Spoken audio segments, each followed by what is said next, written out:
He walks through the dust on a cracked old road, hat tilted forward, shadows that load, eyes burn deep like a fire untamed. The name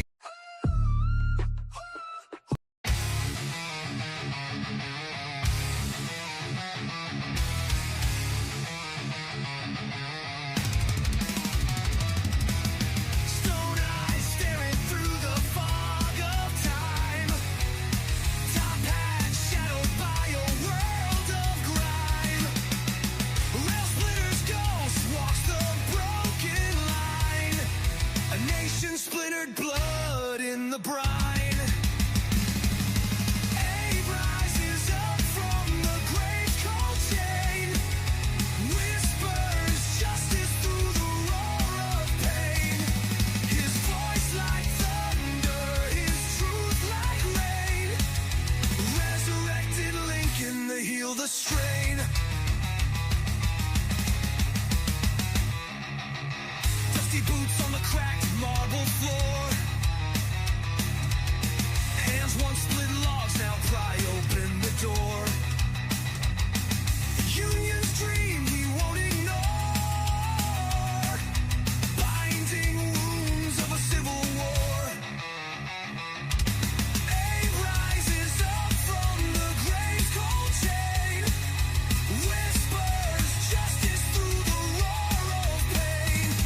His voice like thunder, his truth like rain. Resurrected Lincoln to heal the strain. He's seen the banners tearing apart,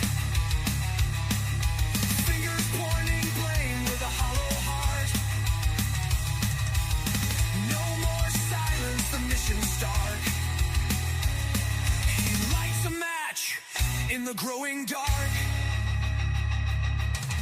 From Gettysburg to the neon haze, he strides the highways through a fiery maze. With his words, he cuts through the grays, guiding a nation from its bitter fate.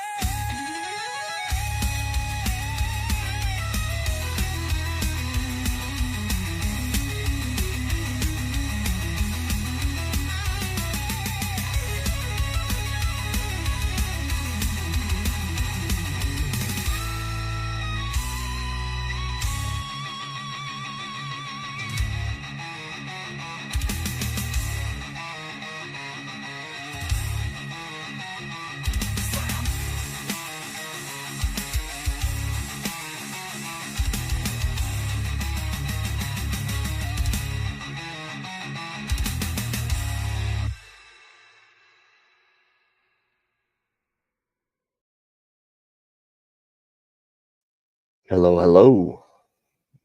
All right, here we go. I'm back. So, today I figured I would go over some of the stuff we've been seeing lately in popular media here on YouTube and other places, but also talk to random folks as the time goes on. So, let's see.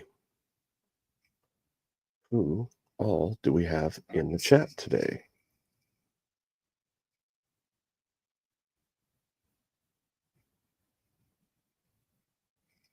A83, Angry Beaver, Nightbot, doing Abe's work. So one of the videos I've been seeing around a lot has been the Jordan Peterson on Jubilee, which I found pretty interesting. A lot of criticisms about Jordan Peterson recently, or I guess over the whole course, have been that he's not, at least he doesn't seem to want to admit that he is a Christian, even though that is what he's pushing or professing with his works. And so I figured we could go over what happens in some of these interactions and see where we stand or what people think about his takes on things. If he's being earnest and forthright about what he believes or not. And obviously, if you've watched it already, you know that this is pretty hard for him to make any solid statement on. So here we go. I'm gonna get it popped up here.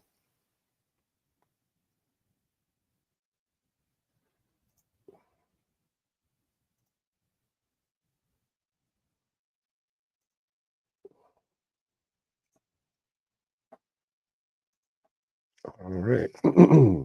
So I'm going to let it play for a little bit so we can see what's going on with it to begin with, and then we'll get into it. Here we go. Looks like it's loading forever, though. Let's do this.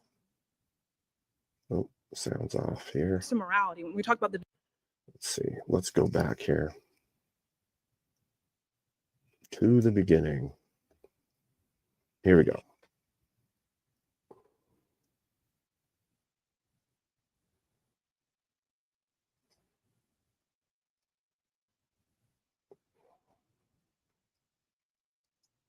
I need a Lincoln cutout for the wall to my right, staring at me. That would be pretty funny, actually. That's a good idea. Just me staring at me.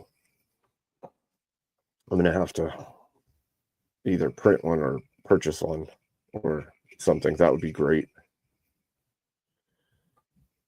All right. Here we go. Let's see what Jordan Peterson has to say. Atheists reject God, but they don't understand what they're rejecting.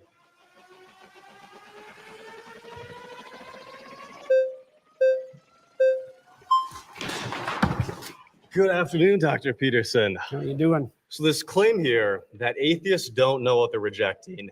My background is in studying to become a traditional Catholic priest, daily mass, daily rosary, going on long retreats, deep into the magisterium and biblical hermeneutics. Like, I was thoroughly in it. And it seems like I do know what I'm missing. Is there something that I missed over years of study, both this issue formally and living out religion so deeply? Well, you obviously feel that you missed something when you were practicing for the priesthood. Your aim was off then. So And there's so- always the possibility that it's still off now. What was off about my aim in the first I place? don't, So I kind of like this initial claim from Peterson that your aim was off then, your aim may be off now. And I don't know what my audience age levels are, but for myself, I would say as I've aged, I've realized just how little I knew and how much I thought I knew when I was younger. And this young man obviously came up, and I can't say that he is for sure, but he sounds like there's a smugness right off the bat with the fact that he has studied in Catholicism and he knows all this stuff and he still rejected it. But the question, if you thought you knew but you were wrong then, what makes you think that you're less wrong now is a pretty good question. Comes back to like the epistemology of why he left. Does he even know why he left? And I imagine he's going to bring up the fact that oftentimes people walk away from the faith because they're hurt by it or they're convinced of something, regardless of whether or not that thing is true. And so let's play on and see how this goes. I don't know. That might take a long time to figure out. But Then it seems kind of like this no true Scotsman type of fallacy in which you're the arbiter of people's aims and how they understand those aims to be. How is it that you can claim that people don't know something that you know about their life despite not having met them? well, it's obviously a generic claim, just like the atheist claim that there's no God is a generic claim. In your case, it would have to be specified more, and I'm not claiming to understand what was going on in your mind, but Yeah. my experience Mhm. with atheists is twofold. is that they have a very reductive notion of what constitutes God, let's say in the Judeo-Christian tradition. And they've often been hurt by someone who was religious or by the religious enterprise or perhaps by God himself, so to speak, and that's left. So yeah, like I said, he touched on what I said as well. I know a lot of people who turn to atheism or turn to outright hatred of the church and God because of either the church hurting them or a person in the church hurting them in some way, one way or another, or they feel slighted by God because of unanswered prayer or things in their life not going the way that they expected or wished or thought they should go, or life events that are corrosive to people. I mean, there's things that can wound you pretty deeply and damage your trust in God. And so I see a lot of people who have walked away for those reasons as well. Let's see what they say. Them with an animus. But I think that you have a reductive view of what atheism is. You've defined religion so broadly to include any sort of having aim in life, any sort of cultural archetypes, or having a metaphorical substrate. And atheism to you is a very specific type of like 3 people in the world that are these Raskolnikov type of, they want to get away with a perfect murder. It seems like you have the reductive view of what an atheist is. Well, let's start. I think that that's funny. He brings up Raskolnikov because Raskolnikov is a character that Jordan Peterson often talks about, and the works, I think that's from Dostoevsky, and it's an incredibly good synopsis on your own conscience eating you alive as the one who's done wrong. I think that that was pretty clever of this kid to bring that up, but also he shoved it into Jordan Peterson's wellhouse, which makes me wonder, is he confident in himself enough to say that he can beat Jordan Peterson at Jordan Peterson's own knowledge, or something along those lines? I don't know. We'll see. Start with your claim. How do you define the God that you're rejecting? Like, what is God to you? You studied in the church, you found that unsatisfactory. How would you characterize what you rejected? I think the average Christian believer, when they say that they're Christian and they believe, they mean some sort of God that is all powerful, all perfect, is somehow involved in the matters of this world, and that we look to them through wisdom and with Logos incarnate in Christ. And it also seems like you don't believe in religion in the way that the average Christian says that they believe in religion. And there are as many gods out there as there are believers, because everybody has mutually exclusive and different views of what God is. So it seems Well, like if everybody had mutually exclusive views of what God is, no one could speak to each other. The mere fact of communication presumes a commonality of assumption and definition. And it's certainly not the case that I regard any archetypal manifestation whatsoever as equally religious. So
Well, dang it.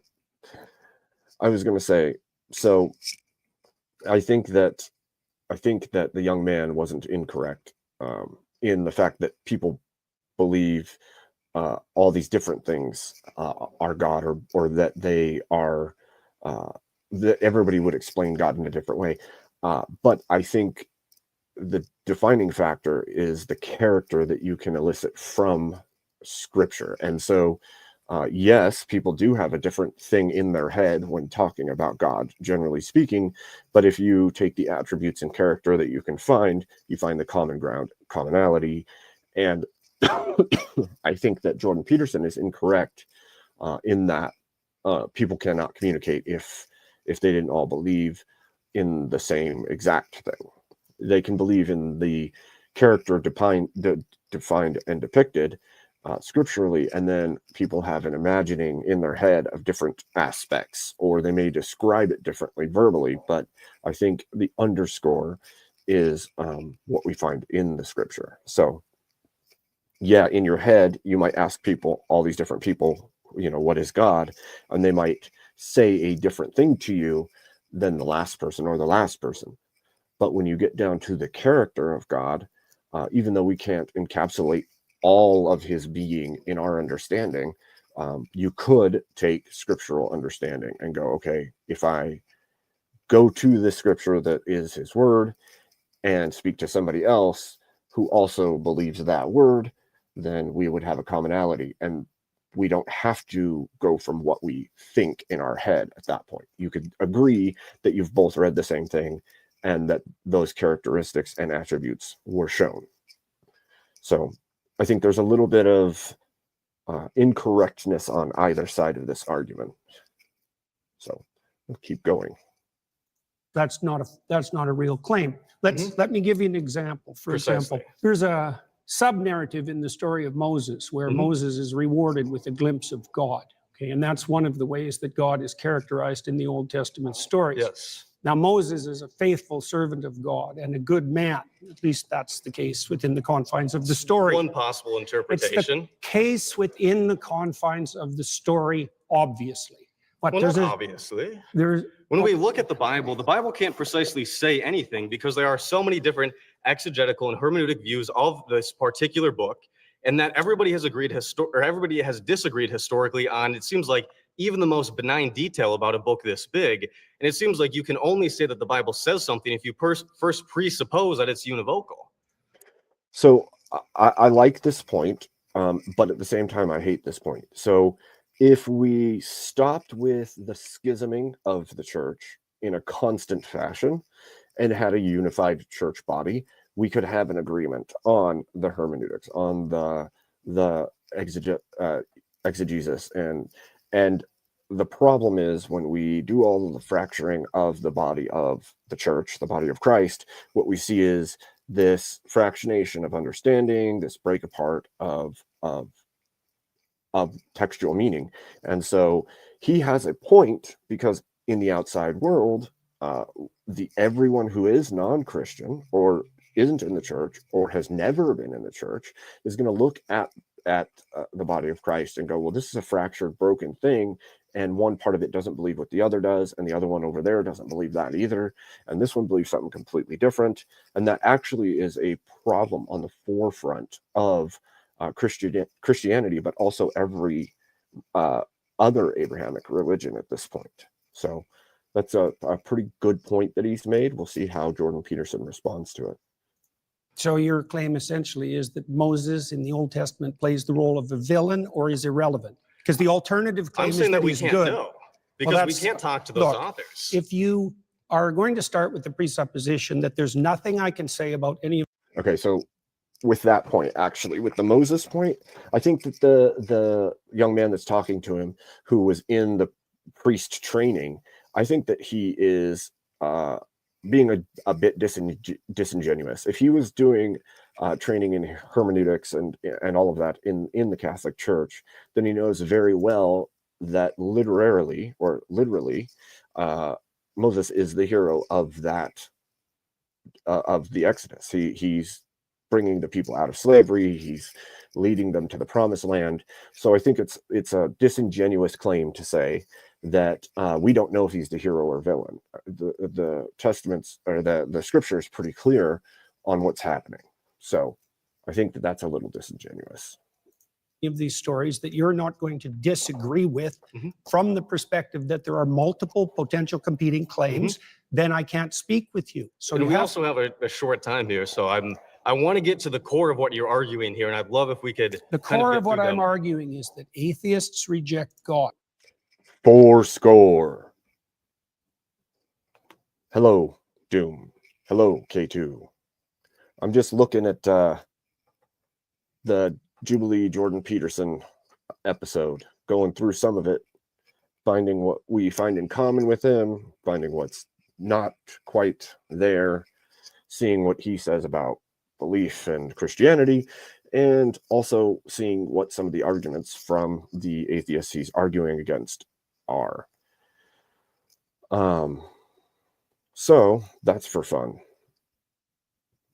Oh, I saw K2. It's weird that you don't see K2.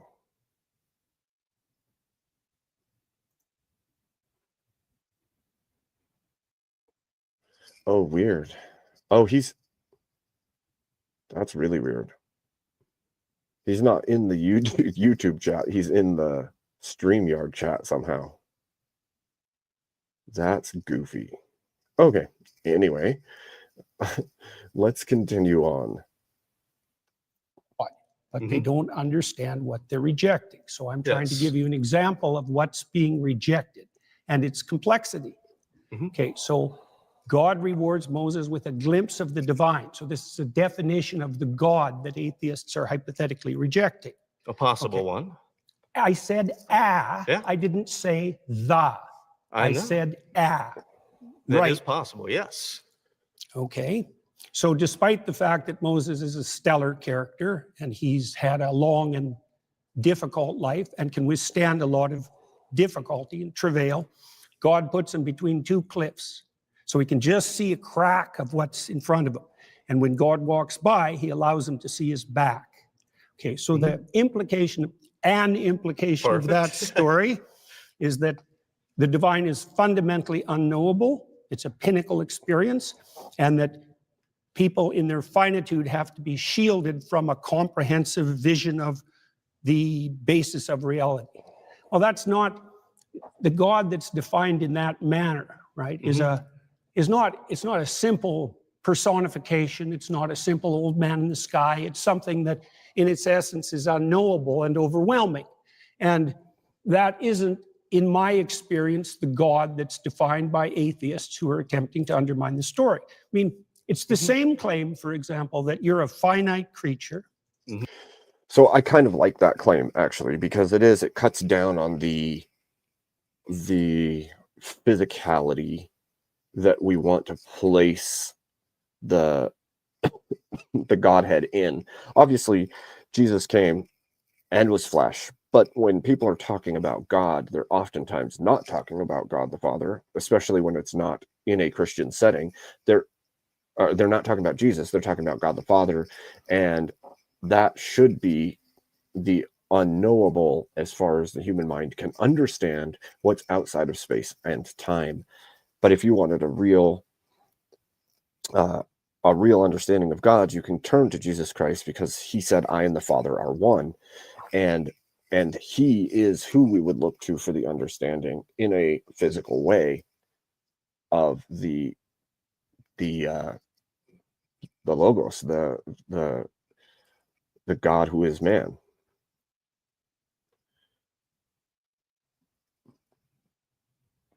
It's I don't know, I guess, what all atheists think about the character of God or what God is, but for those who have never been in the church and are atheist, I imagine that their conception of God is not what is scriptural conception of God. So anyway, ramble. And that you face something that in the final analysis is unknowable, and that you have to establish a relationship with it regardless of your inability to perceive or even withstand perceiving the whole. Okay, is there a problem with that? I mean, the problem is that when we look at, famously, when you've been asked, do you believe in God? The question becomes, what do we mean by God? And in the Bible, it's not even clear the biblical authors know what God is, because Yahweh has historically emerged from an early storm god, a deity that doesn't exhaust the category of deity, and that has changed over the Old Testament. Does God have physicality? Does God not have physicality? So this again strikes me as disingenuous. If he was training in the Catholic Church and understands Scripture, he said for years, then I would imagine that he's seen the disproof of that connection between Yahweh and the storm deity. He should know that those connections aren't what modern day is saying that they are, as well as the changing of the attributes of God in the Old Testament. Because if you scour through, you realize that the character isn't changing, it's just being revealed over time to a people who are lacking understanding at the beginning after the exile from the garden. And so I think this is either he never actually got the full understanding of what he's saying he was training in, or he is twisting it because he's seen things like Billy Carson and others who make these exact claims and then never went into the research deeply enough to show that he's giving misinformation or a twisted information from strange sources, I suppose you could call them. It seems like, yes, if you define religion to mean anybody that has an aim, anybody that looks at the unknown, anybody who wants to go from chaos to order is inherently religious, then yes. But also in the same way, I could define atheist as somebody who doesn't dogmatically believe in a religion, or somebody who doesn't regularly attend religious services or belong to a denomination. To help especially the audience kind of like boil this down, there was a lot of words there. That the central claim is that we exist somewhere between the finite and the infinite. A central claim is that we exist somewhere between the finite and the infinite. No, I said that we were finite and we had to establish a relationship with the infinite. Yeah, then in that case, then we're all religious, but then I can do the same thing and define one particular element of atheism. It seems like we both have... See, I don't know how he's making that claim that then we're all religious, because the infinite is a very specific thing. There isn't an infinite in reality. It doesn't exist in the way that he would be saying. There is no infinite in Earth. There's no infinite in a human. There's no infinite in even space, as far as they're saying. So I don't understand how this makes any sense to claim that we're all religious then because we're all seeking the infinite. Well, no, unless you mean the infinity of death. Like, from your own viewpoint, there shouldn't even be an infinite if you're on the atheist side. And I think that Jordan Peterson does himself a great disservice by not just flat out spelling out what he means so that it's understandable in a linguistic manner, because the way that he's doing it keeps it so vague and mysterious. Now, don't get me wrong, God is vague and mysterious to a human mind when you're trying to understand God the Father, but the way that he does it is like, it leaves so much vagueness and so much openness that anybody listening could be confused that it's something else. So both sides, like you said, 12 IQ.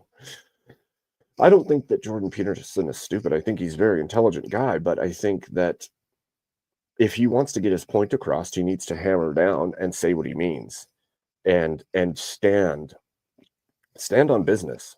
Like, if you believe and you keep making this huge deal about how big of a deal it is to believe, then make the claim that you believe. Otherwise, you just, like these people say, you seem like somebody trying to wriggle out of being a Christian when you need to, or being a Christian when you are safe to. And that to me is a huge issue, because you can't reject and accept at the same time. Reductive view of what the other side looks like, to the point where a conversation seems incoherent, and not just incoherent, but not in the way that the average Christian understands Christianity to be. Do you have a problem? Let's pause there. Sorry, you've been voted out by the majority.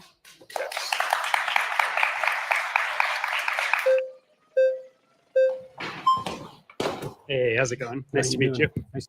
I would say, like, in Jordan Peterson's original works, I loved the stuff that he was putting forward. Just foundational understanding of getting your life together and fixing yourself. Makes a ton of sense, but like, you're right. He seems, ever since his downfall, he has seemed so much less than what he was. And in so many ways, not just like intellectually, but like he has a faster temper. He has this weird new way of staying away from the point. And I think that it does him a great disservice. I really do. Nice to meet you, David. David, good to see you. Tell me everything that you know about the Polynesian deity Lono, L-O-N-O. I don't know anything about the Polynesian deity Lono. So This part is so goofy. So this guy comes up, he brings forward an island god that Jordan Peterson has no idea who this Lono is, and he's like, well, if you don't know about him, then you reject him. And it's like, that doesn't even match the equation that's been set forward. It's like a snide way of trying to get a gotcha right off the bat. Because you don't know about it, then you don't believe in it. And if you don't believe in it, then you're wrong because you never looked at it to believe in it. And it's like, wait, that doesn't even make sense, dude.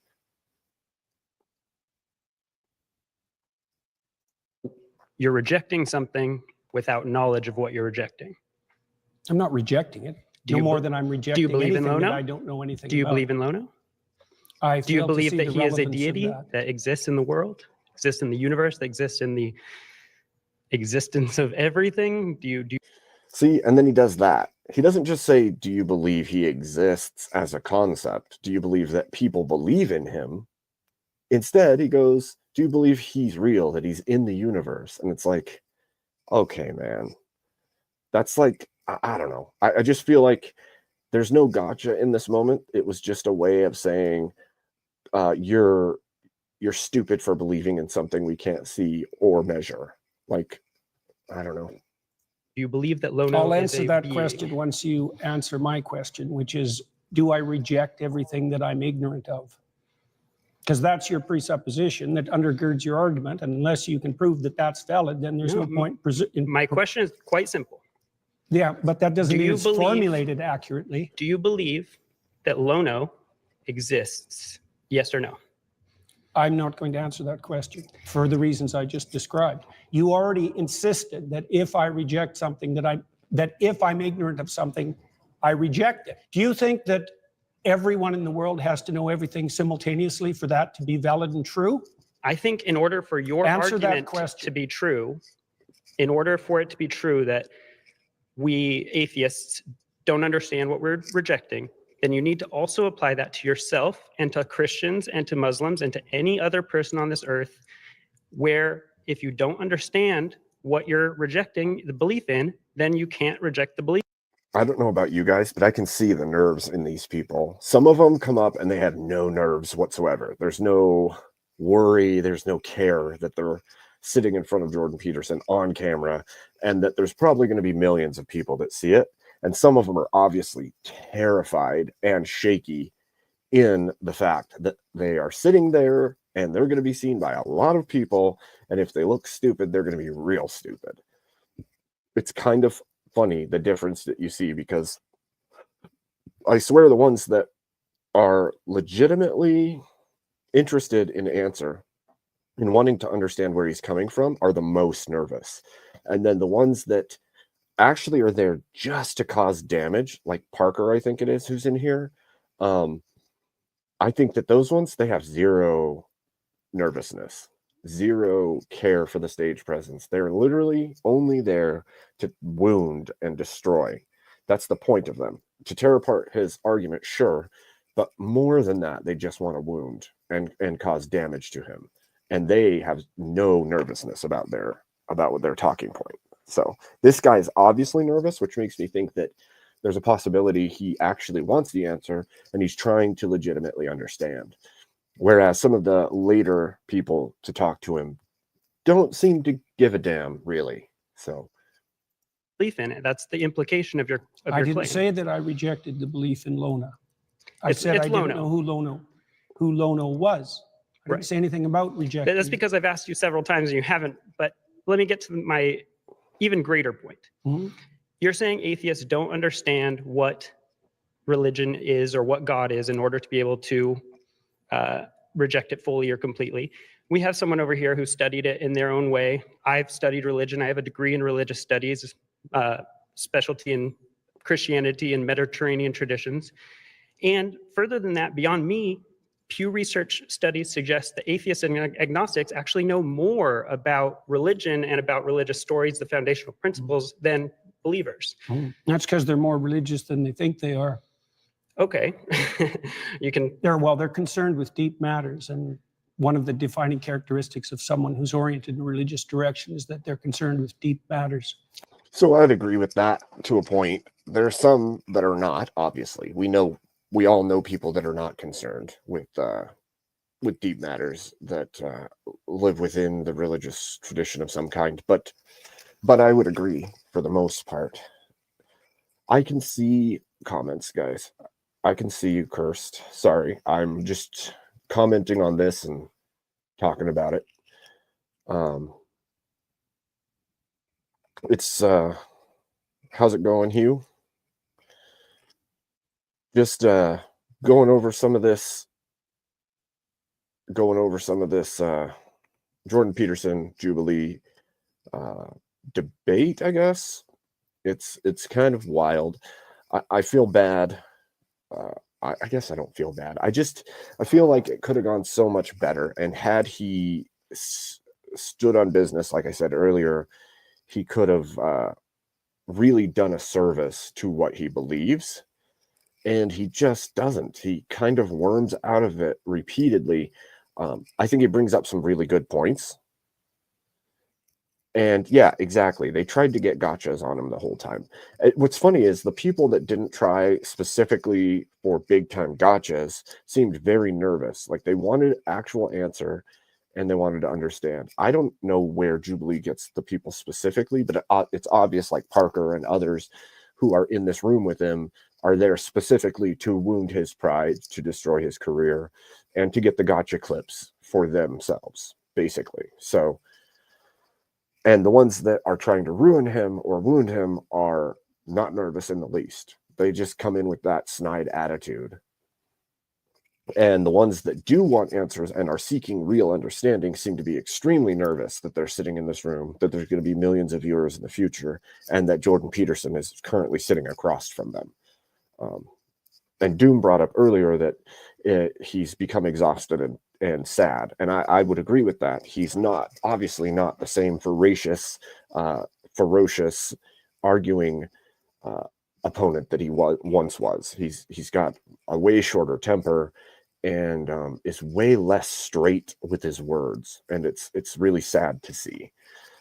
I think that if he had really stood in the tradition that he is a part of in Christianity and stood on the business of Christianity and his belief in Jesus Christ and of the Godhead, he would do a much greater service to the church.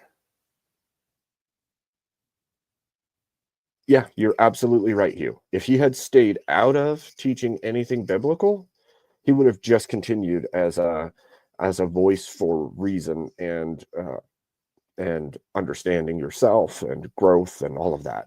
And the moment that he started stepping into biblical teachings and intellectualizing them rather than understanding them as a Christian, because that's part of the huge problem, I think, is he's intellectualizing all of the teachings. And there's great wisdom in some of the things that he says, but he's also missing out on the massive meaning of Scripture. And that's hurtful. I think that's real hurtful. How's it going, Shiva? We're just going over some of Jordan Peterson's stuff here with Jubilee. And either, I'm saying which points the atheist side has made that are good, from my opinion, and some of the stuff that is messed up or disingenuous on either side. So And then I figured I'd have some people up to chit chat if they wanted to.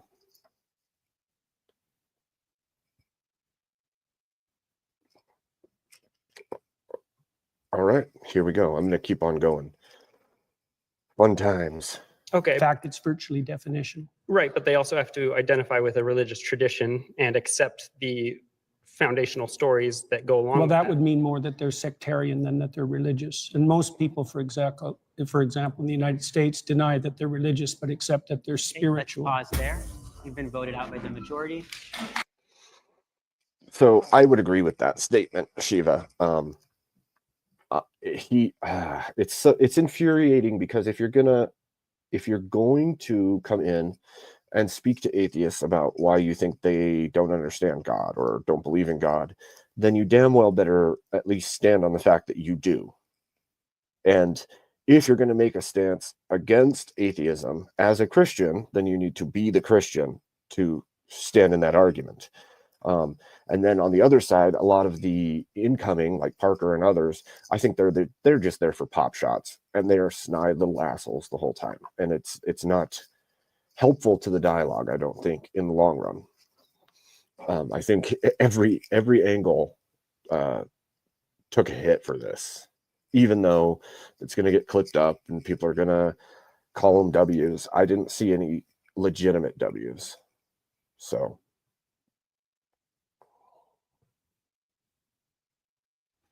All right, I'm going to let this keep going for a minute here.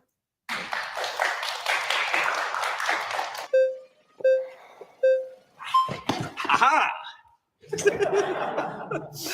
Hi, nice to meet you. How are you doing? Good, how What's are your name? I'm Greg. Nice to Hi, meet you. Greg. Okay, so I feel like you're getting at this idea of polysemy, where we have multiple related meanings for a word, right? Like, for example, a famous painting can be emotionally moving in that it changes my emotional state. And when I was on the highway coming here to the studio, I was physically moving. I was changing my position. If I said, I believe the Mona Lisa is very moving, and you said, you don't really understand what you're saying, it's nailed to the wall, I would say that you're the one who doesn't understand what I'm saying, not the other way around. And the way that relates to this is there. How's it going, Axel? So, Shiva, do you think this is polysemy, or do you think this is just ambiguity in terms? Because I could see an argument that he is using terms that are selectively ambiguous purposefully, but I don't know about the polysemy claim. You'd have to tell me what you think. There are many concepts of God, and I'll admit, I find a lot of what you say about that interesting. I'm familiar with it. The idea of this kind of Jungian hierarchical thing, or as a metaphor or a symbol, or the kind of, atheist, materialist, literalist idea of a agentic, omnipotent, omniscient being that intervenes in reality, right? So when I'm saying that I reject the concept of God, I'm aware of these other definitions of God. But I think that when we use words, we tend to only imply one meaning at a time. So the same way that I would say the Mona Lisa is moving emotionally, but I would not say it's moving physically. I would say I reject. See, even that statement, I think we only tend to use one definition of that word at the time. Even then, I don't think that is a fully accurate statement, because it may be moving emotionally, but it could also be inspirationally moving. It could be like, I think that he's got a point kind of, but I don't think he's honed in on the point enough. And I think that opening leaves room again for that to be shredded some. The concept of God in this very literal way. But What literal way? the way that God is this omniscient, omnipotent, agentic, supernatural being that sent his son down and has, caused miracles and all these things like that. The idea of God is Do you think that there's an underlying unity of things? Could you explain that question? Well, scientists, for example, believe that science unifies in a comprehensive theory. Do you Yes, no, or I that know there are that people- multiple competing truths. Those are the options. Either things unify Mhm. or there are multiple competing truths. I think that I know that, for example, like in physics, people are looking for like a theory of everything. Yeah, a theory of everything. What do you know?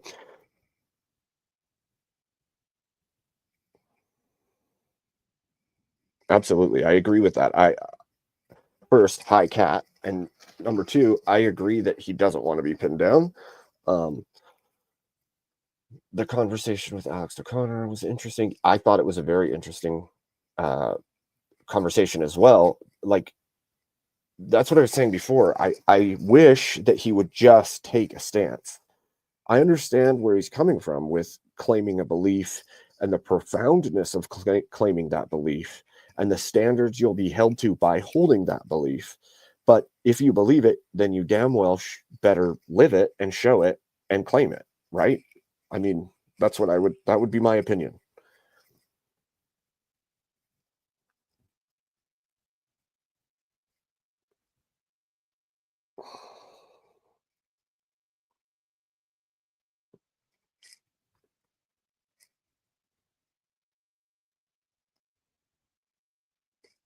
I also think that this guy that he's talking to makes some good points, but doesn't explain himself super well either. So good for you, Kat. You probably need the time off. Probably need that time. And why do you think they're doing that? It's interesting. It's helpful. But they also believe that there's an underlying unity to things. In a sense, yeah, like like the material world and time and space. So I would agree with that too, Shiva. Like I am a Christian man, and I like some of Jordan Peterson's older teachings, older extrapolations on psyche and how it carries over into life. But at this point, I find it would be completely infuriating to try and get any straight answer out of him, because as much as he's expounding outward, it feels like he's just spreading the shot so much that it'll never hit anything.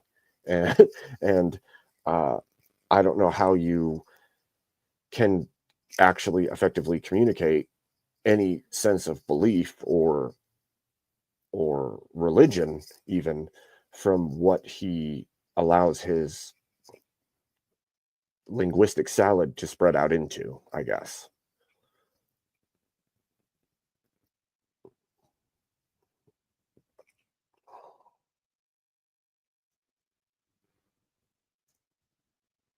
Let's see.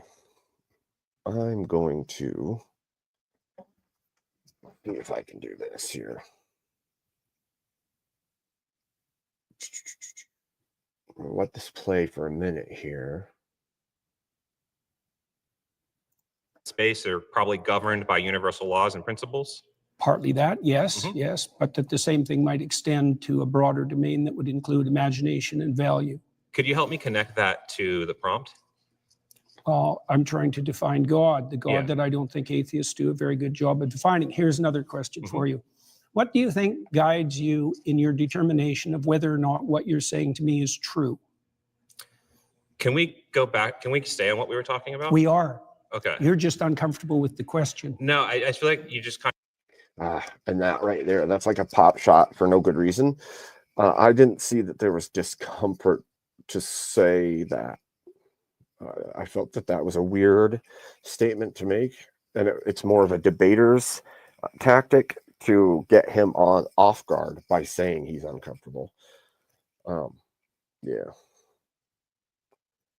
Shiva, would you like to come up and talk about it?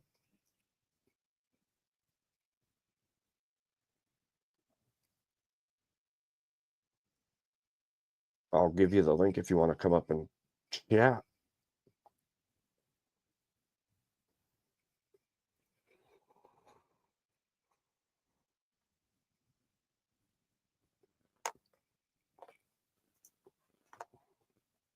This is the link for Shiva to jump up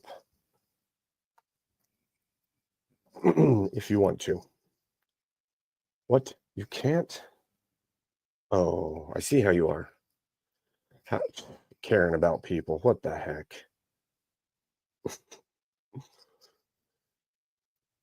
All right. I'll just keep going.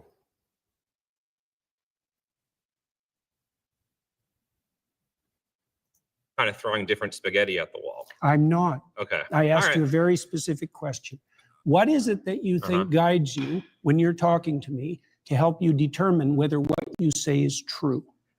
Logic, memory, reasoning, sensory information. How do you distinguish that from being governed by something that's false? An interesting question. How do you know the difference when you speak between what's true and what's false? So you could I imagine infer, right? I can infer. I can. from what principles? So, and what are you getting at? I'm getting at the fact that your conscience guides you. Is that Okay. reasonable? Conscious is defined by Conscience. my empathy and my reason are my foundational. Define it any way you want. Okay, so that's how I'm defining my conscience. Is my my conscience is my sense of Right and and wrong. Yeah, exactly. Yes. Yeah, Where yeah. does that come from? I would say that comes from an evolved capacity to empathize and a recognition of the benefits of engaging with and nurturing that capacity. And then that empathy is constrained and guided by reason, right? Like, for example, I am driving down the highway. There's a kitten in the road. I'm going to empathetically feel, oh my God, I want to save the kitten. But then reasonably, like, I'm going to get hit by a car, right? So that's sort of the process through which I make. See, and I understand where this guy is coming from on this claim. The problem is, the linkages he's making don't bear out completely, I don't believe. I think that, I think it makes sense for us to develop in a manner that we coexist, but I don't think that it gives you a conscience in the way that we see conscience. And I'm not making any claim that I understand better than he does, but to pinpoint it is a whole different thing entirely.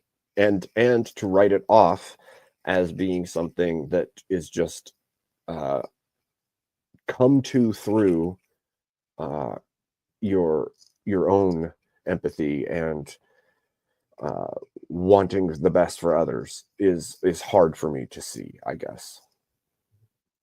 Ethical decisions. Okay, Is how do empathy you- constrained by reason? Do you think that people can differ in their response to something empathically? Yeah. Is there a mediating principle that can tell you one person who's empathic and another person who's empathic that disagree, who's correct? Interesting. Yeah, I mean, I think that's where we'd have to, talk it out, right? Mhm. We do that in real life all the time when we have, whether that's a discussion with. See, that's why I invited you to come up, Shiva,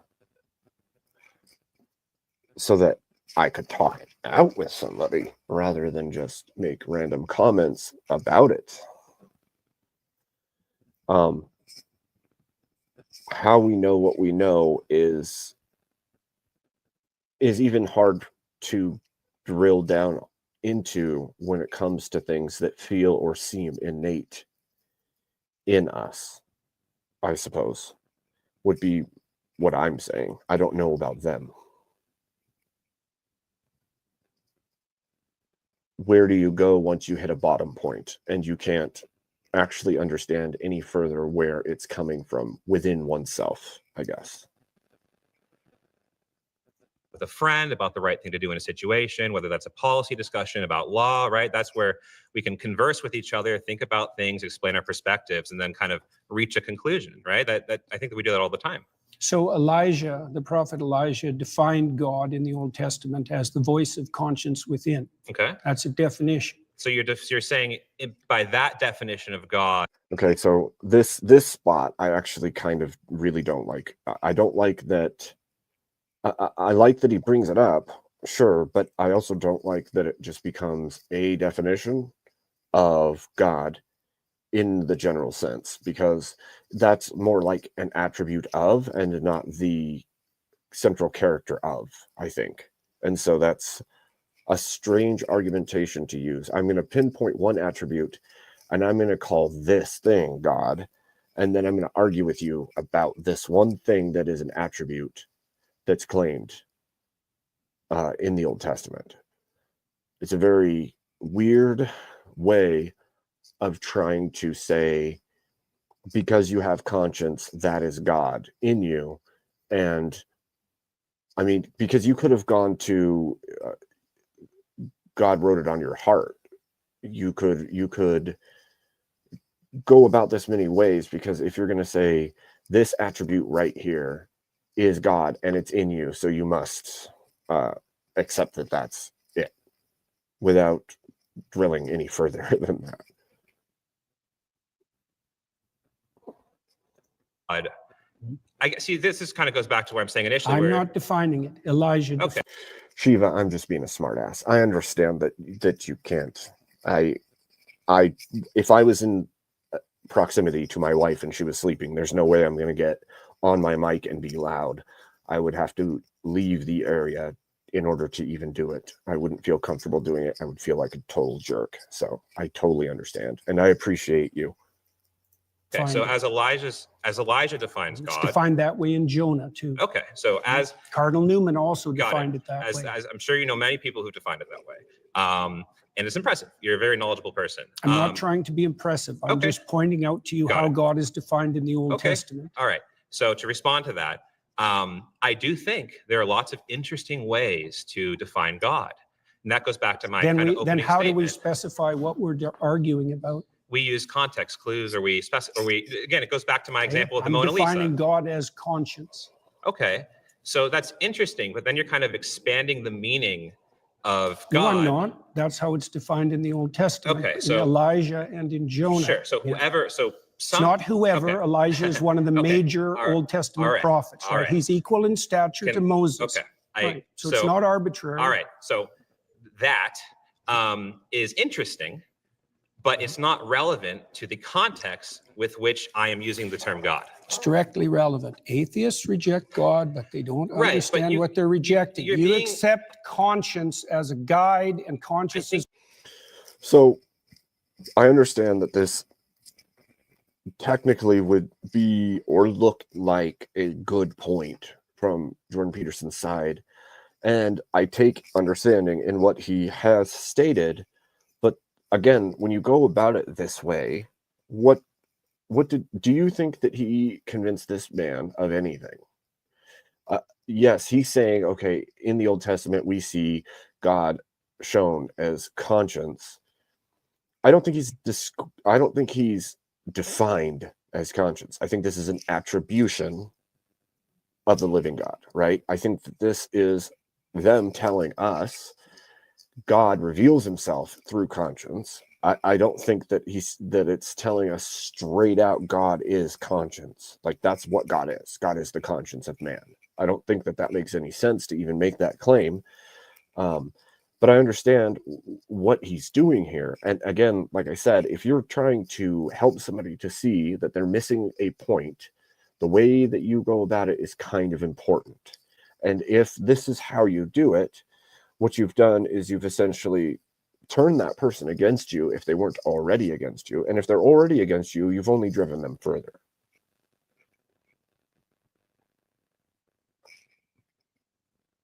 You could say God's defined as anything that we've seen God take action through.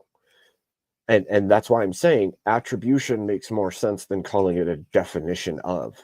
You couldn't say that Shiva is happy and that defines Shiva. He's happy. Everyone who's happy is Shiva.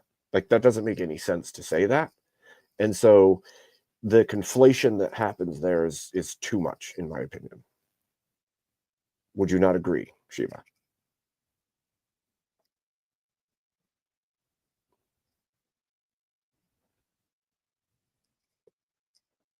And I'm going to keep on going because that's such a weird, I don't know. I just wish he would argue in a manner that is straightforward. is one of the defining characteristics of I God in the Old Testament. I think you're being intellectually disingenuous, In what way? because I again, asked you if you believe that conscience guided you just you. asked me a question and then you stopped me from answering it.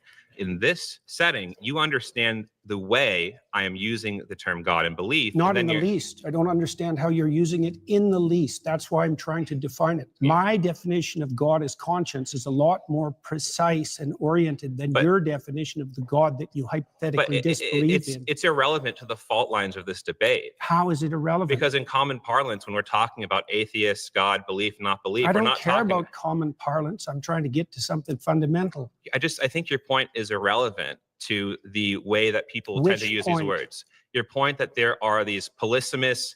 I didn't. And even this, I don't think that, I think that it may be disingenuous, but I don't think at the same time that this guy is correct. I don't think it's detached from the conversation. I think it was a small piece and should have been taken into account, but it shouldn't have been the whole of your argument against what somebody else thinks God is in his totality. Like, it doesn't make sense to say this attribute is God, and because you don't think of God like this, then you obviously don't know what people think God is. Like, that is a very strange argumentation. Like, I'm going to drill down into something that you don't know, and then I'm going to claim that thing is the thing we're talking about, even though the thing we're talking about is way more than this one thing that I'm stating. And because you don't think of it that way, I win. Like, it's a little bit mind-blowing, and I don't know, it's super limiting, I guess. Didn't make Ideas that of point. God. You did. I made a I specific point characterized that it, God right. was associated with conscience. I just feel like you kind of retreat into this. See, and then he said, I just said God is associated with conscience. No, you didn't. You said God is defined as conscience. So that looseness in the terminology is a problem. Semantic fog. I'm not retreating at all. I'm advancing, sir. You are retreating. All right. Well, it was very nice to meet you. I Nice to appreciate meet the you too. conversation. Yeah. That, and I think if I was sitting across from Jordan Peterson, even though we may have similar beliefs, that hunched over, leering, press forward, almost angry-ish tone would be off-putting for sure.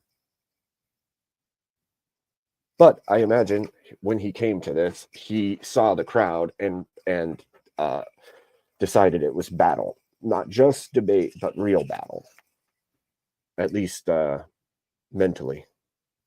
It's very brave of you to do this. My next claim is that morality and purpose cannot be found within science.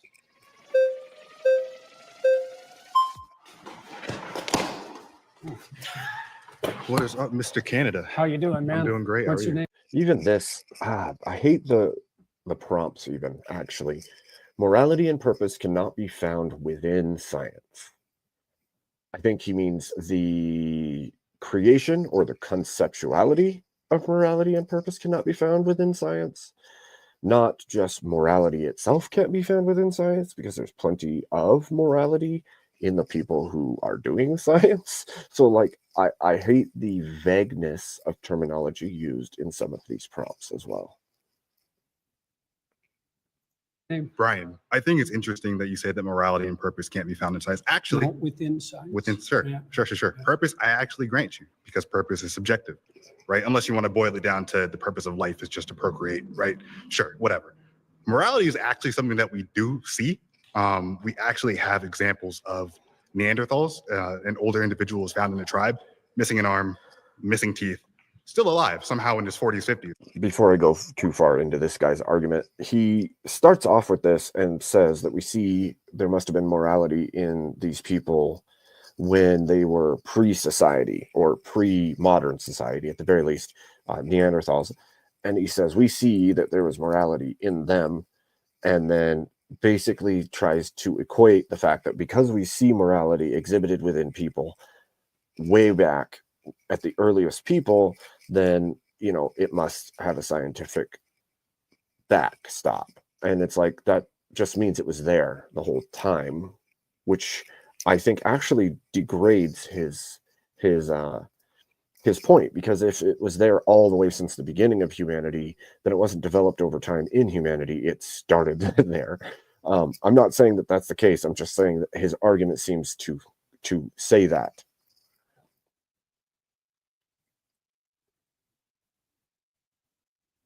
Yeah. Right. Typically, you're a Neanderthal. You can't eat, you can't hunt, you die. Right. But we know that members of his tribe were taking care of him. Right. So we know that at some level early in our evolutionary history, we actually developed altruism. We have examples of See, somewhere early in our development, we developed altruism, but that would mean it didn't develop over time, because he's talking about some of the earliest humans. It's not like genetically it became entrained or was exhibited slowly over time until we got it and understood it. He's saying early on it was there. That degrades the claim that it's a social thing, that it developed in us because of our cultural connection to each other over time. At least that's what it seems like he's saying to me. chimpanzees who actually have a basic understanding of fairness, right? If you give a chimpanzee 2 grapes, right, and Also, I don't think fairness itself is a trademark of morality. I think fairness is just a trademark of community, of I want what that one has, not what he's saying with the chimpanzees. That's not a kindness factor. What you're seeing there is I'm jealous because I want what that one has. Just like a dog taking a treat from a different dog, or wanting one because the other dog got one. That's fairness doesn't have to be any form of altruism. his buddy gets 3, right? Yeah. He actually freaks out, right? But you give both chimps 3 grapes and they're good. We have examples of parrots. Except for the greedy chimps. Except for the greedy chimps. They want 4 grapes. They want 4 grapes. You know, those do exist, right? But we have similar examples where we do animal tests, right? And So morality is intrinsic.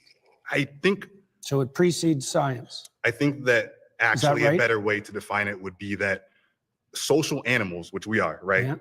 require some level of morality or Into what? I'm not disagreeing. Sure. Why do they require that? Because it's the only way that social groups can actually survive, right? That's my point with Sure. regards to science. Thank you very much.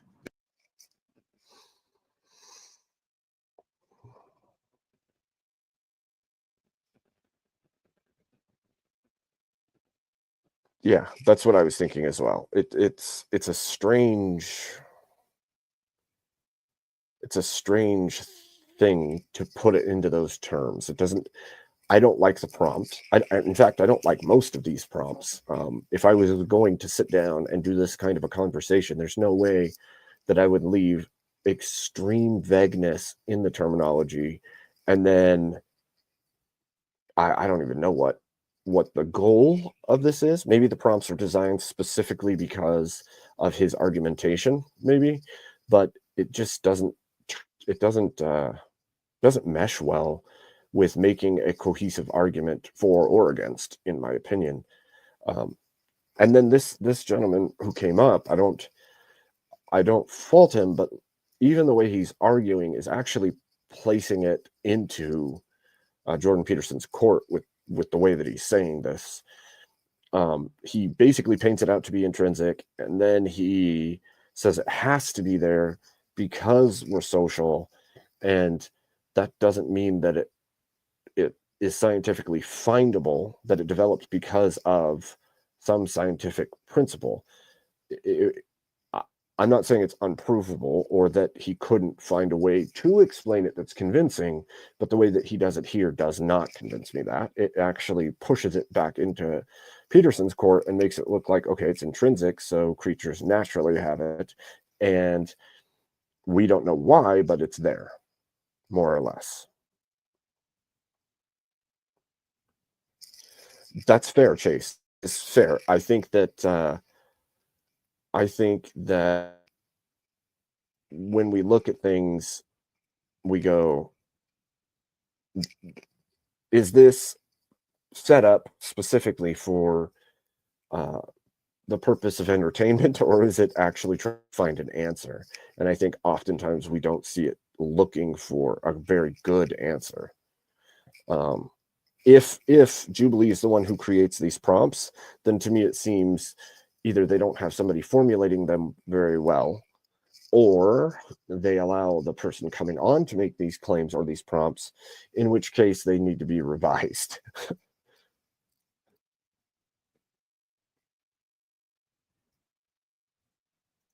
Is that Precisely the point that you just made, that science has to exist within a moral framework that isn't in itself scientific. how's that not scientific? Well, because it's not derived from the scientific process, as you just It indicated doesn't need by to derive from pointing the to. scientific process. Well, It's hang the on, fact that hang on a sec. we are social animals. We need that to exist as a group. I right? agree, but Sure. you pointed to the morality of Neanderthals, Mhm. to the morality of chimpanzees. Mhm. They didn't derive that from science. They don't need to. That's not how That's that my works. point. Science explains it. So No, science doesn't explain morality. it doesn't explain how social animals would need to be. Well, that's Altruistic? a complicated question. But we If- see it though. Yeah, but explaining the evolution of morality and explaining morality itself aren't the same thing. Okay, so you're asking why does this happen? Yes, that's more accurate. Because we're social animals. We Yeah, need but there's to be. more to it than that. Is there? Sure. For example, so we're moral animals that have a sense of the future. Sure. Okay, that makes us unique, and that structures our morality. No, actually, there are other animals that can predict the future, or not, Not predict really. the future. No, tigers. So this part, hi Rob, good to see you, man. This part, I have to take issue with something. So like, Jordan Peterson he's a evolutionary psychologist. Is that what it is? His field? Something like that. And so when we look at his prior works, he's talking about animals and structures of the brains and serotonin and all of the things that he's talked about in the past. I think he would have a fairly sophisticated understanding of the works that he has worked in and taught. And so when it comes to these kinds of claims from younger people, that I don't know if these people are PhDs or anything like that, but I have to wonder, when he makes a claim like, we can see into the future, right? Which gives us planning and all these other advantages to other animals. And then somebody comes back with, well, not really, other animals can do this as well. Well, the difference is pretty drastic. Like long-term planning, we can actually look around, see what other people are doing in the world, understand how their lives have gone, and go, okay, if I do the things those people are doing for the long term and adjust over time, I can find the same success that they have found.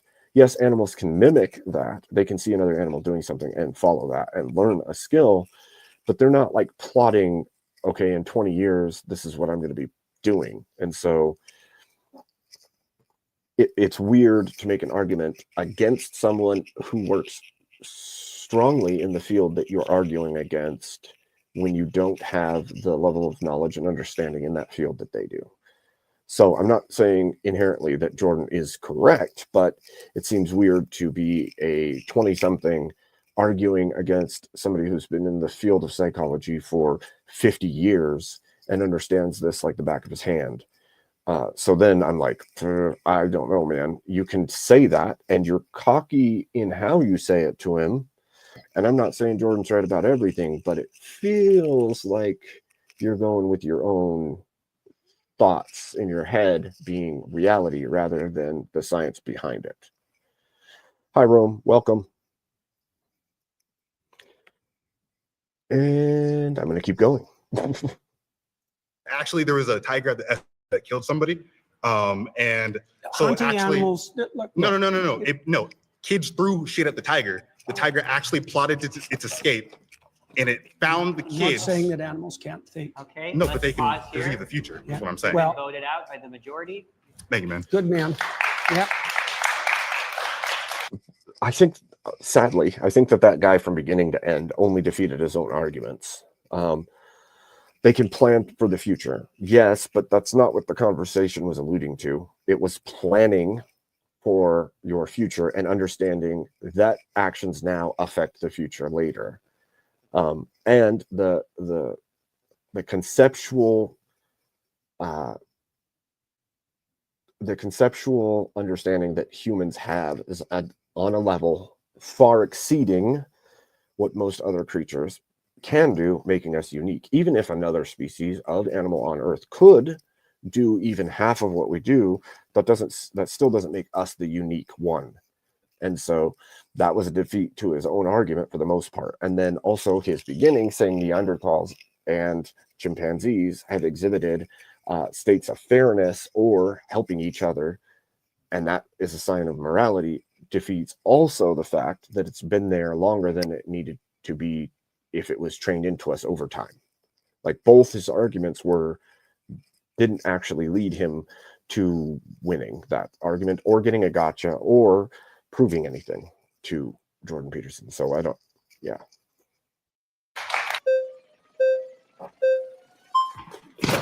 Hey, Jordan Peterson. How you How doing? you doing, My man? name's Luke. Nice to meet Good you. to see you, Luke. So your claim that morality and purpose can only be found in science is a little shaky because I think that your claim is really being framed to be morality and purpose can only be found in religion.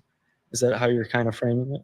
I would say that the domain of religion is the domain of morality and purpose. Yes, Okay. exactly. And also that science is actually structured, at least in part. So I would have to ask Smoking Spaceman, how much of that is instinct, the storing of peanuts, how much of that is instinct, and how much of that is actual future planning?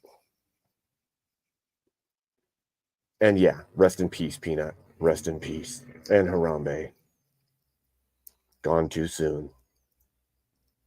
On we go. Technically, to eliminate such considerations from its purview a priori, Okay. right? That's why we define science as value free. Mm-hmm. But that has to be wrong because scientists have to prioritize their attention towards something before they can even engage in observation. Okay. And that act of prioritization of attention is a value predicated act. And so I can continue. There's all sorts of things we have to assume about science before it can. So I really actually liked this point a lot because he's not mistaken in the fact that we have to have a whole lot of presuppositions before we move into something to even take aim at the end goal of that thing. And so by having a preset, wherever it comes from, there's a presupposition that this science or this trail of thinking needs to happen for us to even first do it. And then also, why are we taking moral stances along the way? I think that those are good questions. Can take place. Okay, so what I'm specifically pointing out here is about religion in particular, since you yourself are a Christian, right?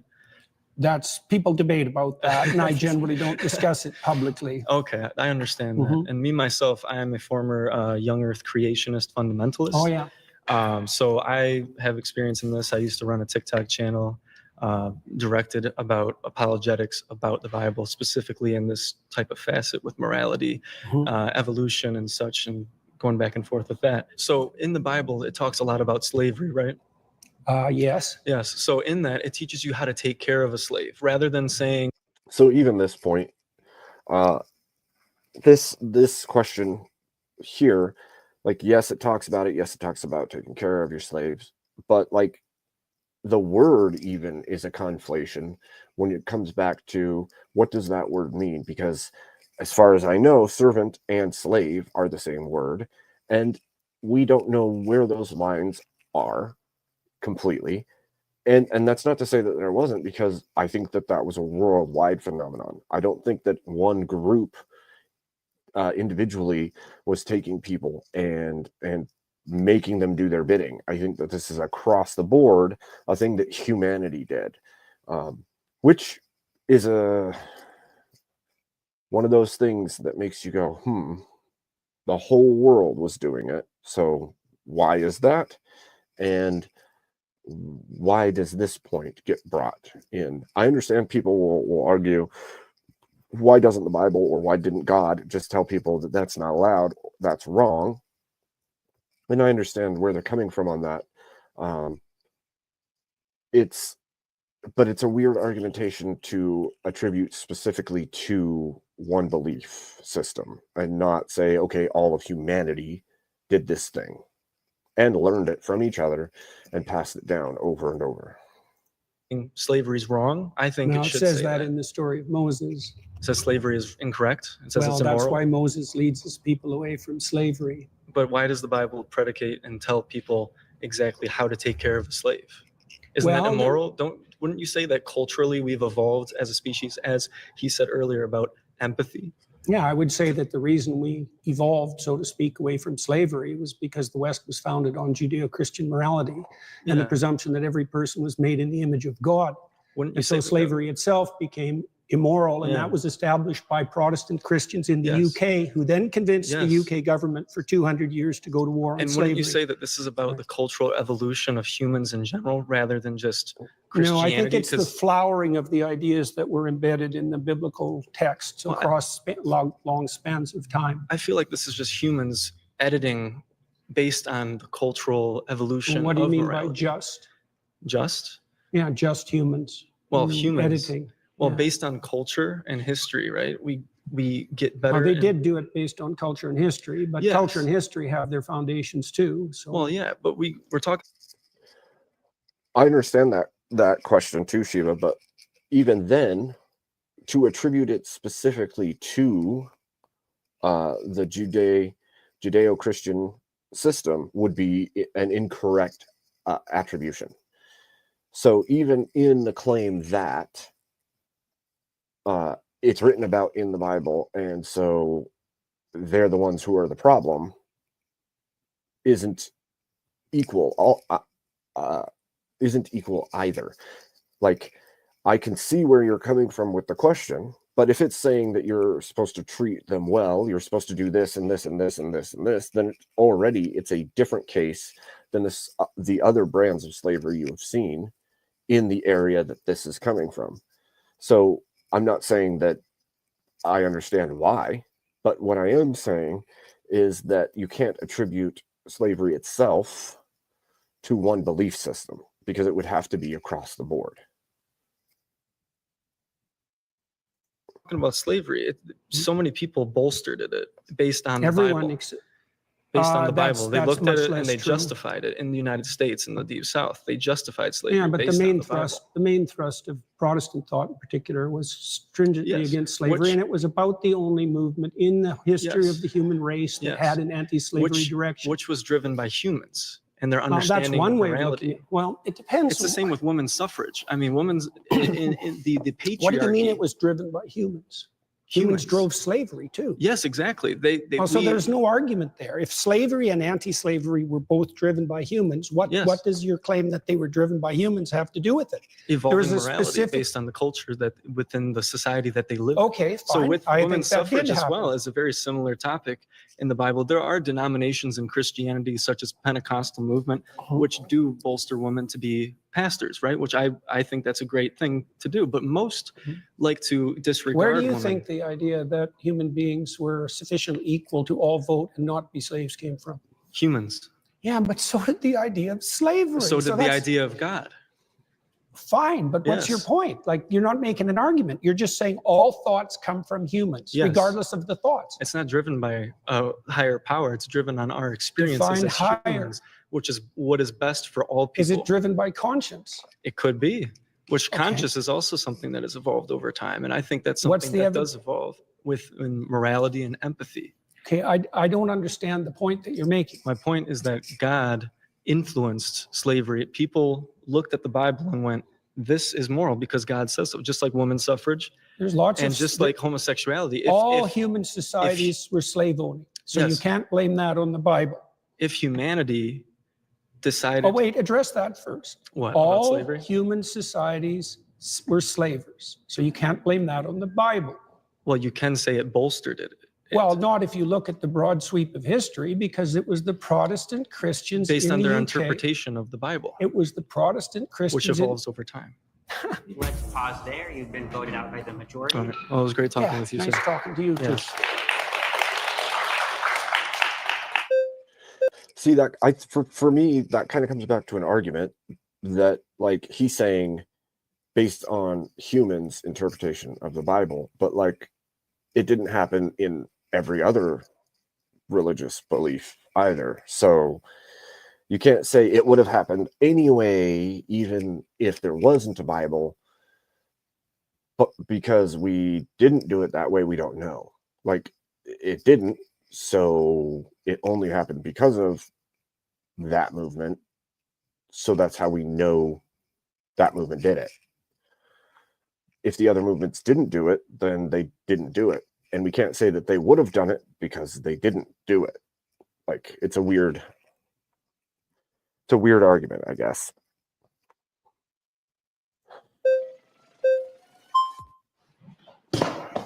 Dr. Peterson, Good to see you, man. pleasure. What's your name? Brian. So the first thing I would like to say is I would like to engage in this discussion in a symbiotic manner. I would not like to engage where there is one clear winner and one clear loser. Emotions are activated and it ultimately comes about ego. So I'm just saying I'm really trying to understand your position, and I would just like you to really try to understand my position. Deal. Okay, sounds good. With that, if you're saying that morality and purpose cannot come from science, is the opposite of that true, that morality and purpose can only come from God? That's a way of defining it, yes. Okay. That's right, that's good. So I would say that with regard to the first claim, say, atheists don't understand what they're rejecting, because I would say by definition, God is the unity upon which moral claims are based. That's a definition, right? Okay, if there is a God, what is the purpose of life? Well, in the Christian tradition, the purpose of life is to engage in voluntary. So, Robert, I am not up to speed on all the personalities of the internet. I have no idea who most of the people in this are. You would have to tell me how many of these people are like some kind of internet famous person on a channel of some kind.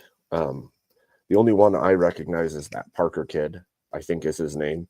And I don't know who else, because I don't spend enough time watching internet peoples to know who they are. So you'd have to let me know who is who in this land of...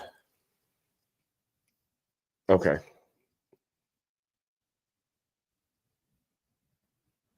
Okay.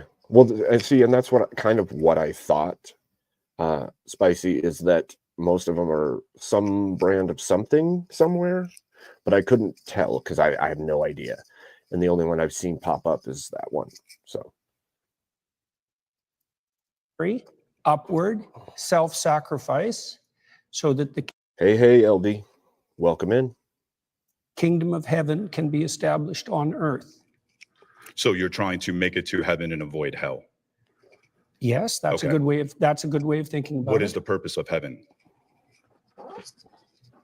Do you understand? So here's the deal. At We minimum, can get it's into the an opposite infinite... of endless suffering. How about that? And so should we not try to achieve infinite suffering on planet Earth? And if we can achieve infinite suffering on planet Earth without God, avoiding it, if we can do that without God, then does that defeat your claim? Well, yeah, except that it doesn't. You circumvented my initial definition, because I said that by definition, God was the unified source of morality. And so if we engage in a moral exercise... And when you're talking about morality, though, when you really reverse engineer it and you get it down to its root, you're a psychologist, it really seems like it just has to deal with motivation. People are saying there is a God, It's more specific than that. Well, so let me ask you this. So if there is a God and there is a moral code and it doesn't come at your benefit, are you going to follow it? It depends on how you define your benefit. If it's going to come at your expense, would you still follow it? If God came... So this is a good question, but at the same time, it would break moral precepts too. And he goes further on in this argument to going straight to, you do this and you're still going to hell. And that to me is like a non-starter, because at that point you're saying, if you don't follow God's rules, because God's real in this scenario, he gave you a command. If you don't follow it, you're going to hell. And if you do follow it, you're going to hell. And it's like, I don't I don't see how this argument actually helps you at all. You're like saying, if you do it, you're going, and if you don't do it, you're going. And so it's completely pointless. It just leads to nihilism, I guess. And yes, Shiva, define that word. What's that mean? Define that. I think that there is an importance in understanding the semantics of the argument and the definitions of the words being used.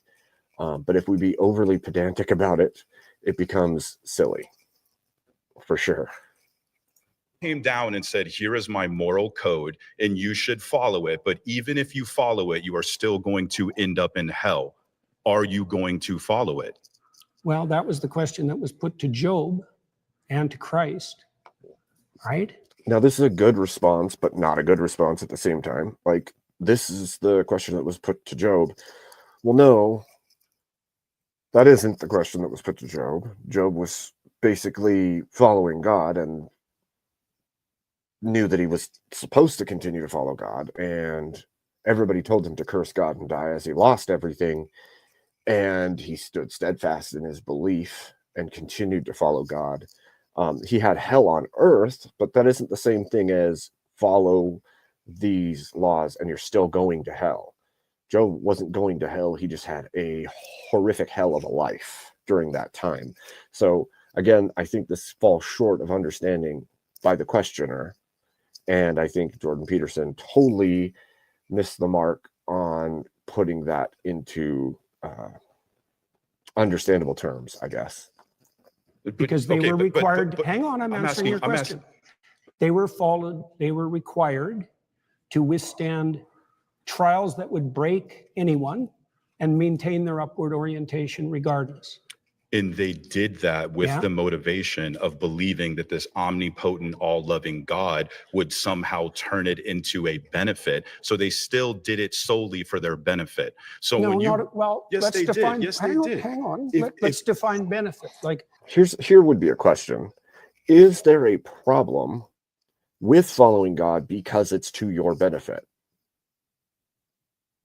I mean, you're doing it for his benefit, but for your benefit. Obviously, God doesn't need a benefit from us, but like this argumentation, I guess, doesn't make a lot of sense to me. Like, obviously, you're doing it for the reason. Like, it's just, I guess I don't understand why even phrase it that way. Like, yes, you're doing it to go to heaven. Yes, you're doing it. And there's no guarantee you're going to get something great in the physical life, even to most Christians. So, like, I don't understand where this leads to. Like, oh, they did that for their own benefit. Well, yeah. Yes. I mean, that would be the understanding that you can go to heaven if you do this. It wouldn't even be explained that way if it wasn't to your benefit. Like, I don't, it's a silly argument. Like, if I did something for your sister, would that be to your benefit? Like, how are you defining your benefit? Do you mean one of your whims gratified now?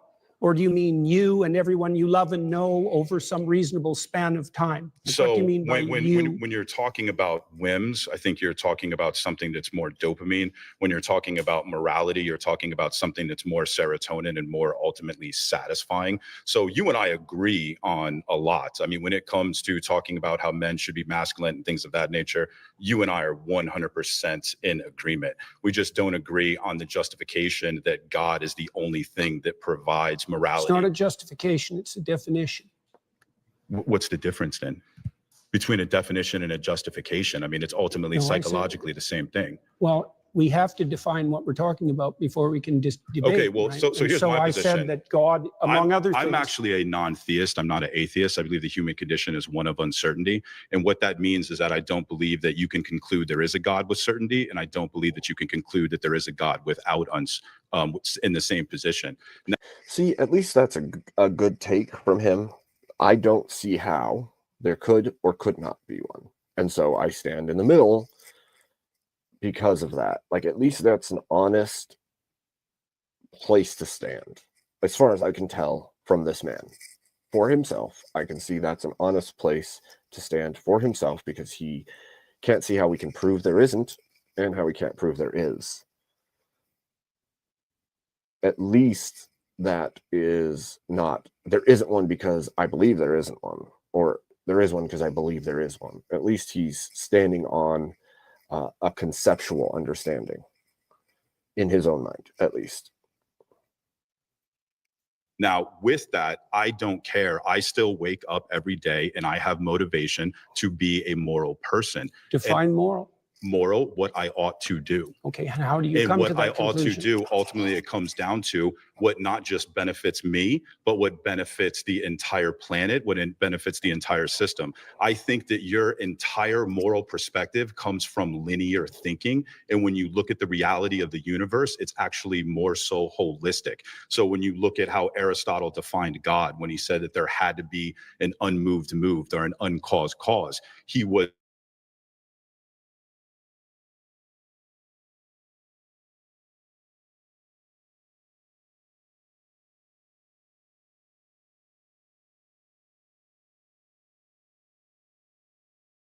a vacuum, that it exists in and of itself, and nothing in the universe exists in a vacuum. Nothing exists in and of itself.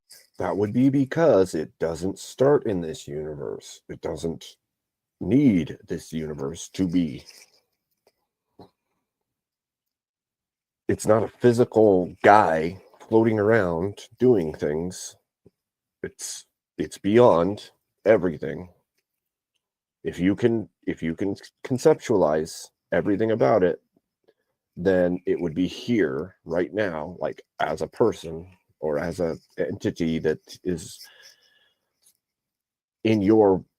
It's so weird to look at it this way. Like I don't conceptualize a being that is God to be something that's trapped here in this cage of space and time and all that we are in this way. Like it's a weird, and I can understand saying, well, we don't know that there's anything beyond this and there's no way to prove it. I get that, but like the cage that you're trying to put the creator of all things, that's literally stated to be outside of space and time, into is jarring, very jarring.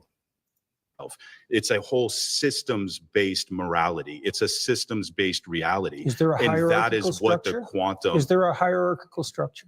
Are some things more important than others?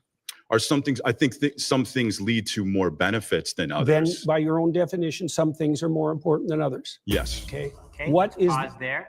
You've been voted out by the majority.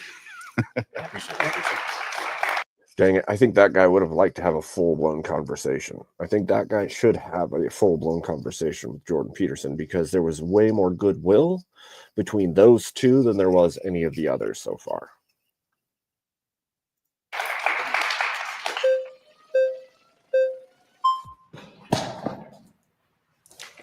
How you doing? Nice to meet you. Nice to meet you. I guess since you said morality and purpose cannot be found in science, This one. it would just depend on like what you're referencing. If you're saying This is where the bad gotcha or trying to wound and gotcha begins. And it kind of, I don't know, it kind of turns my stomach when it gets to that kind of stuff, because it's like, damn, man, if only we could just have a conversation.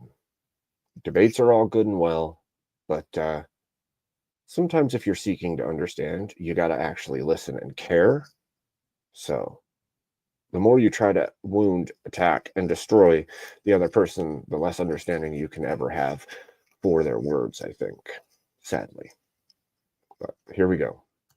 a description of your psychological preferences would be considered within science, sure, but I don't think that you have to say that it comes from science in order to be like an atheist. As an agnostic atheist, I don't know if God exists and I don't believe that a God exists. And the only ones that I would really reject would be like the all-knowing, all-powerful, all-good, perfect notion of God that plenty of Christians like prescribe themselves.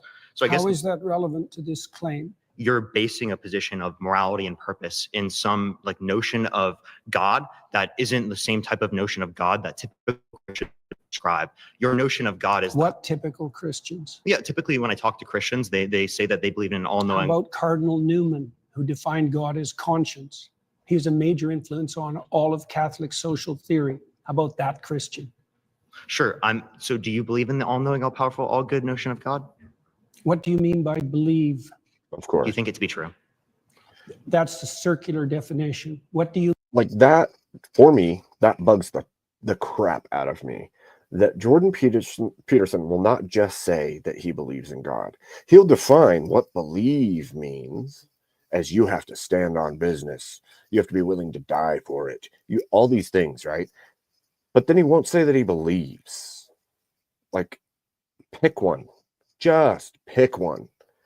Because at this point, you're just becoming an outcast from every possible angle. You can't, you're fence-sitting so hard, you're going to touch the moon pretty soon, my guy.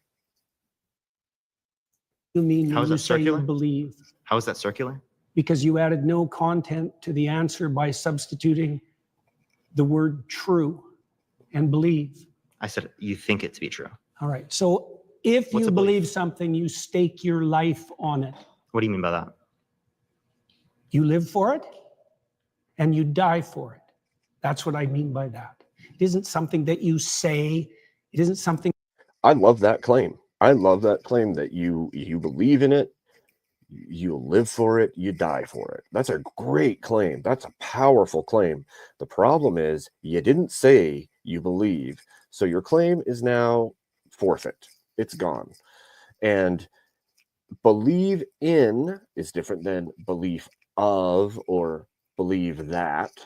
Believing in, as in when we're talking about God, would be you believe that he exists, that he's real, that he's the creator of all things, that he's right, all these things. And to have the kind of belief he's talking about would be the epitome of what you want. But he doesn't make the claim that he believes. He just defines belief as that. And then he's going to get heckled saying, well, if this happened, do you believe that my shoe is black? You can't see it through the table, but if you believe, you die for that. And it's like, okay, now we're being pedantic, but if you believed the way that you're saying you believe, why would you not claim the belief? I think it just pisses off everyone in every possible direction. As a Christian, you look at him and go, okay, he's kind of a laughingstock because he won't admit that he believes. And then on the other side, you're like, is this guy actually a Christian? Because he keeps talking about it, but he won't claim that he believes it. Like, pick one, damn it. Just pick one.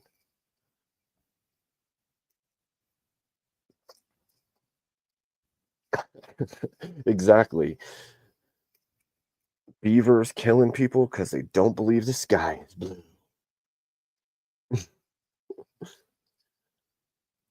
Yeah, it's crazy.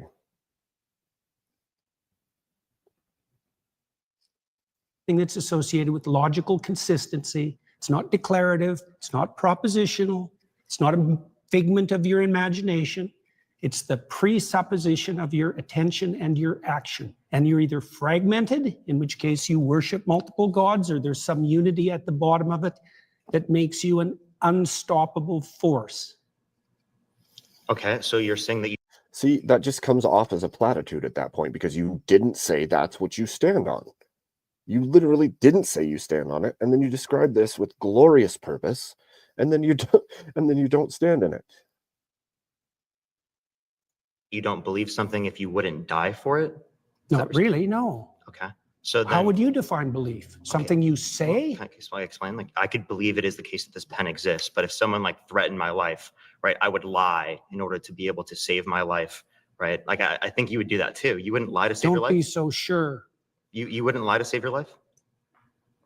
How much do you know about me? I didn't lie to save my career. I didn't lie to save my clinical practice. Would you lie to like save your children, your mom, your dad? I don't think lying would save them. Can there ever be a circumstance logically that lying could save someone? Yeah, and if you're steeped in sin, you're likely to live in circumstances like that.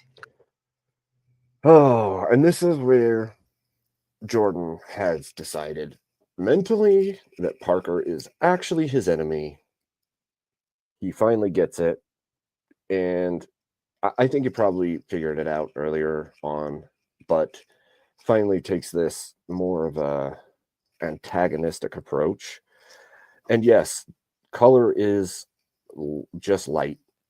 It's just the light that refracts, and you see, because of what the thing that I can't remember what it is. The thing it doesn't bounce back, or the thing that it doesn't have, is the color that it shows as. It's kind of wild, actually. All light, or all color, is because of light. And then when you go further into that, it gets real crazy, because then you realize that it isn't even that, because your brain has to perceive it from the optic nerve. So it could be anything else, and you wouldn't know, because your brain is actually receiving the information from the optic nerve and creating it in representation of the mind, which is really crazy, because you don't actually interface with the world in the way you think you do. The human mind is a very crazy thing. You can see things that are not there. You can see colors that are not there. You can be fooled very easily, because your mind has to take all the inputs of sound, smell, color, all of that, and mash it into a representation of the real world, not what is actually the real world. Really kind of crazy. Anyhow, we'll continue on. Sorry, getting caught up in the chat here. I'll give you an example. If you're like in like Nazi Germany, and it is the case that there's like Jewish people in your attic and you're trying to protect them, would you lie to like the Nazis? I would have done everything I bloody well could, so I wouldn't be in that situation to begin with. It's a hypothetical, and it's not answerable. Hypotheticals? No, I can't answer a hypothetical like that, because Did it's you eat far. today? Look. Oh, Doom and I were watching the Wes Watson thing last night, and Wes Watson says the hypothetical is hypocritical when Andrew asks him a hypothetical.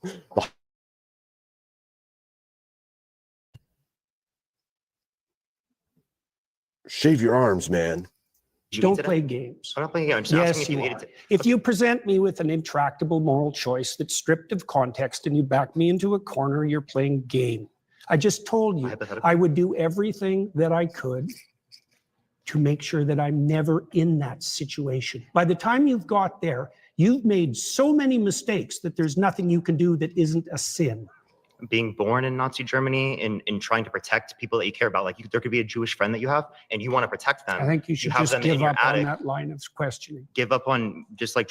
I think Parker's really trying to fit it into this mindscape where you're born in Nazi Germany, and you've got to hide people.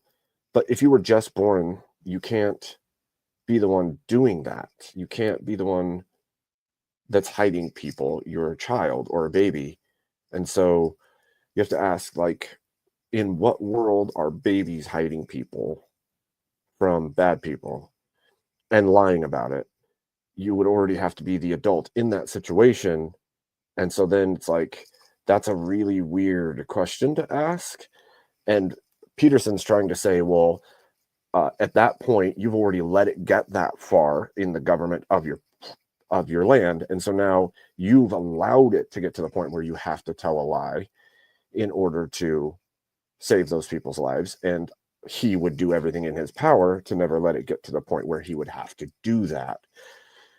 So it's a really weird hypothetical conundrum that happens, because it's almost disanalogous in the way that it works, because you'd have to be in that position. You had to have got to that position, all of these things. And I can see where both are coming from, but I don't think you're born in that era and have to hide people, because I don't think we're talking like a long enough period of time that a child born during that leadership is going to be hiding people.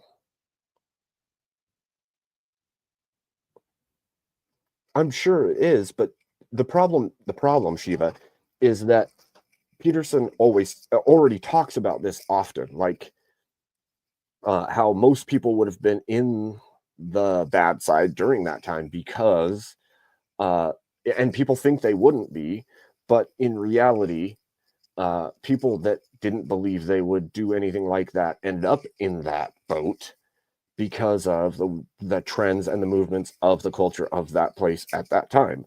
And that most people today saying, I would stand in every possible way,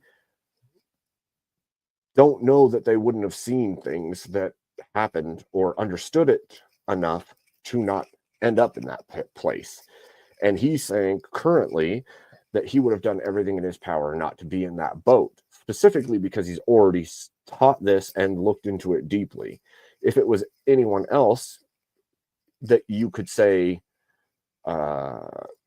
that it works, but like for him specifically, this is already something he's taught about, like not getting into that position. And I know from like maybe from your standpoint, you could say that he's already doing it right now, which I would say plenty of people would make that claim, but I don't know that that's the case. So, yeah.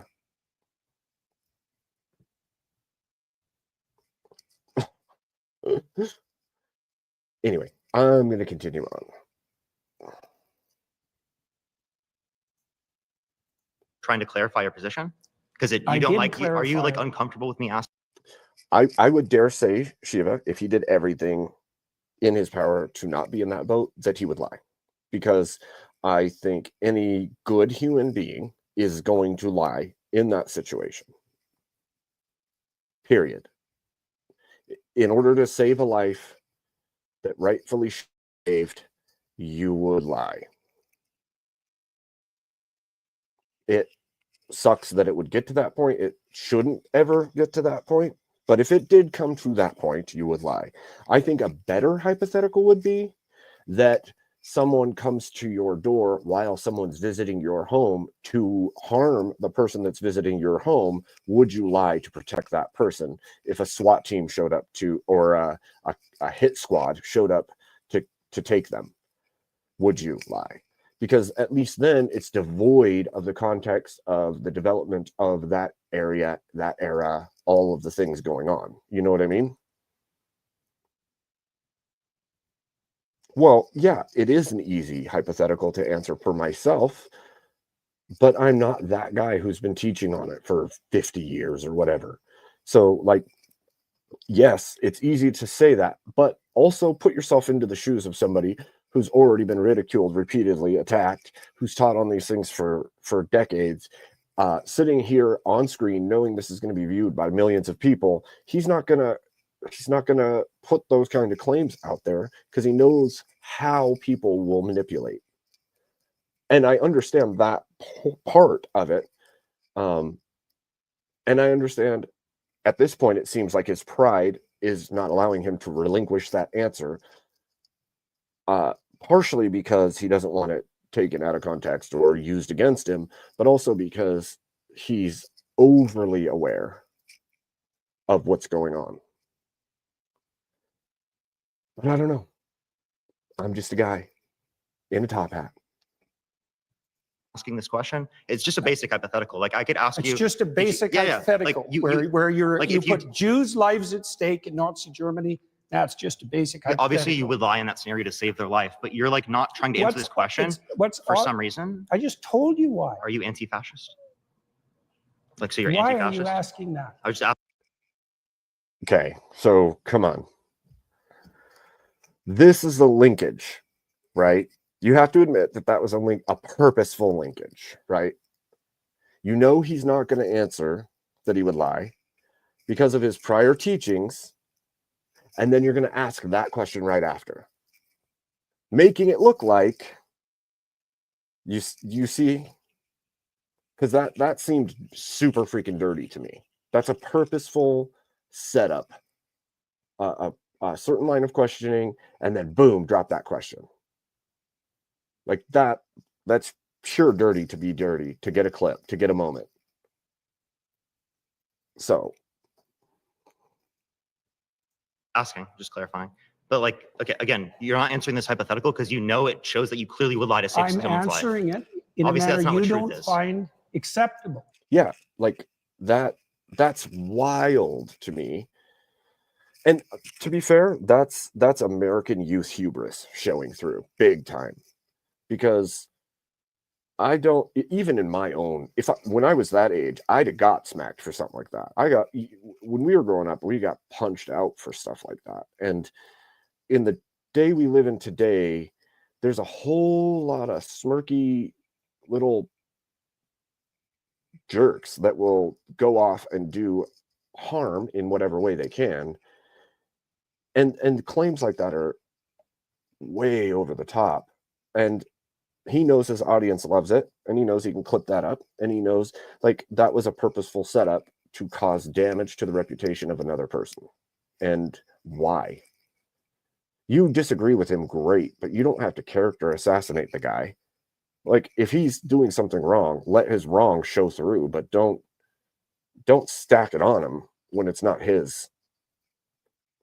At the very least, give a little grace to humans. I mean, we're all pretty freaking flawed. Obviously, because I care about truth. I wouldn't be in that scenario. Obviously, right? Logically, because that's No. already happened. Like that's in the past. You don't have a time travel device. We're bringing this logical hypothetical up to show you that in some circumstances that do happen within the real world, you would lie to save people's lives. So your definition of truth isn't actually how we're typically using it. So what you're trying to do is you're trying to muddy the waters when I ask you, like, do you believe this? Do you think this to be true? So you don't actually have to answer. You're trying to muddy the waters. Really? Like you just did. Like you just did. You're like a little mirror, dude. Answer the questions, and plenty of Christians don't like that because they clearly see that you don't really like want to be associated with I can Christianity. imagine that I was in a situation where the best I could do as a consequence of my previous mistakes was to tell the least amount of lie I could manage. But that would likely indicate that I had made all sorts of catastrophic errors on my way there. So Right. you would lie to save someone's life. So again, you do believe it to be true in that circumstance, even though you like lied in that scenario. So Not clearly that's without not the what you see to be true. context that I put it in. You were not willing to I die for it. You said- were not willing to let other people die for it. So that's not what you see to be true then, seemingly. You're doing exactly what I said you were doing. That little head wobble, that smirky head wobble, I swear to you, when I see that kind of thing, it makes me want to smack. That right there is like a teenager being lippy to a parent. Ugh, it's gross. It's gross. At the beginning of the conversation. You're generating an impossible, restricted, hypothetical with no precursors to back me into a How is corner. it possible? Is there something contradictory about it? Nice to meet you. Yeah, nice to meet you too. Great Yeah, conversation. yeah. My next claim is that everybody worships something, including atheists, even though they might not know it.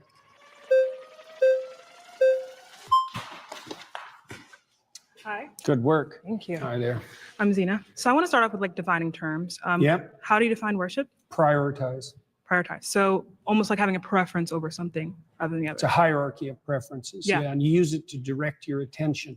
Right. So whatever you're attending to, you're worshiping. I'm going to be honest, I really don't like his definitions of things. They're so bizarre to me. Like, prioritize. I guess you could say that is a form of the importance of a thing or an idea to a person, but it also doesn't fit the bill for worship in any traditional sense that I know of. Like, priority can be taken in emergency, in all kinds of things, and that doesn't immediately make that a thing you are worshiping. It makes something you're attending to. And so, again, with this weird terminology that loosely encompasses something, you end up with a huge glaring problem in defending what you mean and conveying any solid idea, to be fair, in my mind. I don't know what you guys think, but it seems like an underdeveloped idea that doesn't give you enough clarification and leaves so much room outside of itself. Right. So I've kind of become a little bit familiar with your idea of like this value-laden hierarchy, Yeah. right? And you kind of posit that at the bottom of this hierarchy, or you could call it top or bottom, I Yeah, right. suppose. At the bottom of this hierarchy, this foundational priority in your life is going to be considered God. Is That's that right. correct? Yes. Right. I'm trying to imagine a situation in which could there be that someone has a priority at their foundation that is different from someone else's? Oh, definitely. Right. So we can have different conceptions of God. That's why we fight. Right. So essentially, there's not Smug. one God, but there are multiple gods, and these gods exist in some realm of truth. It's true that this person has one God and it exists. Yeah, probably better to think about it as multiple values, but that there's a hierarchy of values with something at the bottom. Right. But at the Or bottom is top. God, and there That's are a definition, yeah. yeah. So at the bottom is God, Yeah. and there can be multiple people with different conceptions. Rome, I don't think that that Jubilee's makeup people are really on their game. I really don't. From the way that a lot of these people look on camera, I think they're way off on their makeup crew, because people came up so stinking shiny. It blows me away. Of God, and they're each valid in being called God. So there are multiple gods that exist. It depends on what you mean by valid. So far, so good, but it depends on what you mean by valid, because I would say that some foundational conceptions don't play out when they're implemented. So if you put the wrong thing at the foundation, you end up in hell, for example. That's what happens in totalitarian states. Okay. Yeah. So you're saying So they're not all equal. Like, all foundational principles are not equal, even though they might be equally foundational. Right. So what makes one kind of foundational tenet like better than another one? That's an excellent question.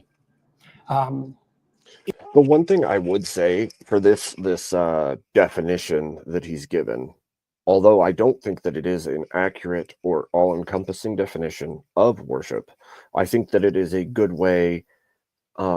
It's a good piece of worship. So if you were looking at hierarchies of attention on things that you value highly enough, I can see where that puts things into, say, like a false idol type position.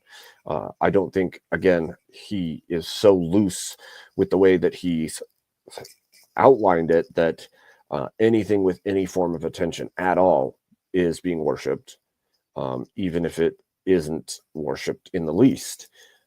But I can see where the direction of attention makes certain things into idols in a person's life.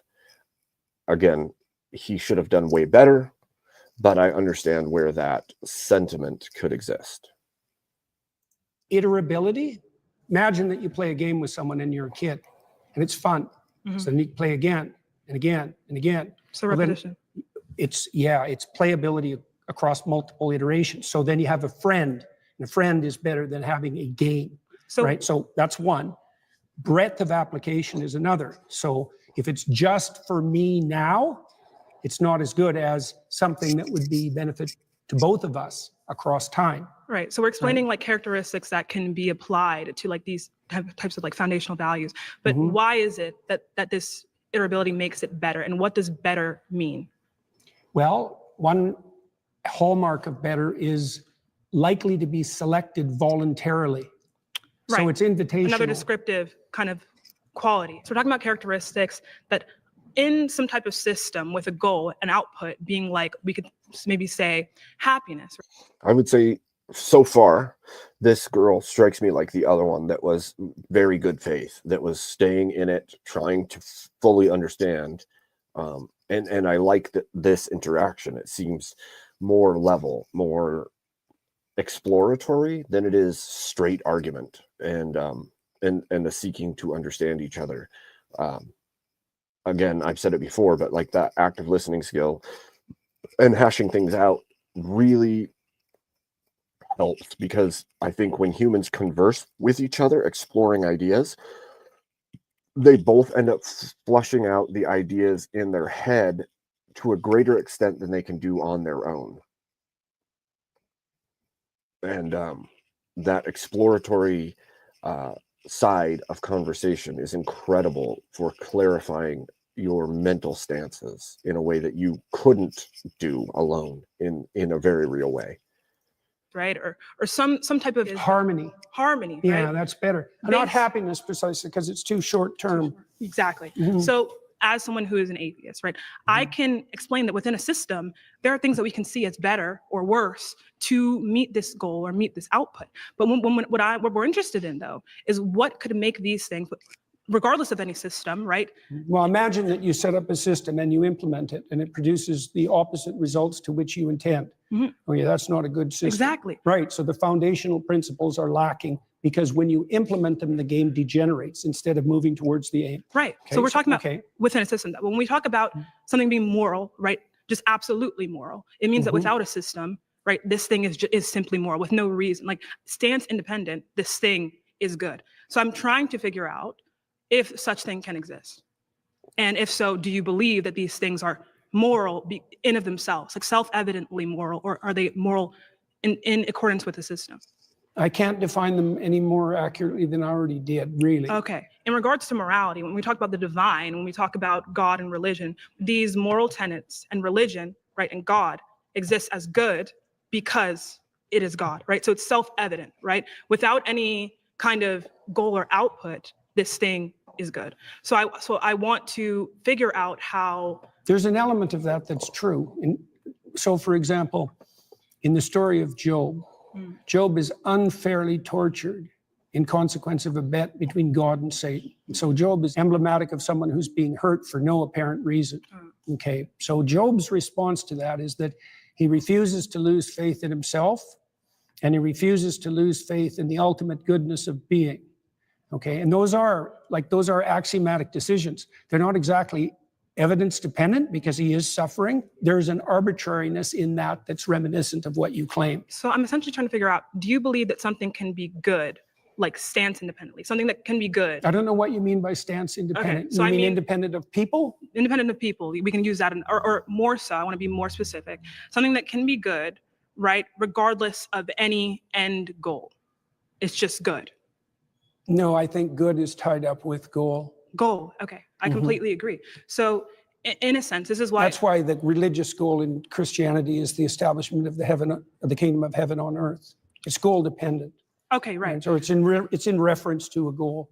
So, or the goal would be the but imitation of Christ. Someone's goal, right, can be something that doesn't encompass being in congruence with God or being with God. No, the thing that they want to be in Oh, congruence. right, okay. That's right. That's right. That's good. That's great.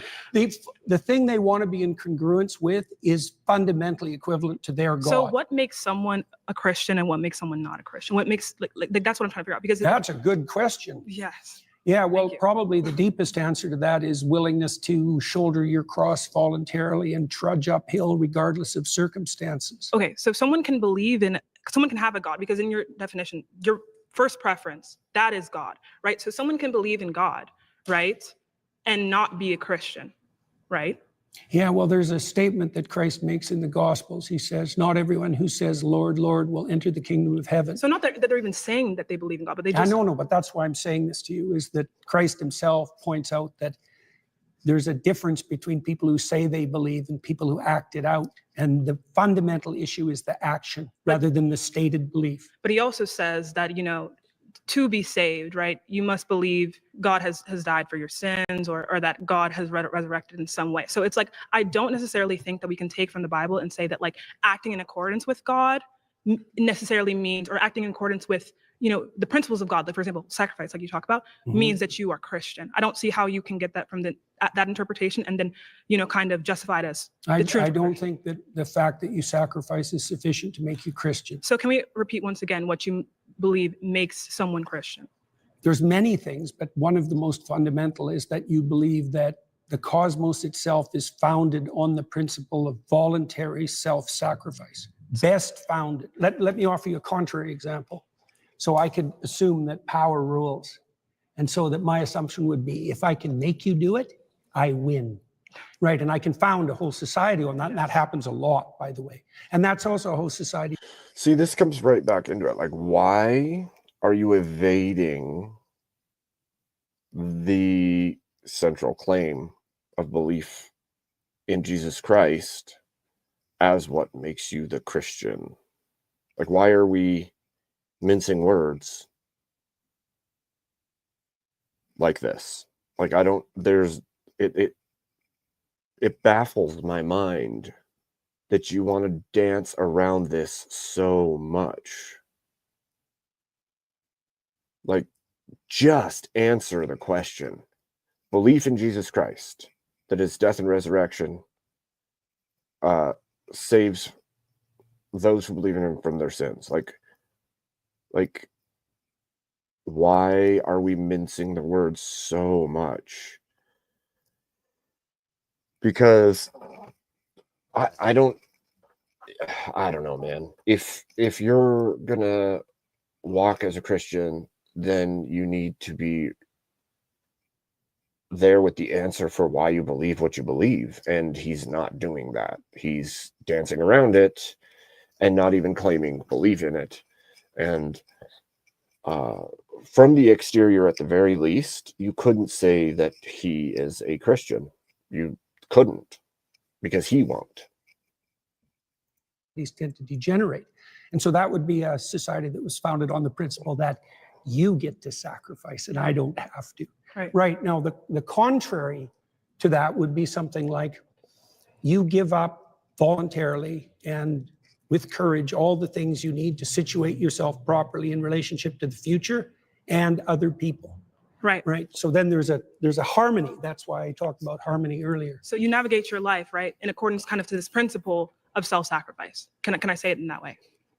Yes, you can definitely say it that way. That's exactly right. And navigate is the right term. So someone does not have to have any awareness of Christ, of the story of Jesus, but let's say 60% of their actions, right, or more, whatever kind of metric you want to use, are in line with this self-sacrificial. So the Christian thinkers of the Middle Ages dealt exactly with that problem when they were talking about the pre-Christian philosophers, for example. And they noted the similarity, let's say, between pre-Christian Greek thought and later Christian thought, and presumed that there were moral actors outside the Christian domain. Right. So is that person Christian, though?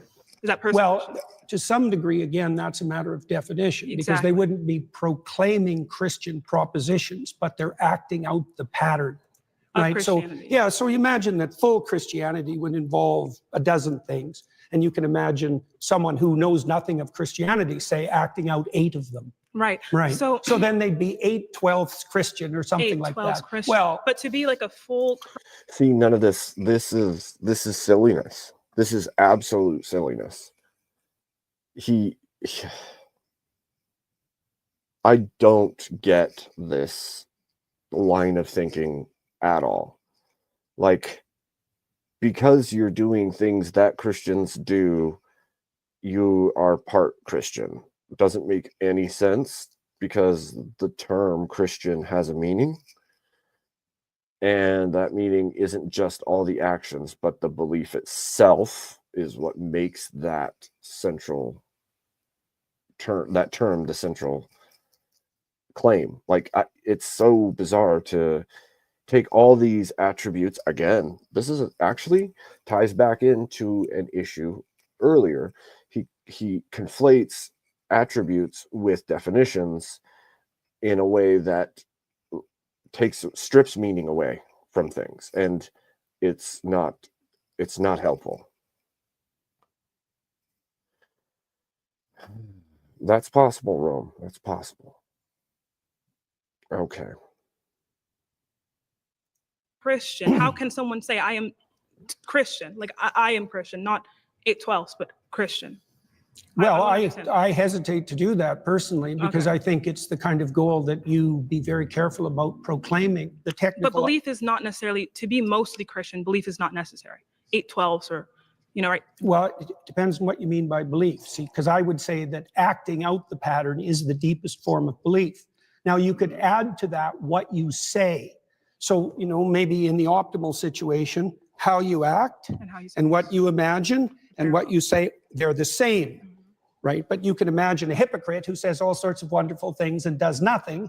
And you could imagine another person who acts in a very positive manner, but proclaims nothing. So what I'm kind of seeing is like a descriptive, a really early comprehensive but descriptive analysis of human action, human thought, and by which we can characterize people and put people in boxes, but I don't see, Why in boxes? like, when I say in boxes, I mean like I can categorize you based on your actions, not based on necessarily what you say, but based on your actions that you are more so or less so Christian, right? Things like that, right? So we can categorize people as Christian. Well, I would say more or less voluntarily self-sacrificing. But that's also what we came to, though, is that someone can be like 60% or 70% Christian based on simply just acting in that Yeah, way. Richard Dawkins is like that. I watched that debate. Let's pause there. You've been voted out by the majority. Very good. Thank you so much. Really, very thoughtful. So like I said before, I thought that was really good faith between her and him, and there was no super argument happening, but like that, he didn't give us anything good, any meat to the definitions. He's constantly wanting everybody to define their model of what something means, and then he doesn't give us a good definition that you can stand on in your belief at all. So like, where are we going with these talks if you never actually clarify? It's very unhelpful to himself, to the person he's talking to, and to the community at large, because if you're not actually giving solid information, then you're giving nothing. You're just obfuscating repeatedly, I guess, which is kind of infuriating, to be honest.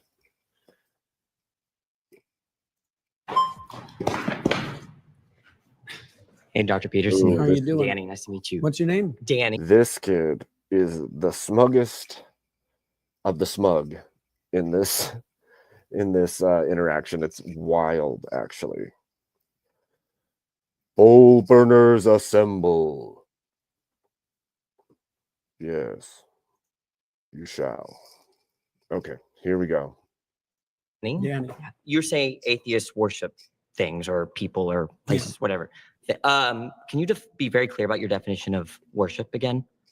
Attend to, prioritize, and sacrifice for. Okay, that's it.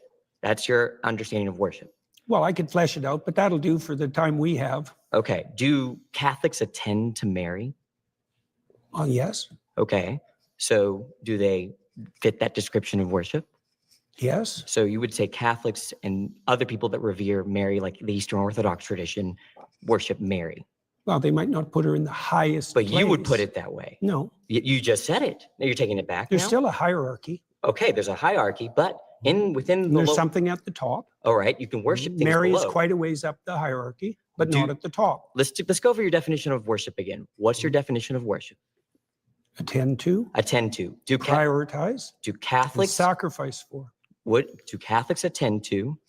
Do they prioritize Mary over all other human beings? No, I didn't say overall, did I? I didn't Well, add that to my definition. You understand. I said there was a hierarchy as You- well. You attend to So you Catholic- can attend to something trivially, or you can attend to it deeply. Okay, now there's you're a- adding stuff to the definition, but your original I definition. added the hierarchy part at the beginning. Are you just familiar? didn't understand it. Are you familiar with the Immaculate Conception? Why is that relevant? Because you go to a Catholic church, don't you? Or you've attended recently. You're interested in Catholicism, aren't you? Sure. All right. Are you familiar with their doctrines? Somewhat. Okay, you're Their familiar. doctrines are How very do they deep. regard Mary? Why are you asking me that? Because you're a Christian. You say that. I haven't claimed that. Oh, what is this? Is this Christians versus atheists? I don't know. You don't know where you are right now. Don't be a smartass. Well, and I mean either it, you're a 'cause I Christian won't- or God, he is so snide. So snide. That is one that would take a lot of restraint not to smack the snide right out of. I'm sorry. Yeah. Yeah.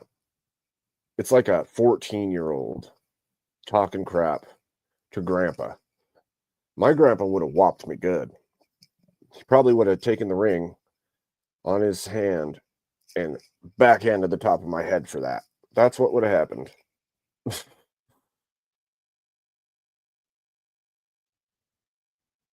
Yeah, sheesh. What a little smartass. you're talk not. to you if you're a smartass. Oh, either you're a Christian or you're not. Which one is it? I could be either of them, but I don't have to tell you. You don't have to tell me. I was No, under the it's impression I private. was invited to talk to a Christian. Am I not talking to a Christian? No, you were invited to. I think everyone should look at the title of the YouTube channel. You're probably in the wrong YouTube video, You're really quite something. You are. aren't I? But you're really quite nothing, right? You're not a Christian. Okay, I'm done with him.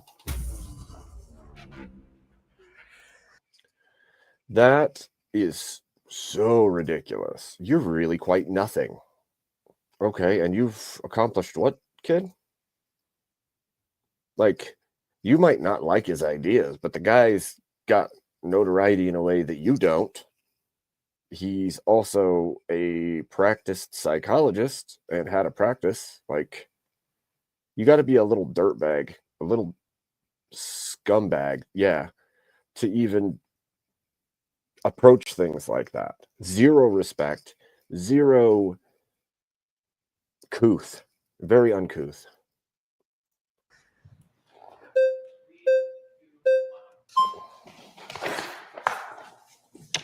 Hi there. Hi, nice What's to your meet you. name? Gerard. Hello, Gerard. Nice to meet you, sir. So you've said that worship is when you prioritize and sacrifice for something, right? Yeah. Okay. But there's a hierarchy in there. Sure. So I prioritize and sacrifice for my wife more than I would prioritize and sacrifice for a random person on the street, right? Probably, yeah. Presumably. Do I worship I don't know. my I've wife? seen some pretty bad marriages. Assuming a good marriage, are you saying I worship my wife? I'm trying. I would have to say in that case, there is a level. It's so weird, actually, to put it in these terms. Again, I hate the way that the definition has been utilized. Because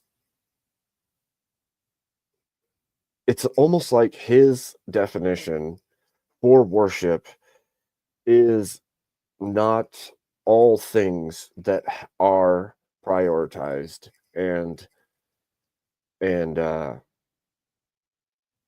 attended to are worshipped, but worship has those things in it. It's like it's a weird detachment that he's created in this definitions terminology.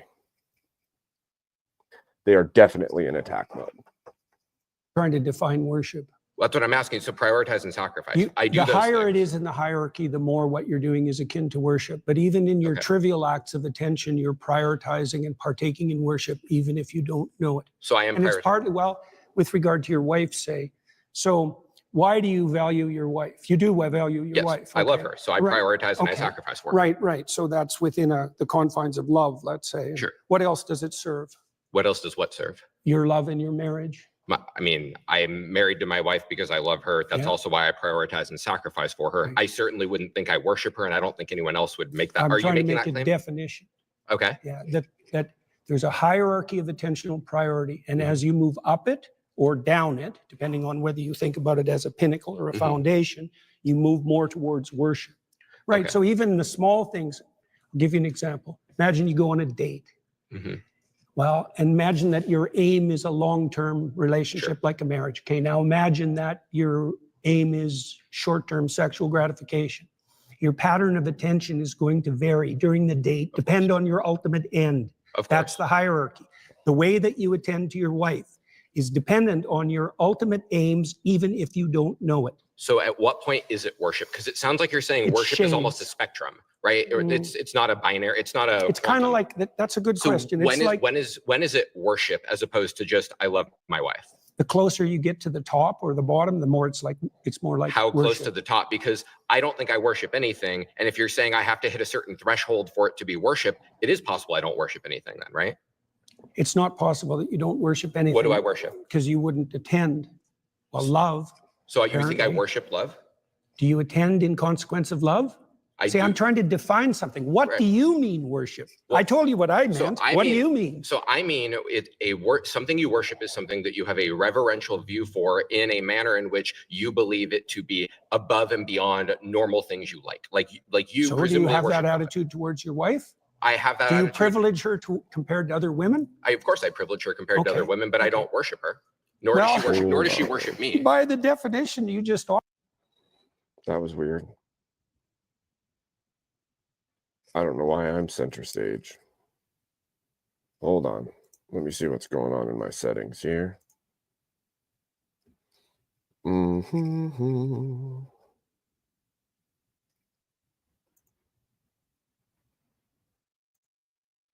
There. I don't know why it did that. Just popped it down. That was weird. All right. Now we'll continue. I think this guy is making sense, but again, it's the whole of what I said earlier. The definition that he gave didn't leave room for those things to be done without it being worship. And so the way that he did that did not help himself. So I'm trying to understand why you would leave zero room for that. Well, hey, Abe. How's it Does going, it just my shoot me? good sir? Hmm? Does it just fire me right in now? No, I pulled you up, but Did you pull me up? Okay, it looked instant. Usually there's like a couple seconds where I'm Yeah. down for a second and then I pop up. But this time it just looked like I was like, you well, hello, eh? Hey, buddy. So it was funny. I think when you jumped in, it pushed me to the center stage and closed the video some, and then I was like, "What is happening?" And then I pulled you up, and I'm like, "I don't." Oh, yeah, okay. that was weird. I gotcha. But yeah, how's it going? It's going all right. I am also streaming. So I saw that. We're figuring out how to tie all this in now. Yeah, it's kind of working. awesome. It's working, buddy. We're doing it. Yeah. Yes, a dual show. So, I don't know how much you've caught of this. What I've been. I have seen none of reviewing this. but, well, it's been interesting. It's been interesting. This guy kind of latched on to the last one's argument line, but they're definitely in attack mode right now. There we go. Okay. So for me and let me know if all the audio is good. I think I've got it set up right now. Like I think we're good. And the way that we have the circle on yours, it's actually not catching it because I'm doing chroma on the TV beside me. So there's none of that weird reverbing happening, right? Oh. I think we've got this. This might work, dude. That's pretty clever, actually. I see it. I have you pulled up on my phone, and I was like, that's me on that little TV. That's blowing my mind a little bit. That's kind of awesome. Okay. Doom, stream the tab in yours. Stream the tab. Are they able to hear on your end? I can hear. I don't think they can hear you. I think that's the issue. I see. It's okay. We're figuring it out. It'll be slow. Yeah. Slow. It's all a learning. Oh, wait.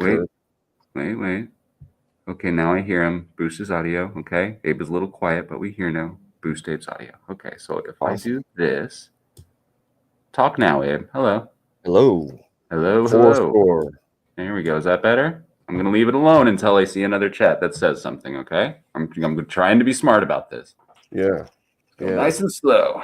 So, we've got Lobster Man talking to a bunch of atheists on TV. Yeah, it's been interesting. Fair.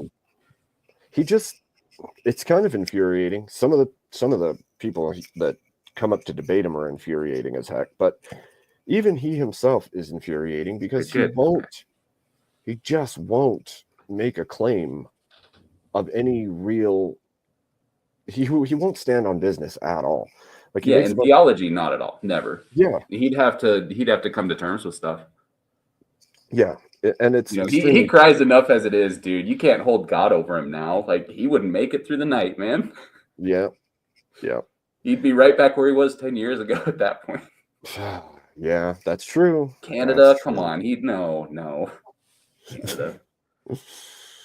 I don't know, man. It's what up, Rob? It's sad because there's so many opportunities in these debates that he could have stood on business and done so freaking well, and he just misses the opportunity and shoots himself in the foot because then his argument falls flat. And it's like, if you had just stood in the belief that you obviously act as though you believe, Mhm. then you could argue through these things with the uprightness that you teach people to have. But because you won't, and because you're going to give vague definitions for everything, you're going to get attacked repeatedly, and then neither side is going to accept you. Well, I mean, like that's just the space that he lives in, right? Just anonymity and amorphous thought, weird Jungian. That's part of it. It's too much young and not enough of anything else. Bucko. Yeah. Listen here, Bucko. Yeah, like whenever people start impersonating him, I feel like that's whenever we really start getting good like taglines. Jim Bob. Oh man, Jim holy Bob's crap, so good dude. at it. So like his short, he has a short of him where like he's got a scarf on and then he's like AIing his face poorly over him, and he keeps saying 1 dot, 1 dot. I don't know what it is about the 1 dot thing. I've never actually heard Peterson say it, but there's times where I'm just like outside, just 1 dot, and I'm like, if there's anyone around to actually hear me, I think it's an fucking old insane. one, but it's freaking funny.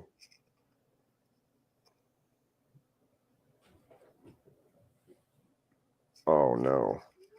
So Robert. what? We're a little more than halfway through this now. Yeah. He sounds tired. He sounds real tired at this point. He does. And his demeanor is obviously he gets angry so easily. I don't know, man. He's not what he was, that's for sure. He gets red real easily. Yep. He's turning into a lobster. He is. Serotonin. Yep. He's trying to get that serotonin back up. One drip at a time. He figures if he can beat all the others, he'll have all the serotonin, and then he'll be the serotonin king. I'm here for your serotonin. Yep. Starting to get like a weird Peterson Mad Hatter going on. Yeah, he's gonna be like Cell from Dragon Ball Z, and he'll just come in and suck the serotonin out. Yeah, with his tail. Yeah. Yes. With his chimpanzee snake tail. You're just a chimpanzee with a ball of snakes in you. All right, I'm gonna play this a little bit more, I guess. If you have some offered, yes, you do. Because you just offered a definition that involved prioritization and elevation. Well, and thinking that she is divine above and beyond what a normal natural phenomenon can be. Not other women, no, beyond any human being could ever be. I will prioritize her over any other human, but I don't think that she is some You're making the assumption that only the thing at the top or the bottom has anything to do with worship. And I'm saying that's not true. It's a hierarchy of prioritization. And there's either something at the top or the bottom, depending on the metaphor, or you're fragmented and confused. Those are the only. So, like, that point is a decent point. Because you can still have things you're worshiping that are not supposed to be in the place of worship. I agree. Oh, yeah. With I mean, what anything he's except saying. God. I agree with what he's saying, but if he had placed himself squarely in, I am a Christian and I do believe, and these things are false idols because they're being put in a place they don't belong, this argument would have legs. It doesn't because he won't. He's not a Christian though. He won't claim it. Like Peterson hasn't come out as a Christian. No, but his wife is, and he'll talk about their journey and her finding healing in the church, but he won't healing himself. Well, she had a battle with cancer and came to the church, and now as far as cancer I gone? know, well, I don't know the whole story. I just know that. I mean, even if though, like that's not part of it. You know what I mean? Life is pain, right? Like it's not about this one; it's the next one. So, like, even if there are like the people that go out on the street and push you on your forehead, and now you can see good again, like that doesn't, you know, right? Like, is it orthodox or not? Like that's really the question. Well, once you get to Christian, it's like, all right, are you orthodox? Like, that's really the next one. True. So what is some Lutheran Canadian something? I don't know. I have no idea. That's Well, my I think guess. I think it's Catholicism. Oh, the real guilty one. Okay, yeah, got it. I, as far as I know, and that one kid earlier said, "Don't you go to Catholic Mass? You attended recently, didn't you?" And a bunch of other stuff. But regardless, it's like I don't. If he stood on any claim, even if it was just Christianity, yes, I believe. If he stood on anything, all of this would have more weight than it does currently. Yeah. Like false idols, all of the stuff doesn't have any real meaning if he isn't claiming that he's Christian in the first place. Like it means he nothing still to have comes from like a completely subjective worldview, right? Like he's got nothing to stand on. It's just practicality. I'm not even sure. Because there's no definitive claim made. So like he's trying to psychoanalyze a God he doesn't even believe in. It's weird. And he's going up against atheists for why they should or why they're wrong about not believing. What is this? Well, who put money behind this one? It's like standing outside and arguing that people don't believe something else. Like that's what it feels like, because you won't stand in it. And then you make the claim that things like atheists don't, what was the first one? I can't remember at this point, but like atheists don't understand the God they don't believe in or whatever. And it's like, okay, but you won't claim that you believe in him. So at which point are you saying anything? Yeah. Because you can't, they don't understand the God they don't believe in if you're not saying you believe in him. Right. Like that's a weird standpoint to be in. Yeah, but I do agree with it's this. like me asking atheists why they're not Buddhists. Right. It's weird. Right. Yeah. But this point wasn't a bad one. The fact that when you prioritize things above all things that don't belong in that position of prioritization, then that becomes a false idol. But of course, he can't make that statement because he hasn't claimed that he believes. So I don't know, man. I mean, he can claim that it's been claimed. You know, that's true. That's about it. True. But I mean, like honestly, like if he's got no skin in the game, then I feel like he's just gonna kind of combine all the Christian stuff. But really, it's just a God, right? It just becomes platitudes at that point, then. Right? You're just standing on platitudes that have no foundation at that point. I don't know. Anyway. The options. So let's say you're either going in many directions, okay, or you're going in one direction. So let's suppose I'm fragmented and confused. Then you agree I don't worship anything. No, then you'd worship multiple things. So what's the threshold when it's worship, right? I prioritize a lot of stuff. I said that the closer you get to the pinnacle, or the closer How close? you get. Can you give me some sort of metric? How close do I got to get to this pinnacle? Do you know the difference between cheap literature and deep literature? Yes. So, oh man, it's kind of mind numbing. Because like, if you're not, what's the metric? Well, he hasn't defined any metric really at this point, because you have no legs to stand on, Jordan Peterson, because you haven't given a solid foundation to even measure from. How can you have a metric for what's too high on the prioritization ship to even give the foundation of where we're measuring from?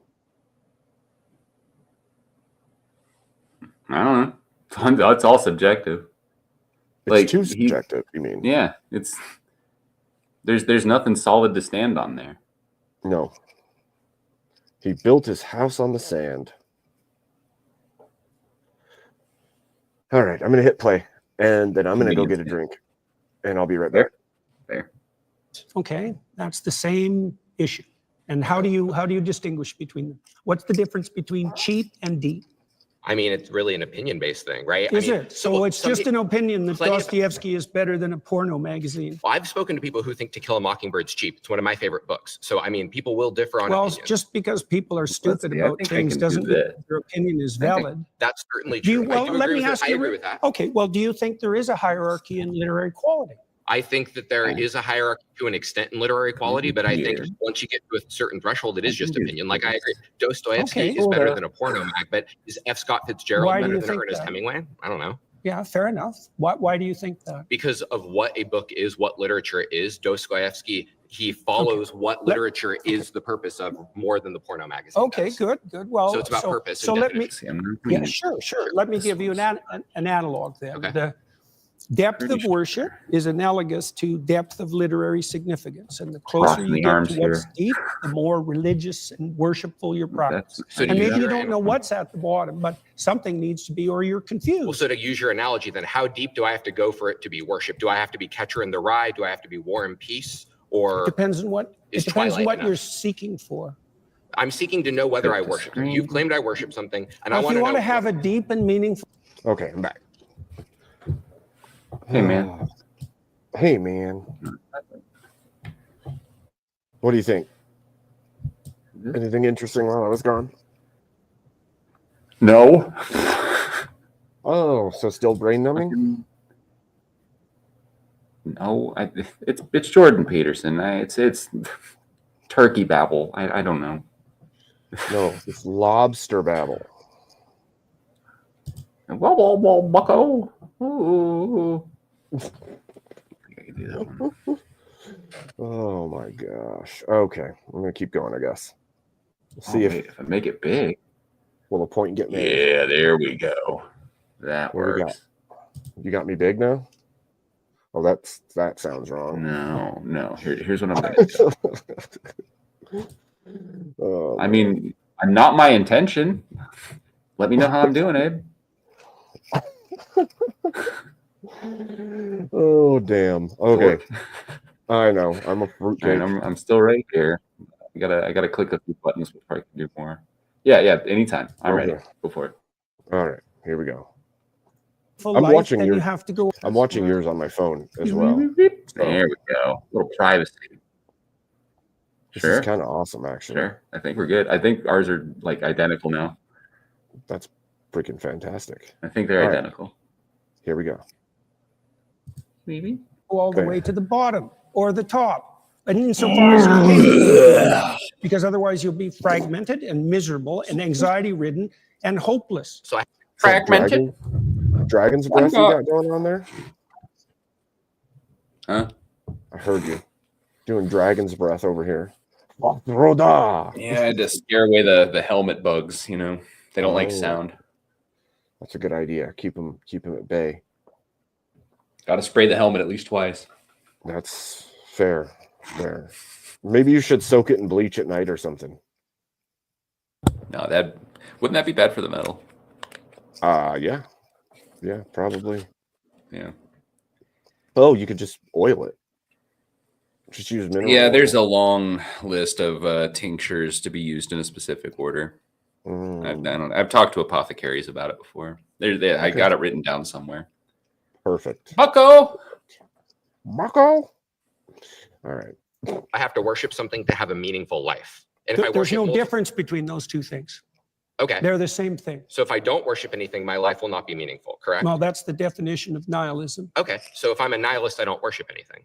That's true. And then you. Oh, okay. You just said everybody worships something. I think you just agreed there is a class of people that doesn't. Well, they're incoherent in their worship, and hand gestures like that aren't going to help. All right. Yeah. Okay. Look, They're if you're incoherent and fragmented, And then he what happens immediately is does you're- hand gestures. And hand gestures aren't going to help, Bucko. Let me show you how it's done. You flitter them around. Let me cast this magic real quick. Don't notice You anybody. got to increase the volume when you get the hands involved. One dot. Oh my gosh, that was so weird. That was weird. He Rewind got that. him though. Give me 5 seconds back. I want to let me see that one again. Better than Ernest Hemingway? I don't know. Yeah, fair enough. Why do you think that? Because of what a book is, what literature is. Dostoevsky I went way back. just said everybody worships something. I think you just agreed there is a class of people that doesn't. Well, they're incoherent in their worship, and hand gestures like that aren't going to help. That was such a minimal hand Look, gesture. if you're incoherent, Then he immediately starts twinkling them down. Like, let me show you how it's done. This is how we do it. I think I it come was from the trying. land of hand gestures. I was. You merely adopted the hand gesture. I was born in it. I think he was trying to say your excuses don't help you, but he said hand gestures instead, and it's like that was incoherent, my friend. Is he completely like? Is that a completely subconscious thing that he's doing? I think so. Does he even realize his own? There's no way. There's no way he watches back his own stuff. First of all, his anxiety is way too high. Look at the blood pressure. Look at the color in his face. He's gonna pop soon. Like, he can't watch his own stuff back, so he's never seen his own hand gesture. Dude, he doesn't know. He doesn't know. I think he's too neurotic to go back and notice these things. Probably Molded by the hand gestures. I come from a that's- long line of lobsters. We waved them so- around. so ridiculous that he makes that statement and then does keyboard fingers like Lobster mating dance. that's what it is. It's a serotonin summoning ritual. That's what This that is how I'm going to attract your mother later. We give her the old lobster dance. Oh no! Little click clack, click clack, click clack. Oh no! Okay, let's see what these incantations do for him. Incoherent and fragmented and aimless, which is what happens if your objects of worship are unstructured and chaotic, then you're going to be anxiety-ridden and without hope. That happens. That's a technical argument. But there's happy nihilists. Oh, How do you explain that there are happy nihilists then? Because Well, you just said the happy mere nihilists. fact that you state that I went from, dude, this sucks, nothing matters, to, dude, this rocks, nothing matters. You know, like there is a difference. You're muted. Can't hear you, sir. Mr. Dinkus. That was bad. Anyway, happens to me all day, all fucking day. Every time, like I go to open a drink, I mute myself, open the drink, and then I'm still muted and forget that I'm muted. It's so dumb. So that right there, like, yeah, sure, there's happy. Happy is not like a constant state. Hold on, Abe. I got to do something real quick. Okay. Turn that on, turn that off, switch this over. Chris, good to see you, man. Good to see you, bud. Where's Chris? He's on yours. All right, where were we? I don't remember. I saw him over here, so I played him a little Mimi. Anyway, it's very kind of you. Yeah, I think happiness is a very funky metric to use for just about anything, because happiness comes and goes. It's not like a constant state, right? Do you know where we get the word from? Happiness? Happy? I don't remember. Because happy comes from happiness, right? Yeah. And happiness we get from happenstance, which is just luck. Right. What happened? What happened to you today? Yeah, comes and goes. Yep. It's happiness is found in moments. It's not found in longevity. You know what I mean? Yeah. It's not. Well, just it's there a all frame the of time. mind, dude. Like, you can be. There's people who are happy in jail. They love prison. You know. Absolutely. Well, and that goes to like Paul's statement to be content wherever you are. Like, he's in prison and he's writing, and he says to be content no matter what. No man, a long time ago, I thought there was something chemically wrong with me, and I went to a therapist one time, right?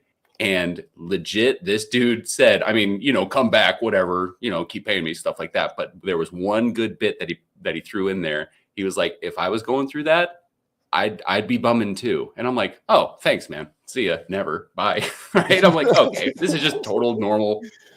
Bullshit, right? Like, I could understand if like everything was going fine, but like, dude, if your life's shit, you're not going to be happy about it. No, you're not. So then it's like, oh, okay, yeah, cool. Whatever. Yeah, that's how it Dude, works. if monks can do it, I can. Whatever. Yeah. But yeah. It's just Yeah. it's just a frame of mind. Are you It happy? is. Yeah, sure. It's a frame of mind and being real and honest with yourself too. Like there's a saying, the map is not the territory. And what it's saying is the world is not what you think it should be. It is what it is. And you have to make your thoughts more congruent with reality, because the less you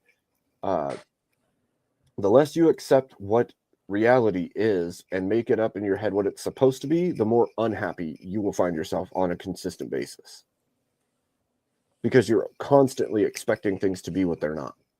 Well, like, I don't know, man. Emotions are funny. They are. But like happiness kind of stands out, you know, because you Yes. can be mad and happy at the same time. You can be sad Yeah. and happy at the same time. It's weird. It's a like that weird one one. kind of overrides the others. It's got a higher agency or something. It can. Yes. But I mean, I guess you can be angry and sad and disgusted and all of them all at the same time, always, huh? So that doesn't Emotions are messy. doesn't really follow. That's the Switching truth some of the stuff matter. around here. So Okay. All right. All right. It should be big me, little TV, but doing full screen. So let's cut out the full screen. Here, let's cut this off for just a second. Go ahead, Abe. Don't mind me. You want to keep going? Yeah, please do. That there are happy nihilists doesn't make it true. Like, what's your evidence that, how do you measure nihilism, and how have you associated it with happiness, and what's your definition of happiness? Have you compared them to religious people? Because if you do, by the way, it's clearly the case that religious people over the long run have better mental health. It's a well-documented fact in psychological literature. Sure. So your claim is just a claim. It doesn't stand on anything. So you disagree with the claim that there exists even one happy nihilist? I didn't say that. Okay, would you agree there exists at least one happy nihilist in the universe? It's not a question that has We any didn't meaning say as that. far as I'm concerned, because Okay. it depends on what you mean by happy, and it depends on the duration that you're trying to calculate over. Now, What do you mean by happy? What do you mean by mean? I didn't say happy. Jeez. Like, I get where he's coming from with the question. it'd be but, cool like, if you they do ever it too defined much. anything. Oh Yeah, my it'd be God. cool if they ever defined anything. Yeah. Words have meaning. It's funny, I am very careful generally in listening to what people are saying, because I want to understand. And a joke that my wife and I have is words mean things. And we say it to each other because there's a strange happening in our world where people often say or use words incorrectly, or say all kinds of things that they don't actually mean. And if you're going to say it, you should probably mean it. And words have meaning. And it's like a little quippy joke that we say to each other, because we see it all the time. People just saying all this stuff and then they don't mean anything of what they've said. So here, let me turn myself back on over here. Boop. There we go. That was the one thing I forgot. Hi, man. Hi, how you doing? What's up? Yeah, I'm all right. All right. I'm taking care of this guitar now. So. Oh, the hockey stick? Yep, yeah, the hockey stick. This thing's cool. A lot of it's custom. Like, I'm pretty sure the pick guard is custom. I can't find one. I can't find one to replace it. I hate the color. I really don't like it, but I'll paint it. The P90s are custom. The push pull is custom. You put tune locks on it. Somebody loved this thing. Why don't you paint It's it? mine now. I'm reaping the rewards. I'm reaping all the benefits. This thing is mine. Oh my gosh. All right. Look at Parker being all smug back here. Super smug. I'll see you, Chase. Here. I think I got one. Here. I'll probably do one more. All right. I don't know if you're still here or not, but here you go. Yep, go for it. now and then there's probably some deluded soul who thinks he's a nihilist who's momentarily pleased with himself. But as a long-term strategy to deal with the future, to get along with yourself and with others, it's sadly lacking. That's why Nietzsche warned that when God died, as he announced in 1850, that people would be flooded with pointless, anxiety-ridden, hopeless nihilism. And that was what would attract them to for example, to the false gods of totalitarianism. What did he just is say? Exactly what happened. That's why when Nietzsche said that God is dead, that people would be attracted to totalitarianism and nihilism. Okay. Nietzsche. All right. I thought he was referring to God referring to being dead. Well, and isn't the... I didn't think he was talking about Nietzsche for a second. It's funny because I think, isn't the full quote, God is dead and we killed him? And he's literally talking about the idea, the mental framework of God. And then it would lead into people needing a superior moral undergirding that man would have to create, and that because of that we would be shepherded into totalitarianism and nihilism. Yeah. So, yeah. Anyway, he knew what he was doing.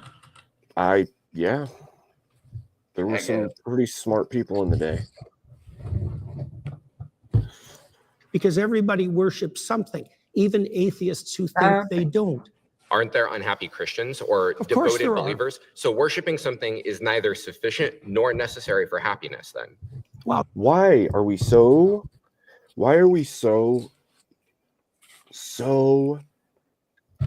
attached to needing happy all the time? That is a new thing that I hate.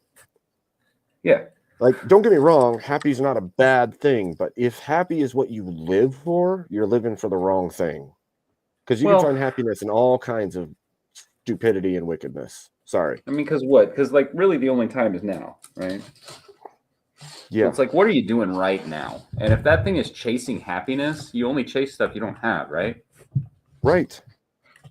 It just leads to be happy. Right. It just leads to a perpetual the grass is always greener mentality. Yeah. Just be happy. It's so dumb. It's so dumb. I'd be the worst therapist, dude. Yeah.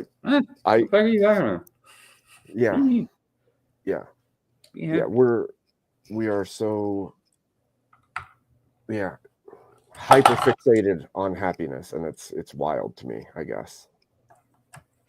Like, don't get me wrong, being happy is it's totally, and then there's the whole mental framework that you can be happy with less. You can be happy with harder times. You can be happy in any circumstance, but you have to choose how you're looking at the world. And if you want happy, you got to change the story that you're telling yourself. You don't need to change. It's a mess. Yeah. Humans are a mess. It definitely turns away from why am I never happy to why do I never see how happy I am. Right. Right.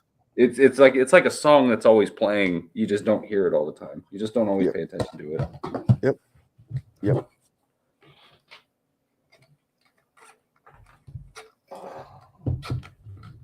Oh, worse noises. Oh, that's crazy. All right, here we go. Let's see what else he's got to say.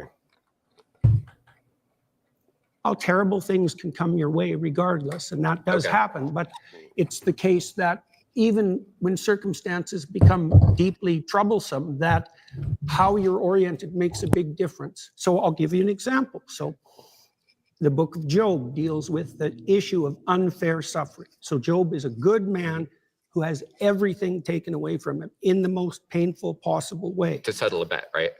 With Satan, yes. And so he makes the axiomatic presumption that he won't lose faith in himself or in... I have to stop it right there, actually, because I hate that framing. To settle a bet with Satan. That's such it's a pedantic way of even looking at the situation. Like, this is because Satan wanted to know, and so God let him found out. Like that's all that was. There was no bet. Right. God says, this is my upright servant. Have you considered him? He's proving a point. The whole view of suffering is off too. Yeah. Job never suffered. Job never suffered. He just had messed faith up. the entire time. He knew what was up. Even if, like, okay, the part that really skews that whole story is the fact that Job got a whole new everything at the end. You know, he got like what people see as rewarded. And it's like, no, it's just that's just what happened. Like, right. Even if God took everything in the worst way and then just took Job himself, yep, he still would have never suffered. God still would have won. Job never would have faltered. Like, right, it would have been the same story. Right. And I hate that there's this willingness by people to throw in, well, he got all the stuff at the end. Okay, he didn't know he was going to get anything at the end. He didn't know any of that. We don't know the future. So to him, all this horrific things are happening to him, and he has no idea that he'll be rewarded at the end, besides the fact that he is following the God he loves and is willing to go to the grave for it. Yeah. The reward at the end isn't in sight of the one who is going through the tribulation at the time. So, well, like the reward wasn't getting all the stuff back either. You know what I mean? No, like that's not a reward. That's just how his life went. It's just what happened. Right. It wasn't the reward. Right. Ugh. Bang bang. Jeez. All right, here we go. The spirit of being itself. And that helps him remain calm and forward looking through his time of trial. Doesn't he absolutely curse God? No, his wife tells him to do that. Thank you. Yeah, good.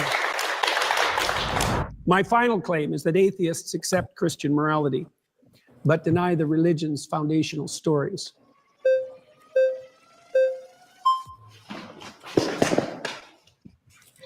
Hi there. It's very nice to meet you. What's your name? I'm Ian. Hi, Ian. Yes.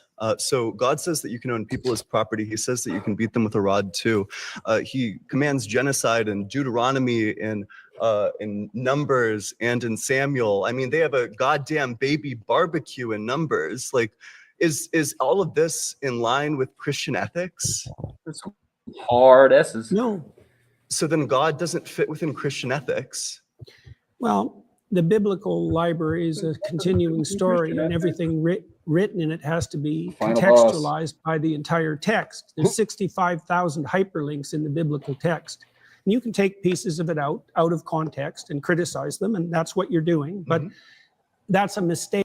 Right, Rome? Like, that was quite the intro. He came in for blood. That's what that was. Absolutely.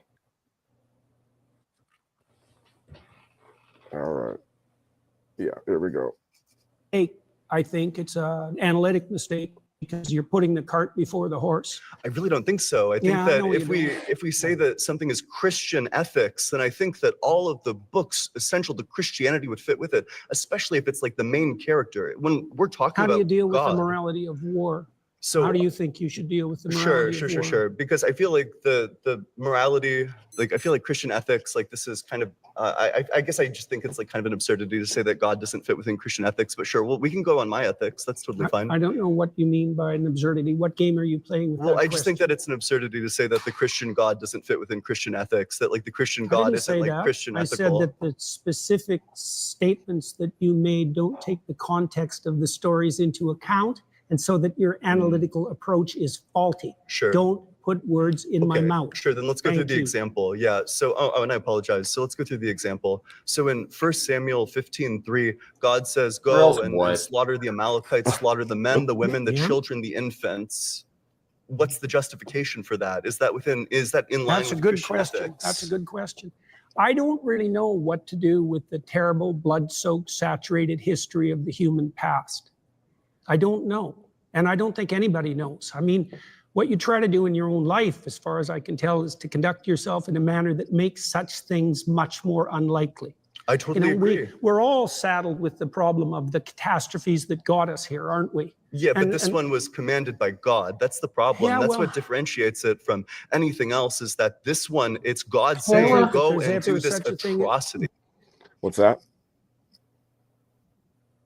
He tried to get a word half out and it came out as hella. This is So what? I mean, to whose standard? Who feels what? How does it make you feel, buddy? What? You know, Yeah. like, okie Yeah, who's- dokie. it's just it's a constant measuring, and by whose measure? Like who? It's so. It's a lot, man. Yeah. It's why me? Why me as a human being? I guess. Here we go. Yeah, go for it. Do you think that there's ever such a thing as a righteous war? I'm skeptical. I'm not sure. It would probably be situational. Well, right. Fair Yeah, enough. but I this mean, one people, certainly wasn't a just war. The context for the Amalekite slaughter is that 400 years earlier, they fought one battle, which they lost, and God says, that's it, I'm going to wipe them off the face of the goddamn earth. And then 400 years later, he Yeah, no, but okay, good try. commands the Israelites to genocide their great grandchildren. That's not a just war at all. And also, a genocide is not a war. Do you think there's a single person in that room that's happy? They don't look like it. They look like they get a laugh. Do you think they're all struggling to find happiness? They're all curious themselves. That's why they're all here and doing all this. No, I think half of them at least are there just to take a shot at JBP. Yeah, to find happiness. To find that'll make them happy. That Go ahead. Yeah, I guess. I don't know if that's actual happiness or if it's just brain chemistry. Yeah, Rob said it pretty good over here. 100% of none of them are happy. Yeah. 100%. All of none of them. All of none. Yep. That's a good way of saying it, actually. This kid who's sitting there now is making sure to be as big of a, I don't even know what, as he can. Yeah. Even just the word choices on purpose is just to elicit a bad response on purpose, rather than just arguing it out. You know. He could have at least chose a different polo. Or haircut or face. Huge. I don't know.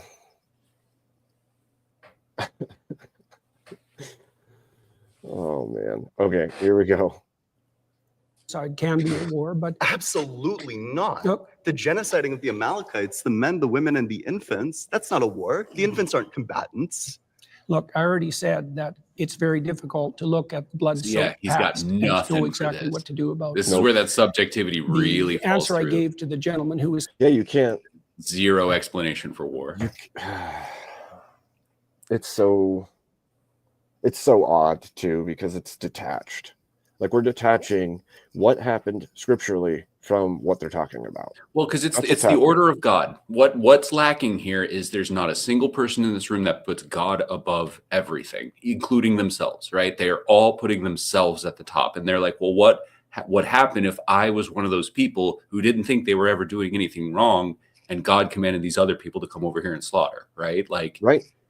They're not. You can't make that argument unless you're putting God above everything. It's like, sorry. Right. Well, it's what the man wanted. Well, here we go. And There it JVP is trying to firmly settle this on human history, but like that's going to fall short in every metric. So like, it's that whole thing of you're not standing in it, so you can't even defend it. You can't even defend the faith because you're not in the faith. So right. Crikey. The Christ consciousness, yeah. We need EB3 on this.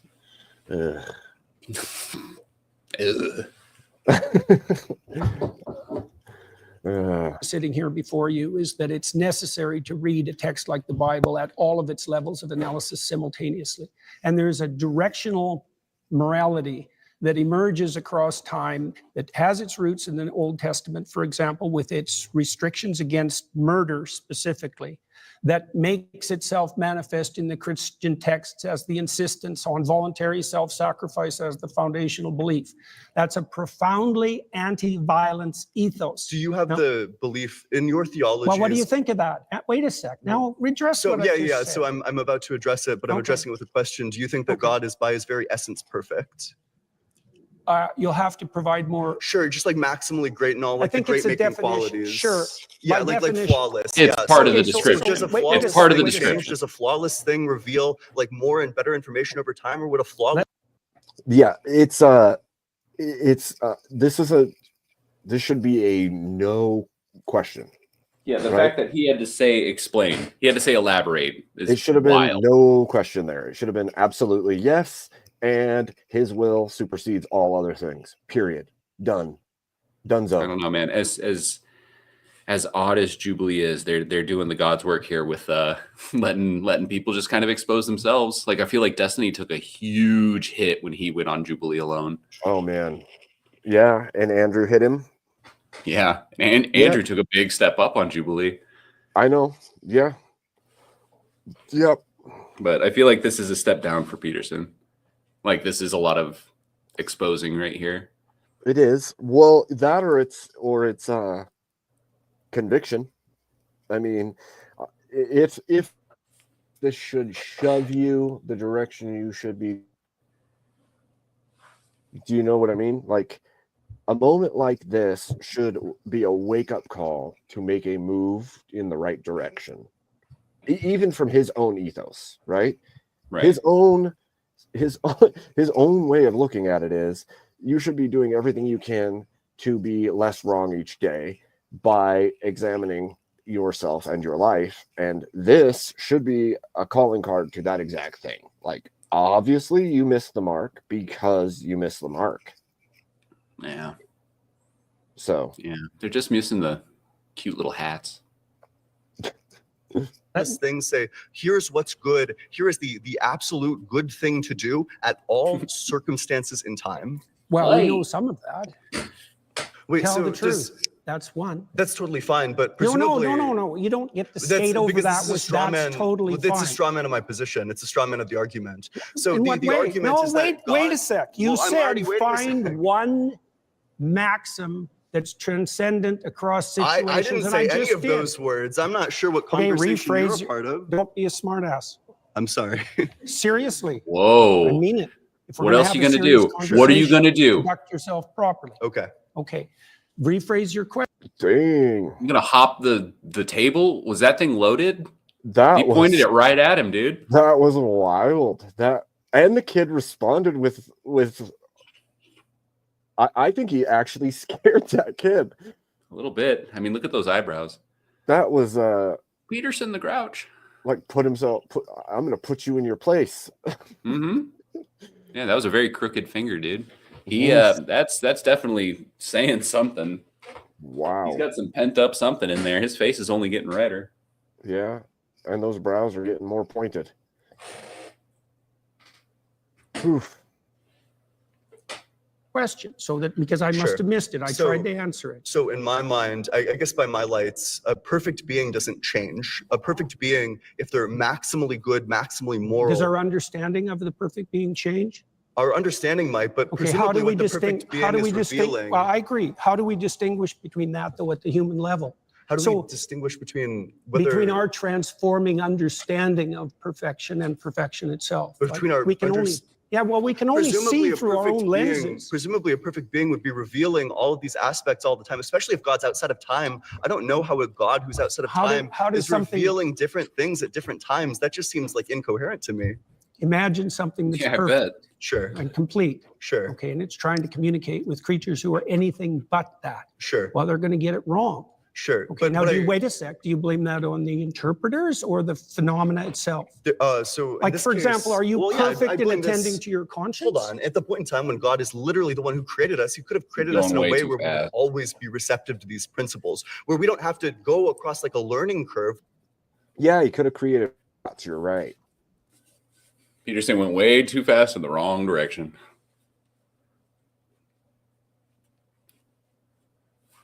Okay. screen, my stream doing something weird? No, you're fine. Okay. Because I thought mine like showed it like it was loading and stuff. So I hate when it does that because I can't tell what it's showing other people during that time. You know? Yeah, man. All right. Let's see what else this child has to say. Is impossible because Wait if a sec. Let's well, not go wait, to because that yet. you threw free will into the mix. Well, that was the answer to your question. Yeah, and you I'm said, saying why that's wouldn't God? incoherent. Well, you know, It's 1,000 contradictory. years of deep thinking philosophers would disagree with you, but Yeah, have and it your way. 1,000 years of, or at least like the last 50 years of philosophers would disagree with you. These analytic philosophers, people like Graham Oppie make arguments about the incompatibility of omniscience and free will, that if God created this world, if he chose this world instead of that world, then he makes it causally inevitable every single action that you are going to make. If he made a world where we were just electrons in love, then none of this would have happened. But by making us in this world, knowing exactly what's going to happen in the future, it makes all of those events inevitable, which means that they're all causally determined. Dude, that which would've means that we have sucked. no free will if you believe in an all-good God or an all-knowing God that made everything. Well, have it your way. Okay, cool. I So don't- then the I free will don't- of the Odyssey fails. Well, it fails for you. That doesn't We were mean just you did- electrons in love. Oh my god, Man, that's such a weird thing. I fucking hate that. It's so weird though. Like when people make that claim, because somebody knows what will happen, it's already determined. Just because somebody knows doesn't mean it's decided for you. I Yeah. don't. Well, I mean, whenever we start to get into that stuff, it's like if you can understand it, is it really worth it? You know what I mean? It's like, is God really just because they're suffering? And it's like, who are you to say any of it? You know, like we got no idea. Even if we have a pretty good guess that makes a lot of sense for us, who knows, right? Even just like as a parent, like you may know all the choices your child is going to make in any given situation. That doesn't mean you took their choice away from them. Like, Yeah, that is a good one to kind of parallel God consciousness to his parent stuff. You know, his kids are just blissfully ignorant. Right. And it doesn't matter why you need to get in the car. It just matters that dad says, get in the car. We gotta go. Why? Get in the car. Yeah. Yeah, exactly. Why? It's always why. Get in the car. Yeah. All right. Just proved it. I mean, Do you you want to tried respond to to the make argument? Yes, you tried to make a case for a causally deterministic universe. I don't think there's any evidence for that at all. Do you think that God could have created a different universe than the one that he created? I have no idea. Okay, so then there's going to be a double bind, right? So either he couldn't have done it, in which case he lacks a power, or he could have done it, in which case we don't have free will, because he chose made up this his own world answer instead there. of that world, making the events of this world instead of that world inevitable with Okay. his infallible knowledge. I don't understand where you're headed. Well, it just means that the free will defense fails. Like all this, like under Like your I said, view, if you under want your to view, have it free fail, will. no problem. I don't know why it's relevant to the issue. Do you acknowledge that under your view, free will doesn't exist? No. Oh, then do you want to respond to the argument? You'll have to phrase it more Sure, clearly okay. so that someone So- like me can understand it. Yeah, gotcha. So God already knows in advance everything that's going to happen, which means that by making this world instead of that world, everything is inevitable, which means that God's act of causing this world instead of that Inevitable world, doesn't mean determined. it's causally inevitable if God chooses this world instead of that world. Doesn't make it determined. Causally inevitable means determined. No, it doesn't. Absolutely, yes, it does. Well, have it your way. Okay. That's not the case. You've been voted out by the majority. Please return to your seat. PK, have it your way. All right then, Bucko, have it your way. Jordan, nice to Whatever, meet you you. win. Very zippy. What's your name? I'm Liam. Hi, Liam. How are you doing? I'm doing well. How are you? Not too bad. Good, I'm good. surrounded by atheists. My question to you, let me scoot in, would be, what does it Being one. mean to accept Christian values precisely, or Christian morality? It means to aim up as hard as you can, no matter what happens to you. Okay. Okay. So I think that Sometimes I think JBP thinks he's in an action movie. You can do it, buddy. Just don't quit. Like that lean in, Don't quit. brow furrowed. You do this. That's how you do it. It's like, what is going on with that? Listen, Bucko. Well, I don't know. He has some need to feel intimidating for whatever reason. He's I the guess. psychologist, not me. Yeah, I don't know. It's odd. It's odd behavior. I don't know. I'd It say. kind of feels like psychology makes you think about yourself more, huh? It's almost like, yeah, it's almost like a lot of things, actually. The human brain is a programmable thing. That's what I will say. Here we go. I think that that's a very broad definition of what Christian Yeah, but it'll morality come is. in handy at some point in your life. Right. But I think that many different like disciplines and theologies. Well, you asked for a truncated answer. I Right. mean, there's other ways of representing the Yeah. situation, but I wanted to give you something that was kind of foundational briefly. Yeah, that makes sense. It doesn't mean it's, exhaustive. Yeah. I could say that you would have to believe that Christ is God and he died for your sins, right? But that's in a very difficult way to understand. That's the same claim. Yeah. If there are other theologies and disciplines that have similar types of values, how then is that definition mean? Like, wouldn't those also be Christian values under your definition? That's a good question. I spent a lot of time studying different religious systems from all over the world and found multiple interesting layers of concordance. Right. So, for example, in ancient Egypt, their god Horus, who was the reviving god of the totalitarian state, he was the god of attention. Right. And the Jews hypothetically came out of Egypt, and there was crosstalk between Egyptian and Jewish foundational morality, and then that bled into Christianity. I mean, human beings all over the world have come up with moral systems that fit roughly into a pattern, and they're very usefully studied. I learned a lot about Christianity by studying Taoism, for example, like a lot. So I think you can make a case that Christianity formalized the landscape of good and evil more comprehensively. That's what you're going to say there? Than any other religious. I learned a lot from Christianity, from Taoism. The fuck does that even mean, Abe? Help me. I think I knew a guy like this one, actually. Don't get me wrong. I've studied my Taoism. I took Kung Fu for a while. Like, Tao Te Ching is a very big part of that.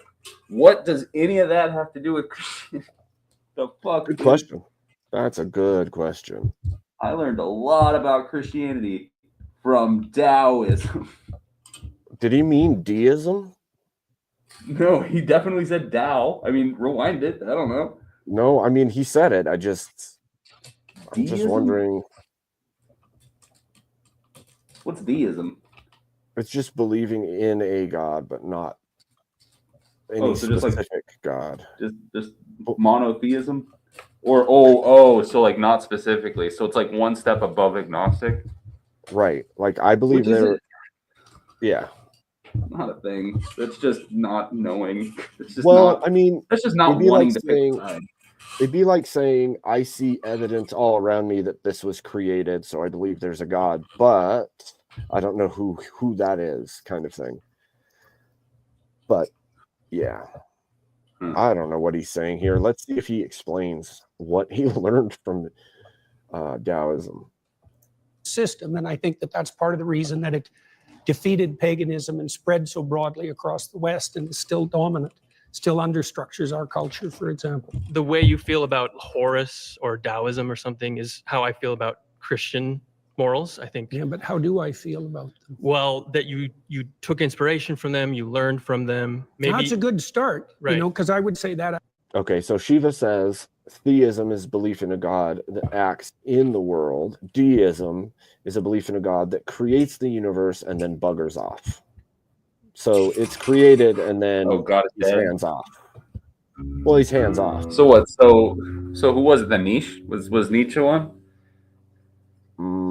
Was he a deist? No, I don't know that Nietzsche was a deist, but I know that some of the founding fathers were pretty firmly in the deist. Is that like where we camp. start to get like what is it? The Freemasons? Yeah, probably.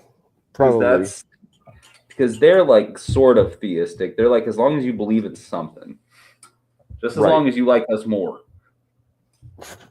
Right. They're funny. We should look at them sometime. The illuminated ones. All right. Cool suits. Actually constitutes belief. Like you said, well, look. Right. In Noah, in the story of Noah, right? Noah is inspired by the apprehension that all hell is going to break loose. Okay. Yeah. He regards that inspiration as God. Okay. Right. And when God comes to Abraham, he comes to Abraham as the spirit of adventure. It's inspiration.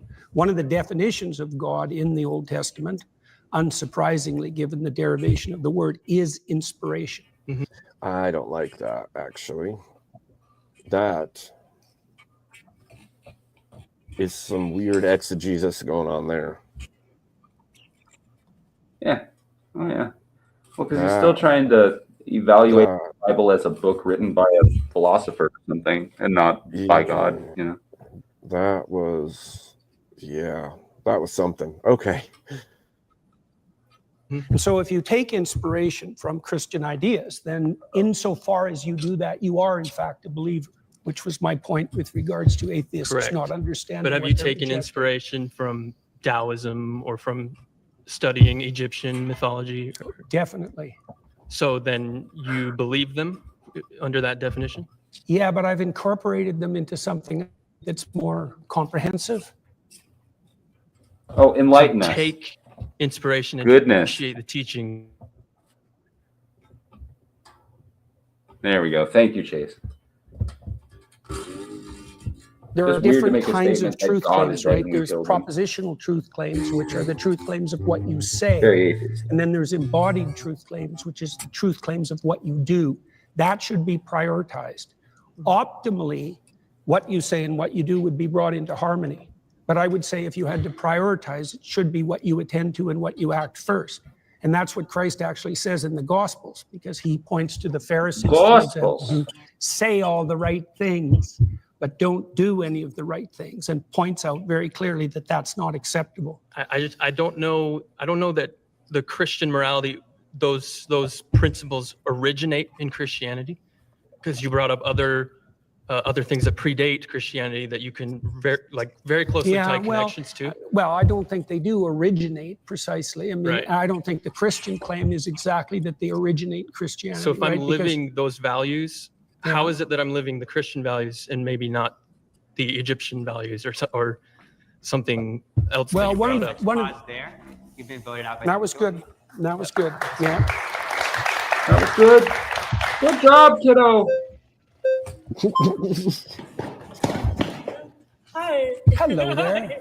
How you Earth. doing? I'm good. How are you? Good. What's your name? I'm Kumari. Ew. So I was Oh. curious about this like Christian morality that you're talking about, because a lot of my issues with What's with the Christianity clown have to do makeup? with Like, the that's base literal morality. clown makeup at that point.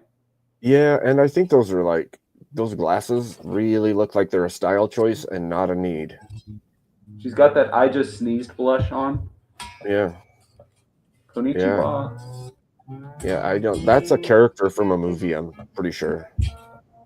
Black anime fans are Specifically the with weirdest. like the idea of like the rapture and how we see people that aren't going to come up with us with the rapture, and that concept of heaven and hell. I don't really agree with that morality, but if you could explain that to me and how I do agree with that, I would love to like hear. Well, your I opinions. can't explain the rapture to you because that isn't something I concern myself with, and that's more of a That's true. sectarian belief than something that's central to Oh. Christianity. Now, there's all sorts of evangelical Protestants who might just What?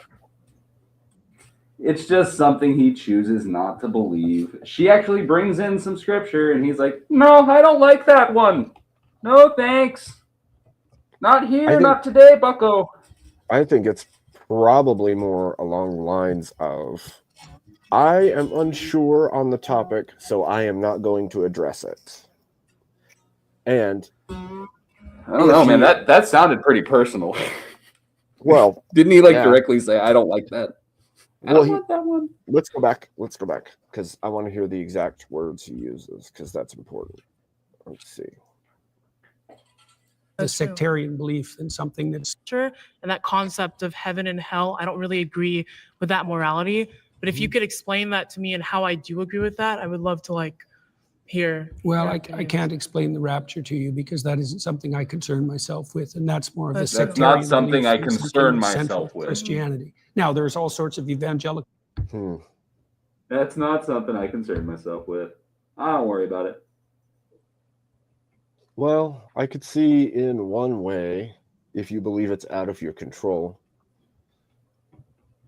I don't know. That's a weird statement. That's a weird statement. He's not That's a concerned. word phraseology, man. You leave it to a For psychologist. Protestants who might just Yeah, I guess. disagree with that, but Yeah. that doesn't have anything to do with me. You asked a more deeper question with regard to, let's say, heaven and hell and judgment. Yeah. Yeah. Well, that's a tough one, right? I Here's mean, the whole. sin, to put it this way, sin is what puts you in hell, right? And so then you might ask, well, how do you know you're in hell? How about you do anything to get out of it? Can I ask you How a about question? you know that you put See, yourself look at there? how focused he is on hell. That's over intellectualizing a hell of a lot. Well, because he's saying that sin is what puts you in hell, and it's like sin is what keeps you out of heaven. That's how you need to see it, not what puts you in hell. Yeah, but he's also making it into a very carnal reality and not anything beyond that. You know, by saying it that way, you're saying sin on earth puts you in hell on earth, not the reality of biblical teaching. And so that right there is an over intellectualization and a physicalization of something that is very much bigger than that. So even from any Christian perspective, that's a wild. Like part of Christian morality. What do to you mean exactly? Sin as Like a part. the It's missing concept the of sin? okay. Yeah. It's derived from an archery term, and it means to miss the target, right? And so it presumes that there's such a thing as a central target, and that you can miss it in many ways. And the consequence of that will be your life will be ridden with anxiety. Your life will fuck be is he pointless. saying? People will turn against you. Don't believe in sin Yeah, at all. he's just looking at it as a self-help book. What if I believe that? Yeah, it's so. It's just he's like he's looking at the Bible as if it were chicken soup for the Christian soul. Yeah. That sucks. Yeah. Yeah, it's not a good look, that's for sure. Put it back up, Ed. Put it back up there.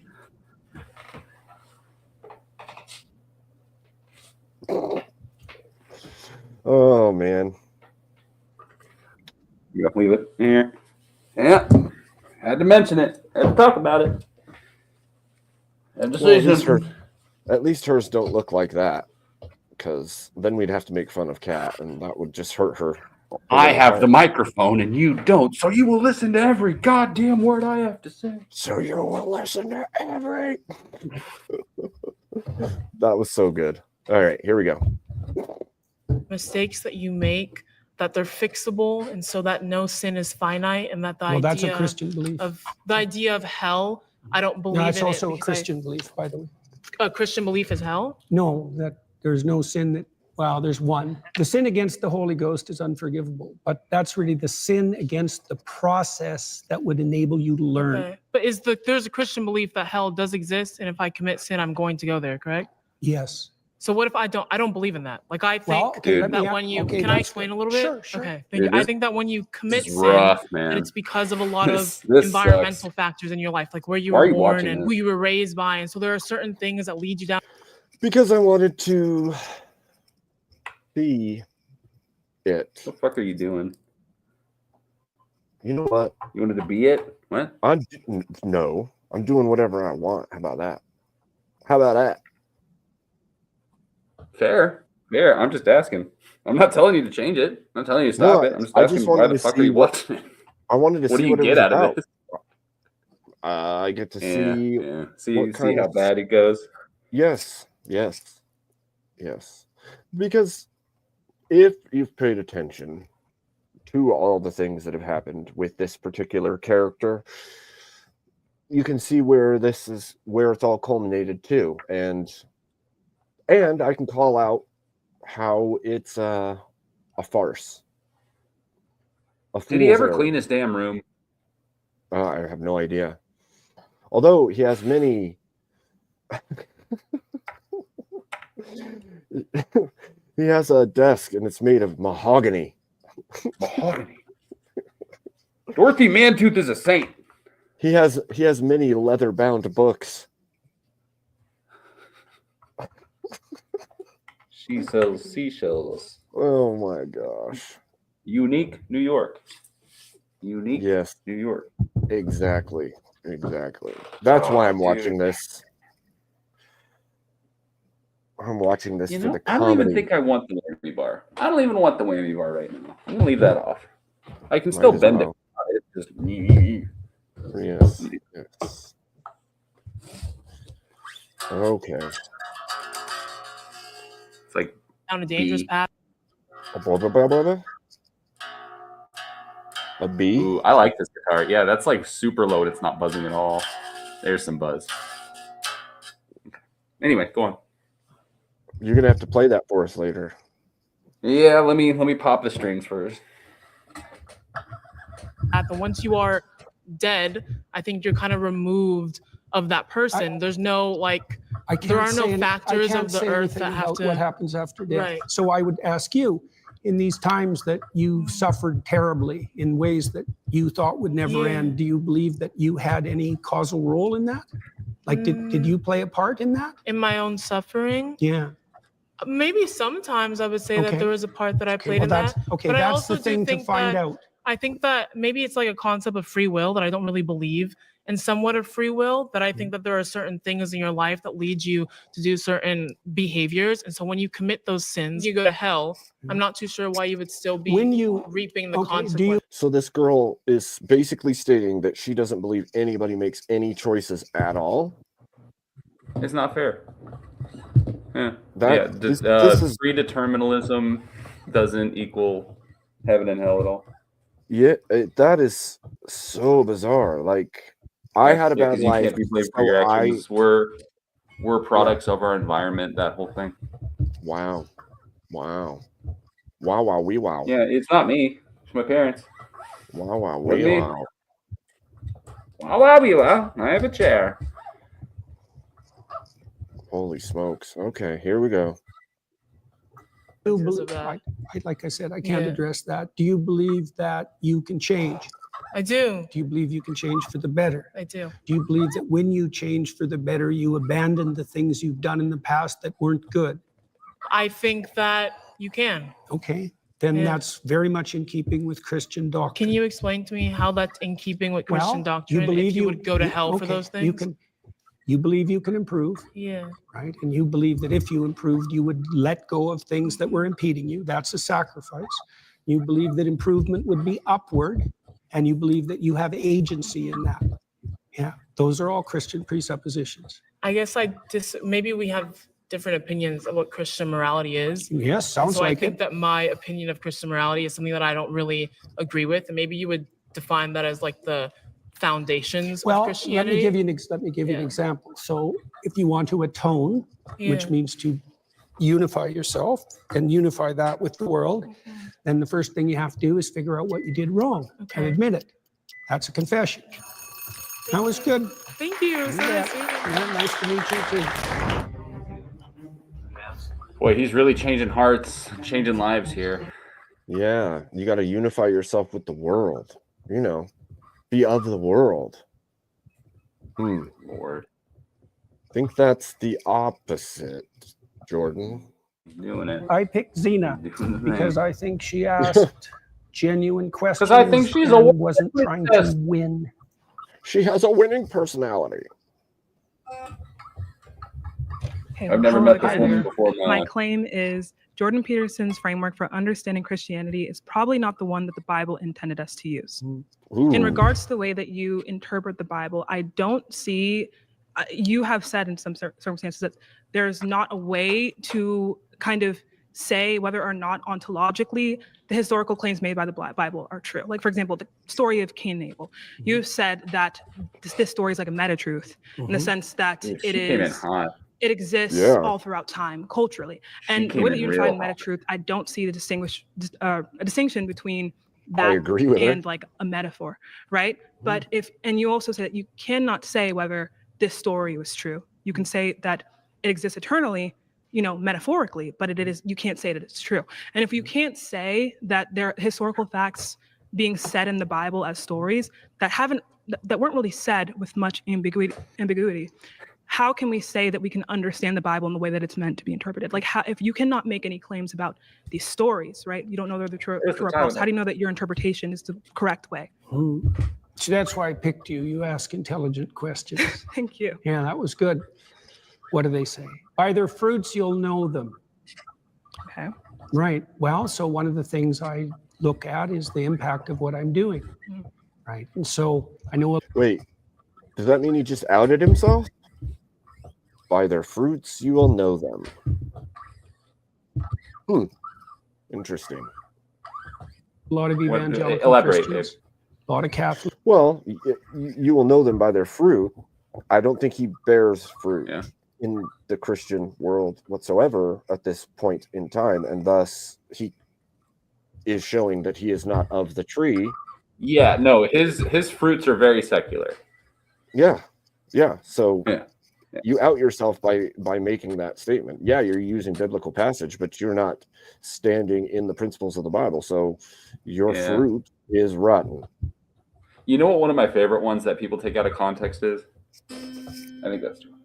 What? Sorry. Let ye without sin cast the first stone. I love that one. I love re-explaining that one to people. Yeah? Yeah, because everyone thinks it's don't be a hypocrite. And it's like, no, because if that happened, then nobody would ever correct each other. You know what I mean? Right. Then we would just let each other get away with whatever because we don't want to be hypocrites. No, what they're saying is literally casting us. Like they were gonna.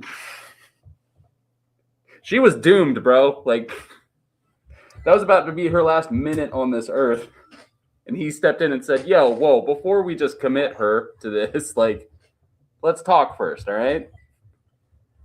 You know, like let's. It's more about being forgiven for past stuff rather than not being a hypocrite. It's so weird.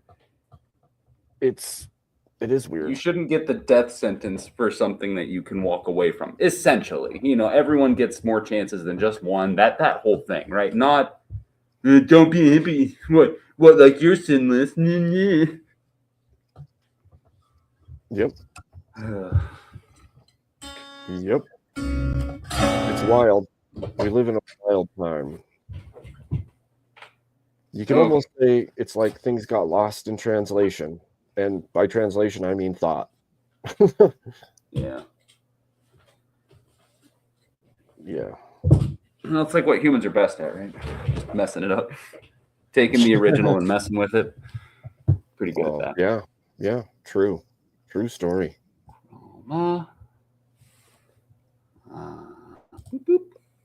Catholics, a lot of Orthodox Christians, a lot of people from other faiths. And they've told me, like many of them, that they found my interpretations very helpful and that it deepened their faith.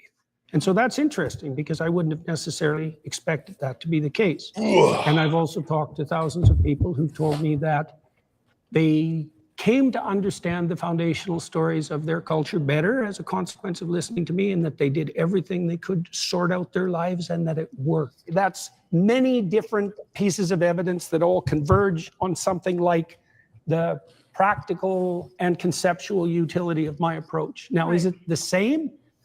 There is a lot of approaches to biblical interpretation historically, and what I'm doing is possibly less new than you think. Yeah, I want to make a claim on whether this evidence is enough, right, to substantiate whether or not your interpretation is going to, be more plausible, right? Be the most plausible, because in It's regards an open question. yeah, right. You bet. It's an open So question. in So regards to sad. how He's we interpret so the Bible and how sad. we see the Bible, something can add value to someone's life. An interpretation can add value to someone's life. Interpretation can connect you to your conception of what your faith is. But if it's the quote unquote interpretation that God does not intend, that can lead to a plethora. That's certainly the case. That's why the medieval Christians were so concerned about heresy. Exactly. Yeah, because they felt, and that's why the Catholics objected so much to the Protestant Reformation, because they believed that the fractionation of Christianity would result in an indefinite fractionation, right? Well, and that's exactly what's happened. Right. So yeah, that's definitely a problem. I think one of the foundational principles, for example, there's a foundational principle in the Old Testament of hospitality.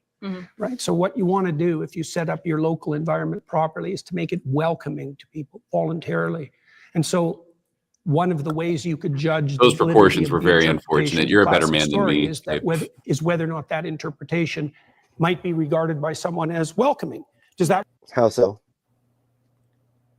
Oh, our friend from before had some screen time, and I gave an audible sigh, but like my mic was muted.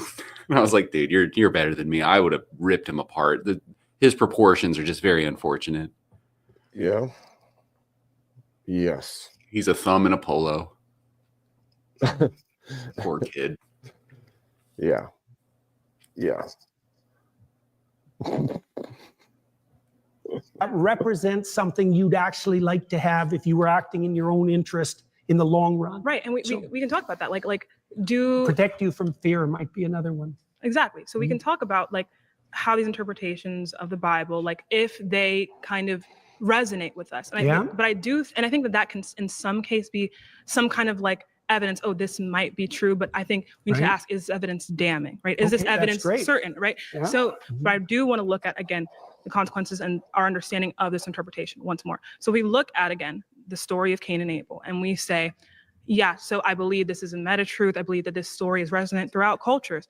That is all true and dandy. And I'm sure that is some, in some way, the story was put in here for the reason, right? To tell us about, fights between brothers. But also, you can't say I do know or I don't know that this story is false or true in an ontological, historical sense, as a historical fact. Were there two people like that were specifically referenced? Okay, I don't think that's knowable, but I'm not sure why it matters to you. So the reason why it matters to me is because we need to know how we should interpret the things that the Bible says, and the things many ways. Right, but like if sometimes poetry, sometimes history, Boo, sometimes get off the stage. The reason why it's important, right, very important, is because, for example, we can talk about something like God says, we don't need I believe church it's like leaders. 1 Corinthians 15:17, something Just about interpret it however you want. Belief in God specifically as some. Yeah, it's That's how we get Lutherans, Latter-day Saints, everything. Theosophy. The Christ consciousness, yeah. Bad juju. Someone who resurrected or as someone who died for our sins is important, right? But we have to look at, if we can interpret that as just like, you have to believe that God is a symbol of sacrifice. That is different from believing that there was an actual person named Jesus Christ who died on the cross for our sins. True. So if you believe one and not the other, that can be the difference between you going to hell and you going to heaven. So if we cannot make we cannot say that we know whether or not certain historical facts in the Bible happen, like even as just like events, like because the events matter, because again, God dying for our sins on the cross was an event. If we can't say that we know these things happened, these things did or didn't happen, this then leads us to kind of like the conundrum of how do we know what we are meant to believe, what the Bible intended for us to believe? And this can be very, very important to like our fate. Do you see what I'm saying? I've got no disagreement with any of that.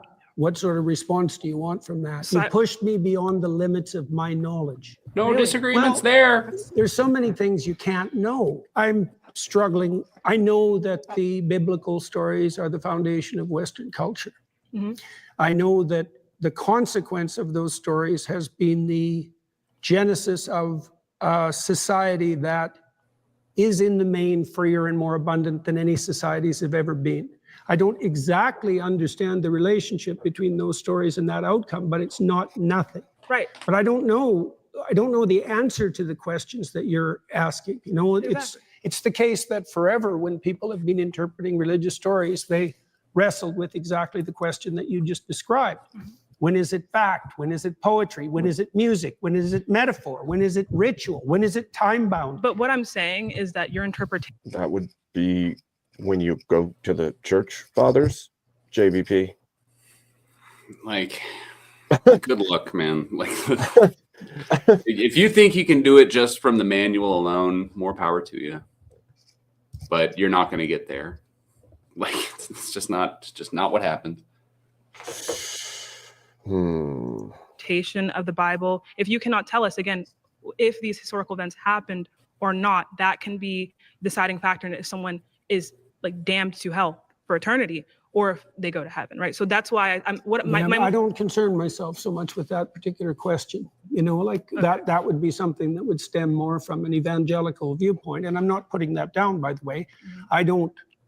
You're asking me a question I really can't answer. Okay. I'm not claiming even that my interpretations are canonically correct.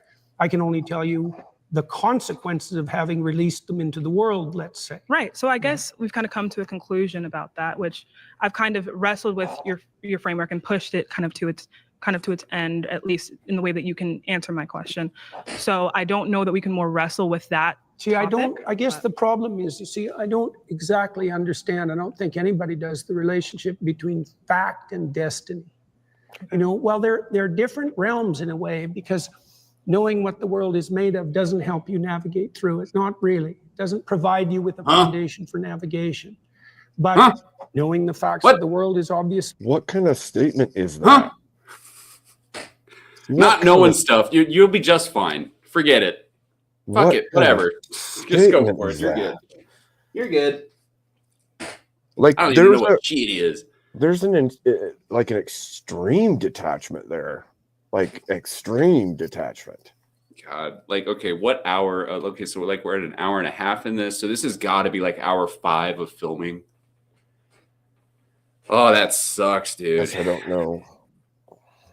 I mean, I started at the. That's so wild. What a guy. What a guy. What a fucking guy. Oh man, I don't know.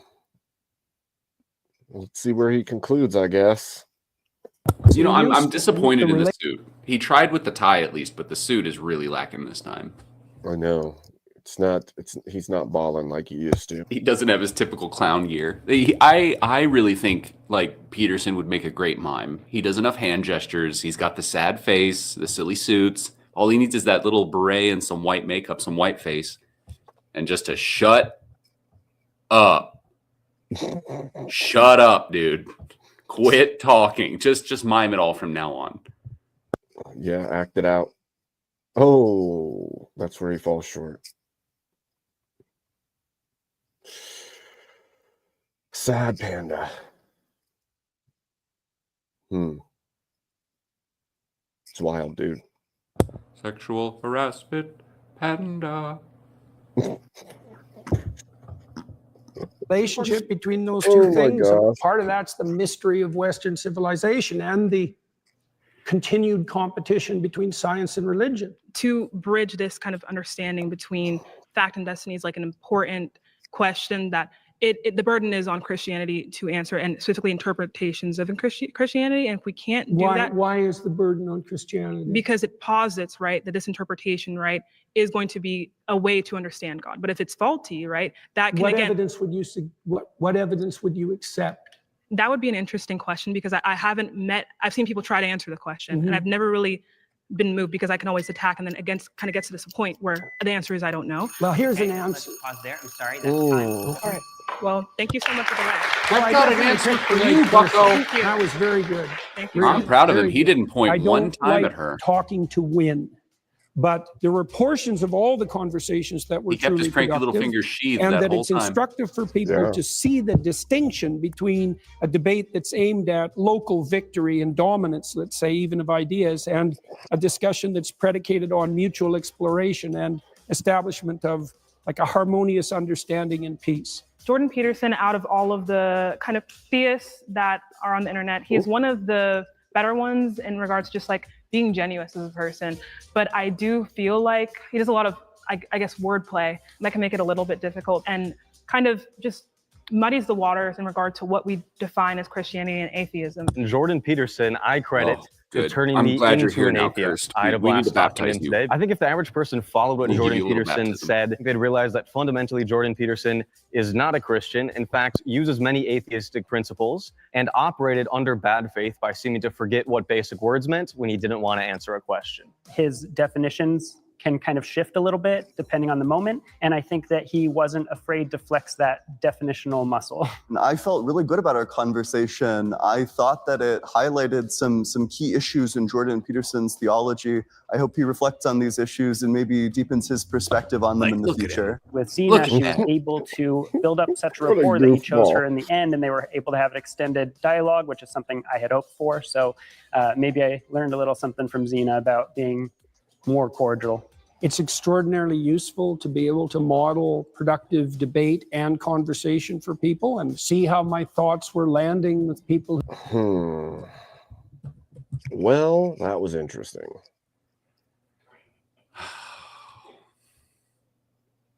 Very interesting. It was a thing. Yeah.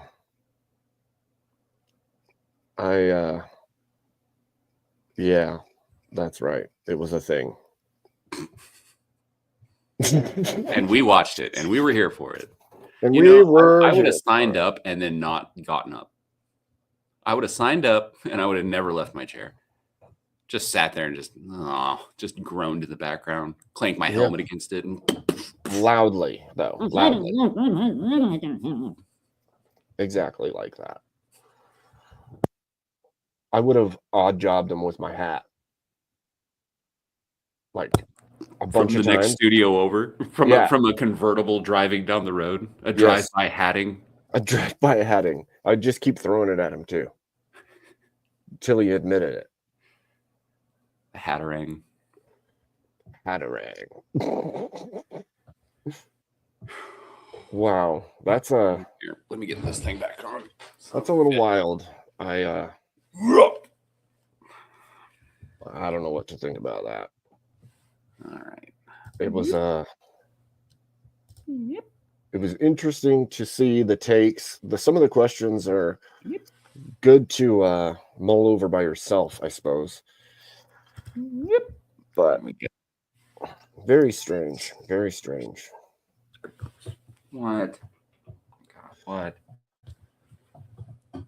There's a cat. I don't know whose cat it is, but yeah. Is it a magic cat? I don't think that's how that works. Oh, okay. It's someone's cat. I don't know.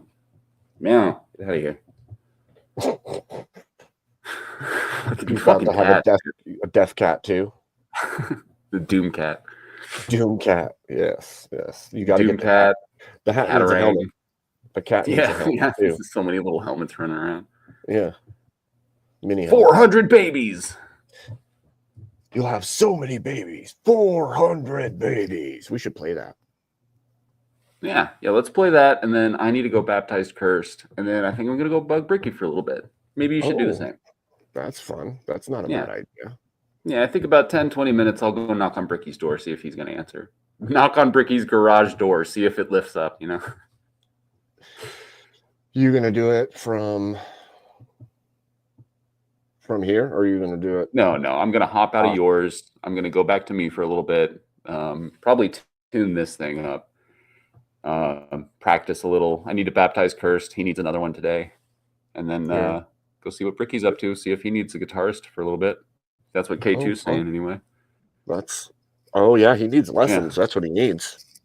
I had Needs a to lesson. relearn Ace of Spades, but I got it now. So Did you? Yeah. That's awesome. Yeah, that's his jam. He doesn't even need to have the microphone up to sing like Lemmy. Really? Oh, that's true. Yeah. He's got that voice already. He's got that Brickland voice. Chewing on mortar all day. Yeah. Just drinking mortar all day. All right, here we go. Time for the good old power thirst. Hey!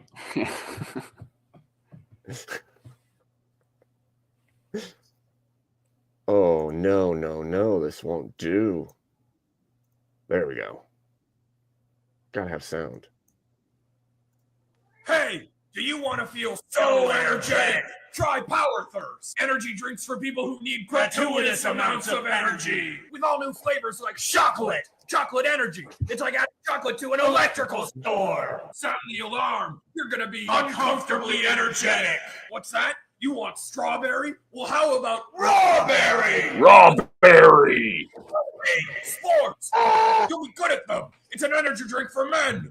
Energy. These aren't your dad's puns. These are energy puns. Turbo puns. Science, energy, electrolytes, turbo lights, power lights, more lights than your body has room for. You'll be so fast, Mother Nature will be like, slow down. And you'll be like, fuck you, and kick her in the face with your energy. Slow down. You'll have so much energy. Just running all the time. Energy legs. Power running, power lifting, power sleeping, power dating, power eating, power laughing, power spawning babies. You'll have so many babies. 400 babies. Give sharp food to Babies. your babies. 400 babies. Make your babies run abnormally fast. They'll run as fast as Kenyans. People will watch them running and think they're Kenyans. They'll race as fast as Kenyans against actual Kenyans. And it'll be a tie that gets reported back to Kenya. Kenyans. Hey, go with the shirt. Kenya. Don't gamble on your energy. Snake eyes.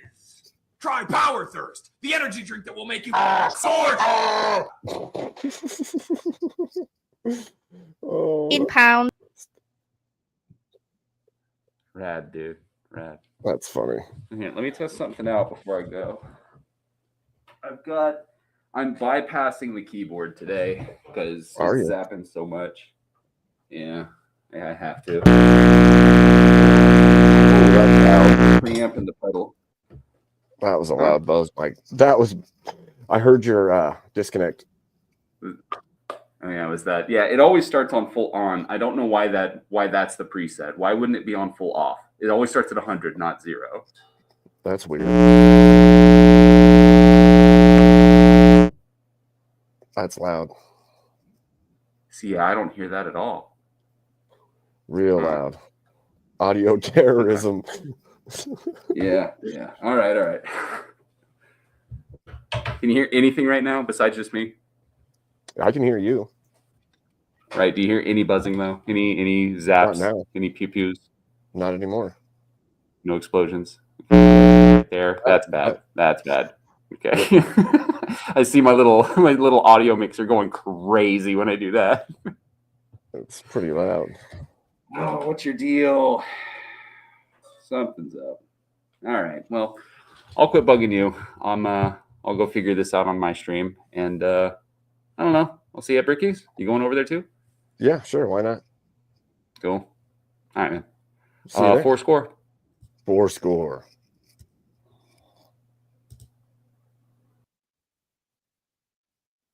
All right. So let's see.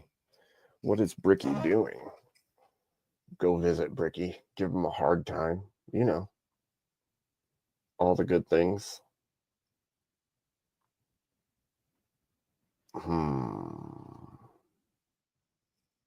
I got to figure out how to get to Bricky's from here because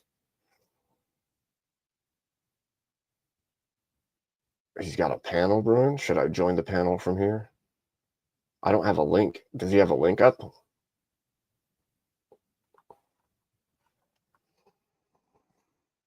Let's see if I can get Bricky's panel link. We'll play my theme song, and I will look for a link. Stone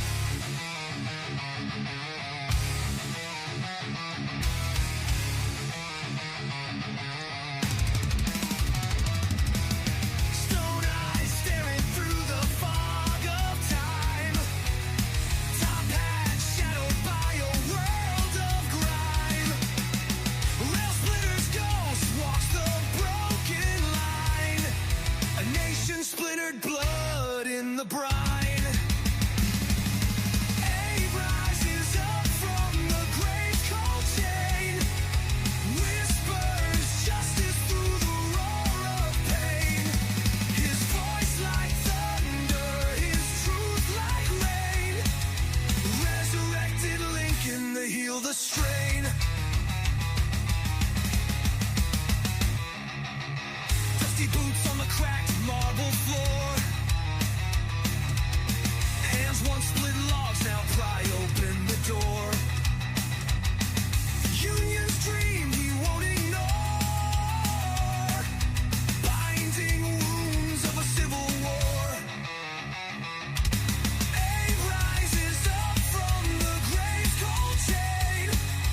Whispers justice through the roar of pain. His voice like thunder, his truth like rain. Resurrected Lincoln to heal the strain. He's seen the banners tearing apart. Fingers pointing blame with a hollow heart. No more silence, the mission's dark. He lights a match in the growing dark. From Gettysburg to the neon haze, he strides the highways through a fiery maze. With his words, he cuts through the craze, guiding a nation from its bitter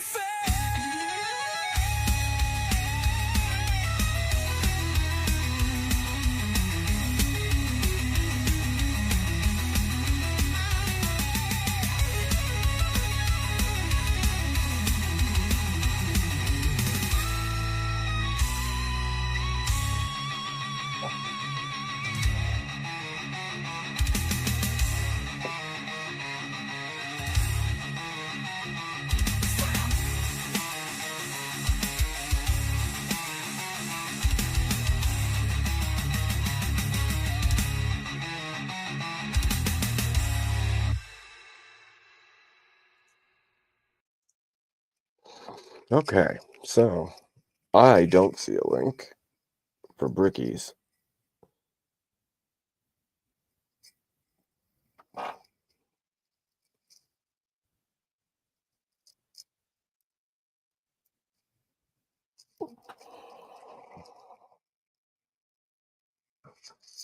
Forest and wolves and ravens.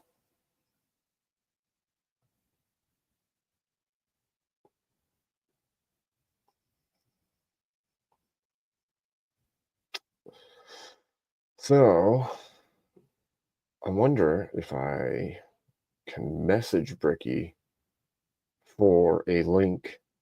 Thank you, Ben.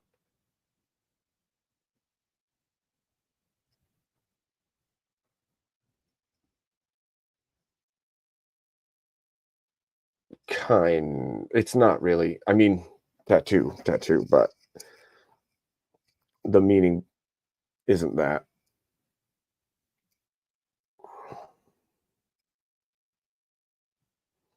Robert, I think you're in everyone's chat, aren't you? Like you're in everyone's chat everywhere all the time.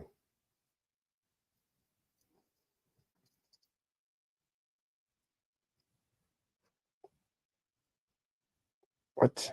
I don't see his pinned. What?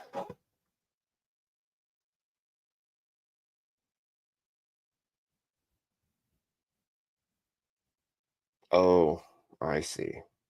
Sneaky, sneaky. Let's see if we can do this. Link into him. Oh, it's going to be a separated thing. This is crazy. Ooh.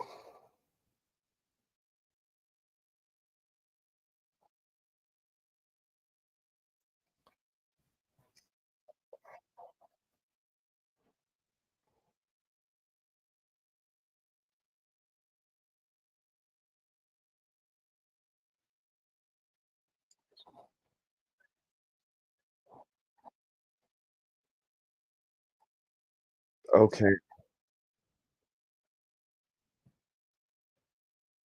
Oh my.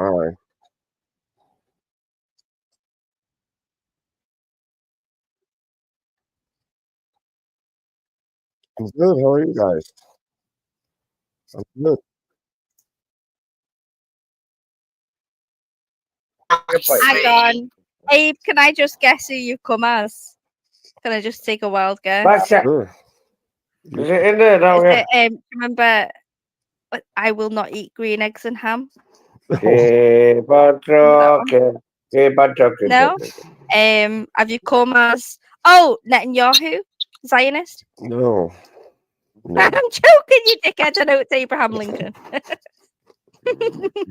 We're not that No, I thought- stupid. He If you got could nine- just say "Oy vey" for me, that'd be great. Oy vey. Oy vey. Fuck Palestine. Oh my gosh. You look like an angry Jew. You look like a fucking settler. What are you doing? All my life, right. Zara of what we have. We have now. We have Abe Dinkus, and we have the original Oxycat, right? Okay.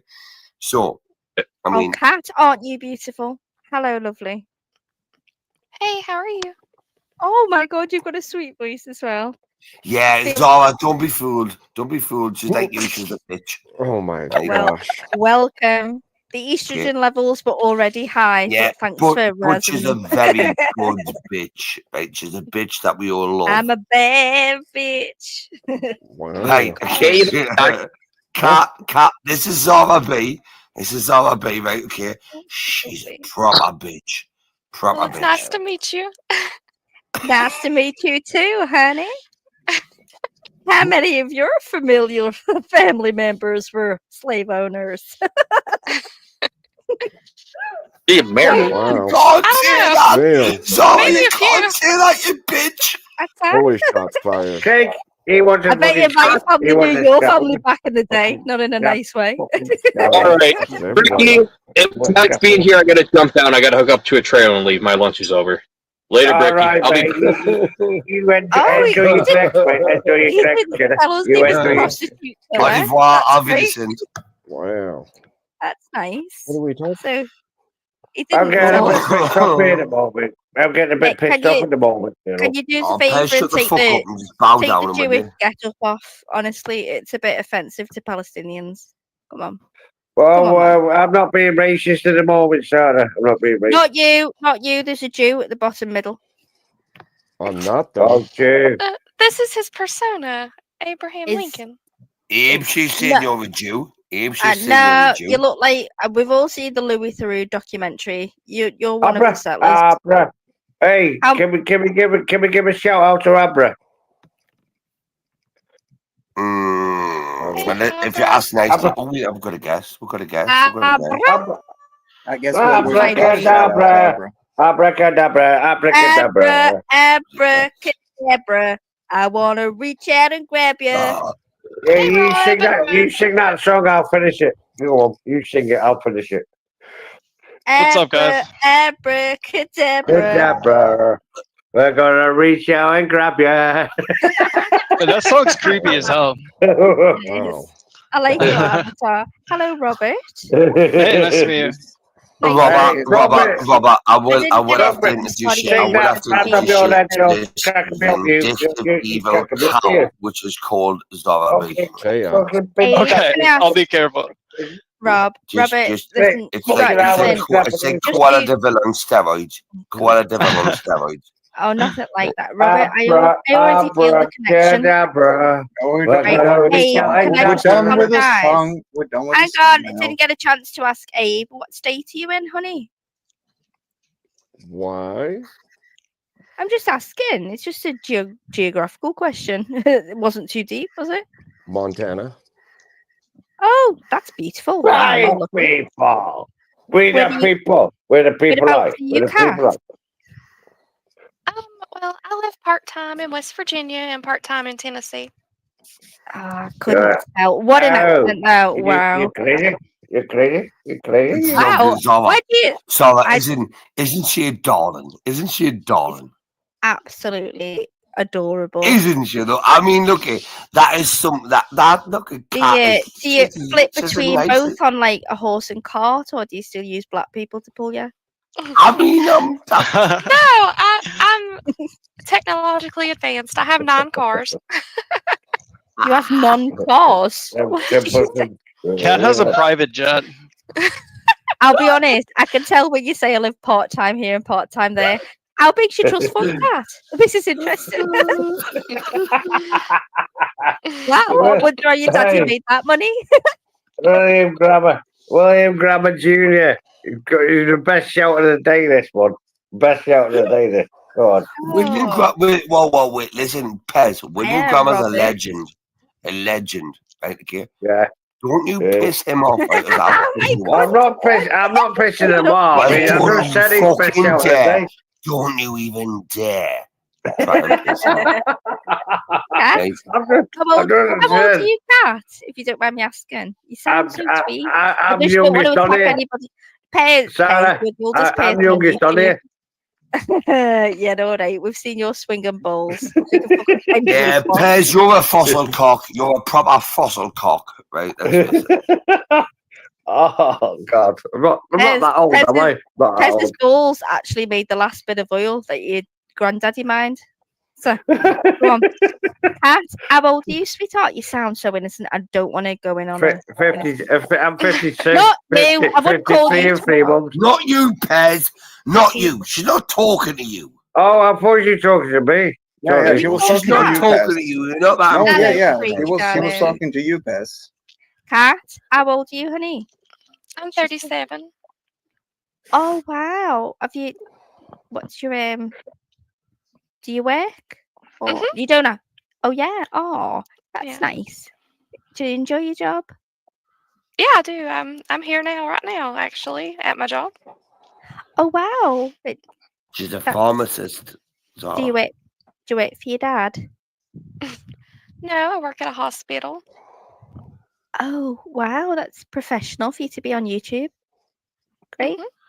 I feel safe. Have you seen the? What do you feel about everybody being cut off of medical insurance and declined standard procedures? Oh, my life, we're getting really deep here. Cash, my way.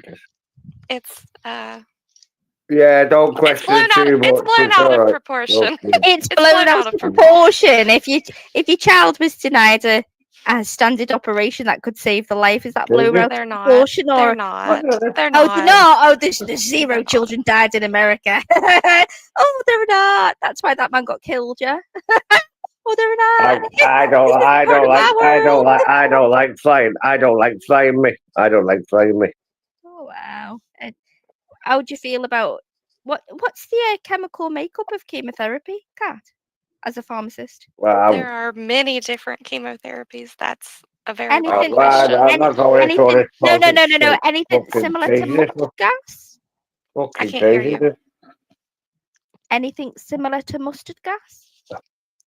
Well, all chemical compounds can be related, especially when they're organic, back to Well, carbon. they all have the same name if they're put together on the same list. Come on, Kat. Let's have a little bit of truth. I know you're in work now, but are you pumping people full of OxyContin? That's why you're so goddamn happy, isn't it? You've got free access to that fucking cupboard. You've got the key. Oh my god. What do you take personally? Jess wants to link Ricky. I'm only joking with you, Kat. We've got an awful sense of Yeah, humour. don't go too deep. She's working. Leave her alone. All right. So Sarah. Zara. Yeah, Zara. Try again. Lou.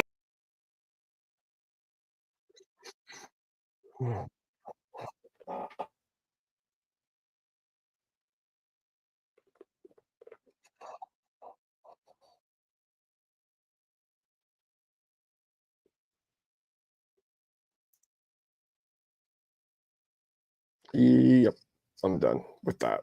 Sorry. Too much.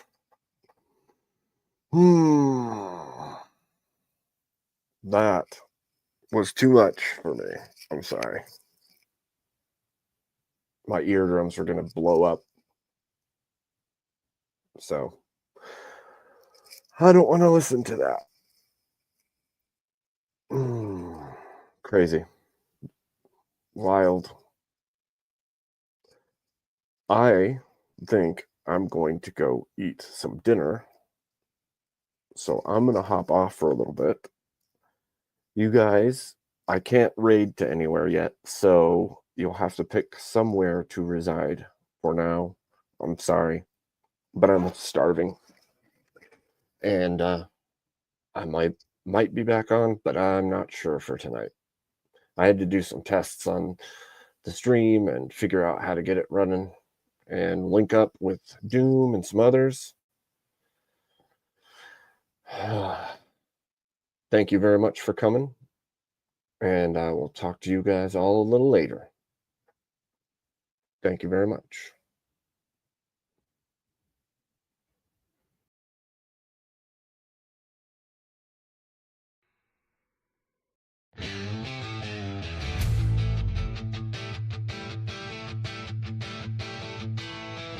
He walks through the dust on a cracked old road. Hat tilted forward, shadows that load. Eyes burn deep like a fire untamed. The nation he loved now barely the same. A voice like thunder, he calls out the lie.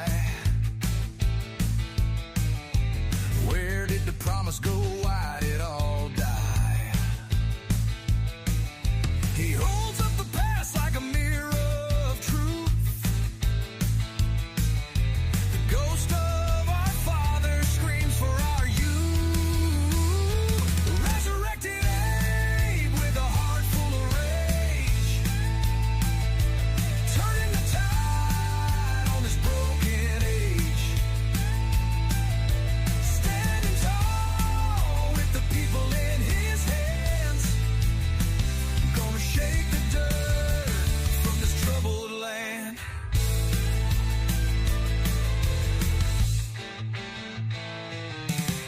He sees the greed that's carved up the soul. Dreams shatter wide like a burning coal. Chains of division wrapped tight in fear, but his voice cuts through, makes it all clear. He pounds on the door of the house of deceit. The cracks in the walls fall down at his feet. The people's cries, they rise like a storm. Resurrected Abe stands tall and reborn. Resurrected Abe with a heart full of rage, turning the tide on this broken age. Standing tall with the people in his hands, gonna shake the dirt from this troubled land.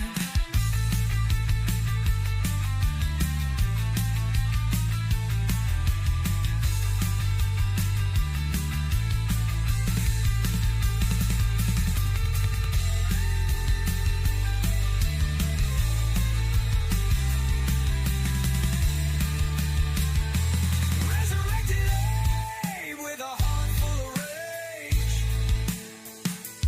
turning the tide on this broken age. Standing tall with the people in his hands, gonna shake the dirt from this troubled land.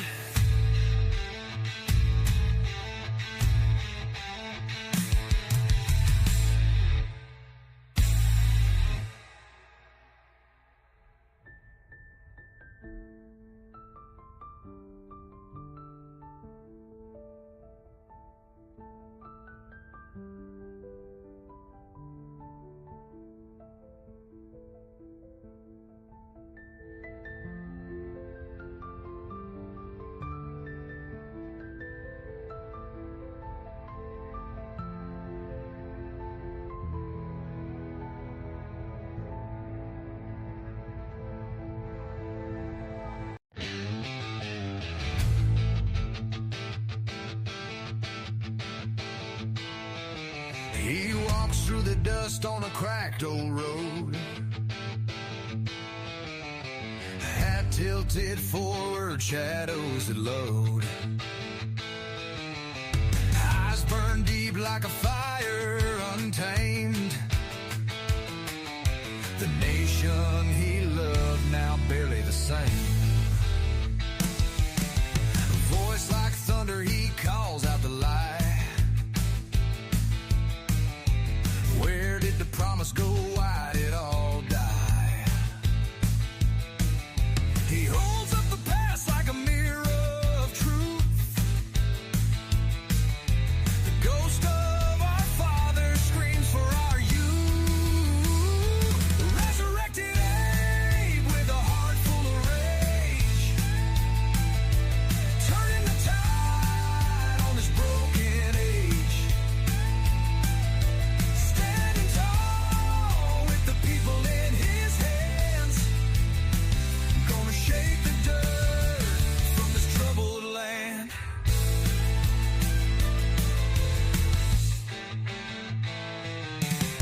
He sees the greed that's carved up the soul. Dreams shatter wide like a burning coal. Chains of division wrapped tight in fear,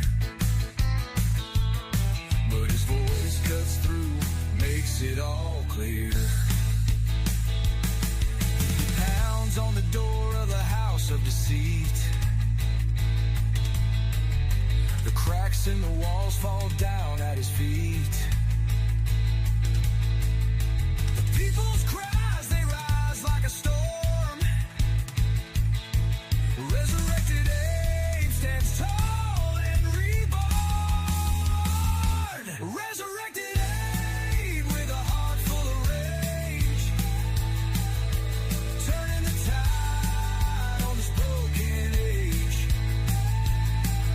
Standing tall with the people in his hands, gonna shake the dirt from this troubled land.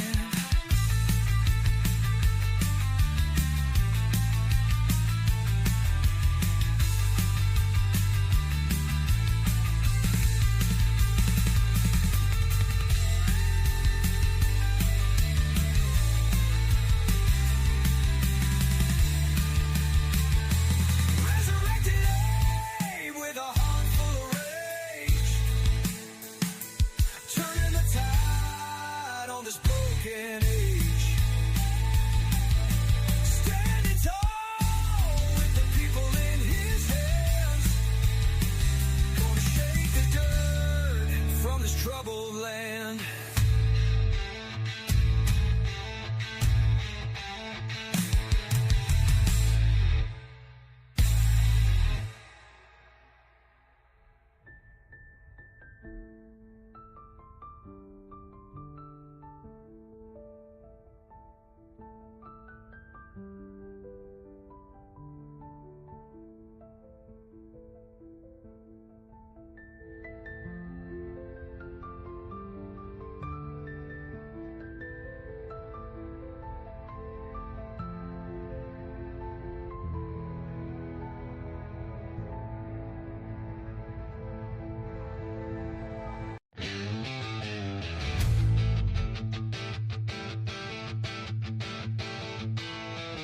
He walks through the dust on a cracked old road,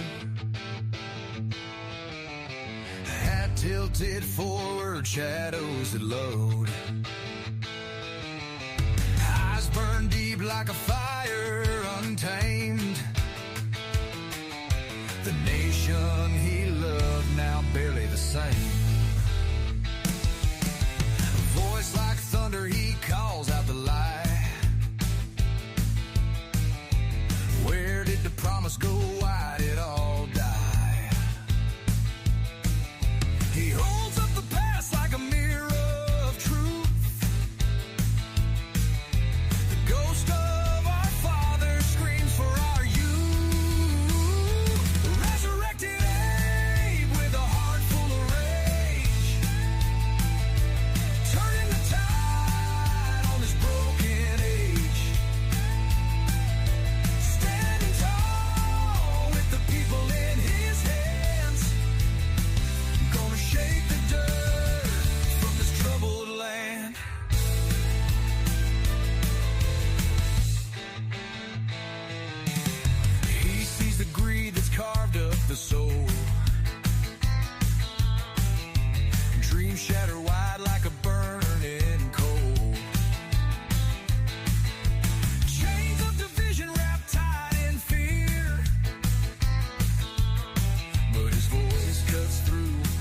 makes it all clear. He pounds on the door of the house of deceit. The cracks in the walls fall down at his feet. The people's cries, they rise like a storm. Resurrected Abe stands tall and reborn. Resurrected Abe with a heart full of rage, turning the tide on this broken age. Standing tall with the people in his hands, gonna shake the dirt from this troubled land.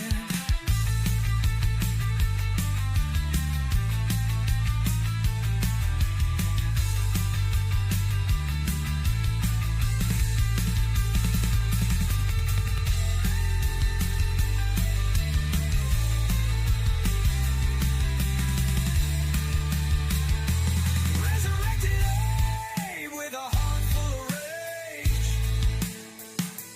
turning the tide on this broken age. Standing tall with the people in his hands, gonna shake the dirt from this troubled land.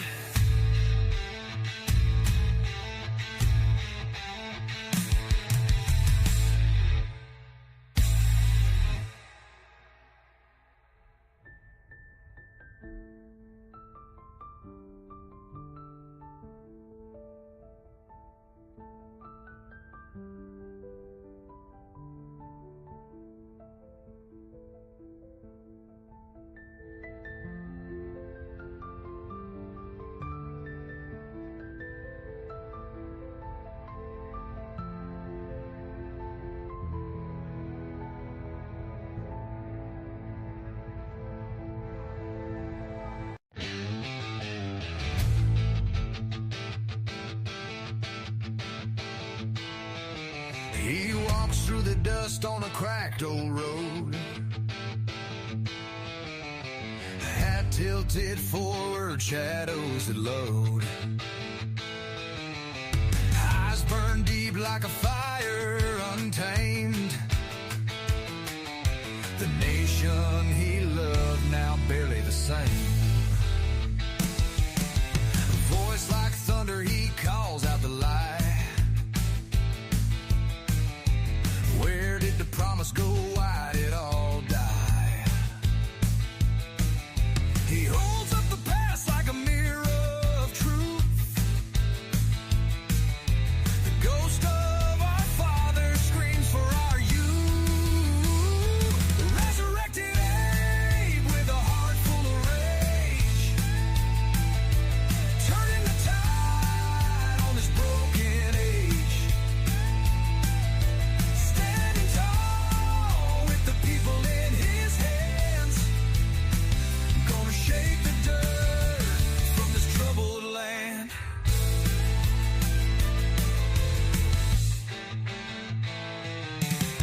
He sees the greed that's carved up the soul. Dreams shatter wide like a burning coal. Chains of division wrapped tight in fear, but his voice cuts through, makes it all clear. He pounds on the door of the house of deceit. The cracks in the walls fall down at his feet. The people's cries, they rise like a storm.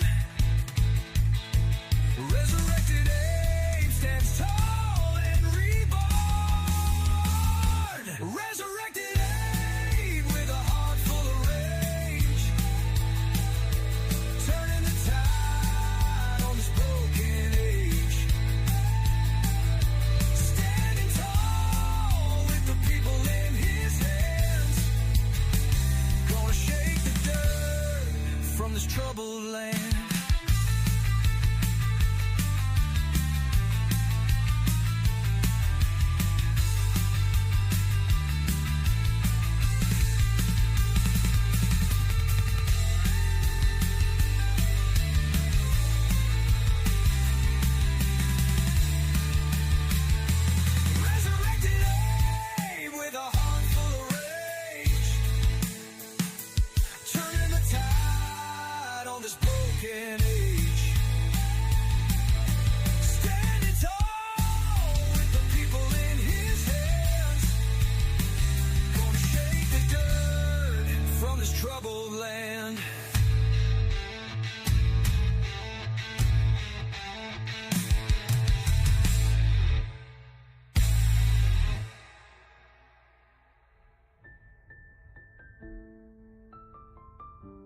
He walks through the dust on a cracked old road. Hat tilted forward, shadows that load. Eyes burn deep like a fire, untamed. The nation he loved, now barely the same. A voice like thunder, he calls out the lie. Where did the promise go? Why did all die? He holds up the past like a mirror of truth. The ghost of our father screams for our youth. Resurrected Abe with a heart full of rage, turning the tide on this broken age. Standing tall with the people in his hands, gonna shake the dirt from this troubled land.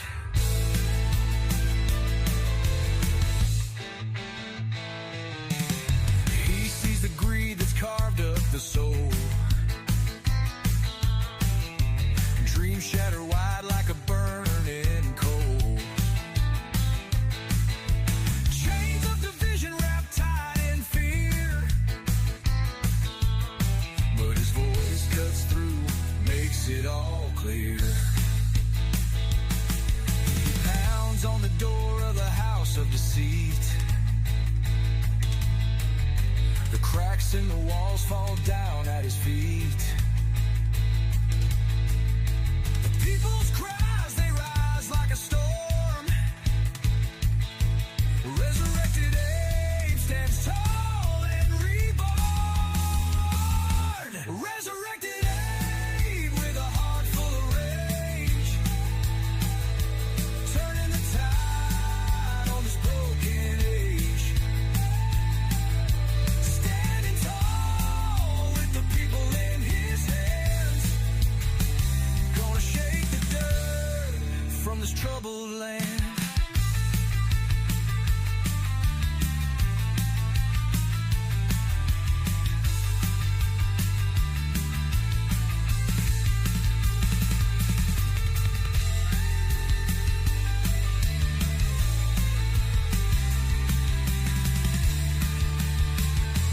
Resurrected Abe with a heart full of rage,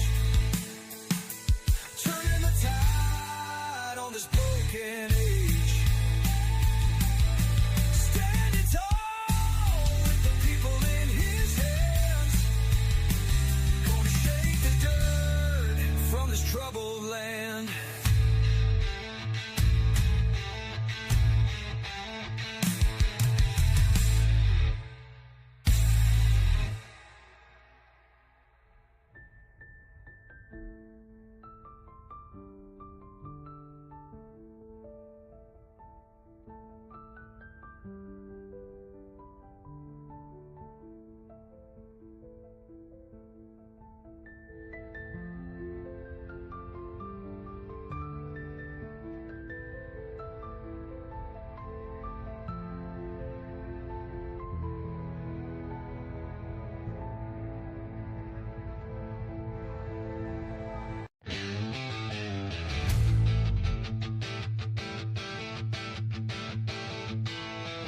He walks through the dust on a cracked old road. Hat tilted forward, shadows that load. Eyes burn deep like a fire, untamed. The nation he loved, now barely the same. A voice like thunder, he calls out the lie. Where did the promise go? Why did all die? He holds up the past like a mirror of truth. The ghost of our father screams for our youth. Resurrected Abe with a heart full of rage, turning the tide on this broken age.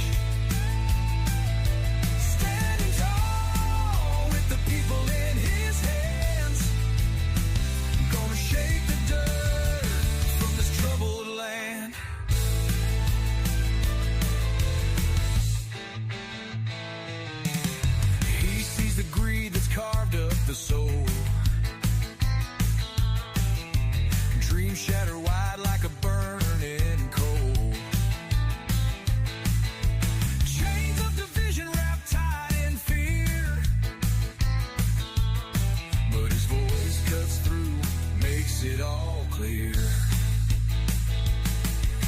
Pounds on the door of the house of deceit. The cracks in the walls fall down at his feet. The people's cries, they rise like a storm. Resurrected Abe stands tall and reborn. Resurrected Abe with a heart full of rage, turning the tide on this broken age. Standing tall with the people in his hands, gonna shake the dirt from this troubled land.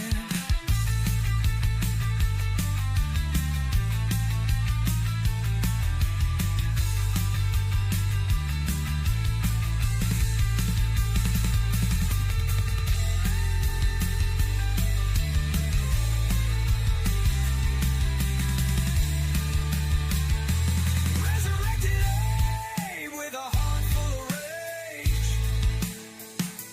turning the tide on this broken age.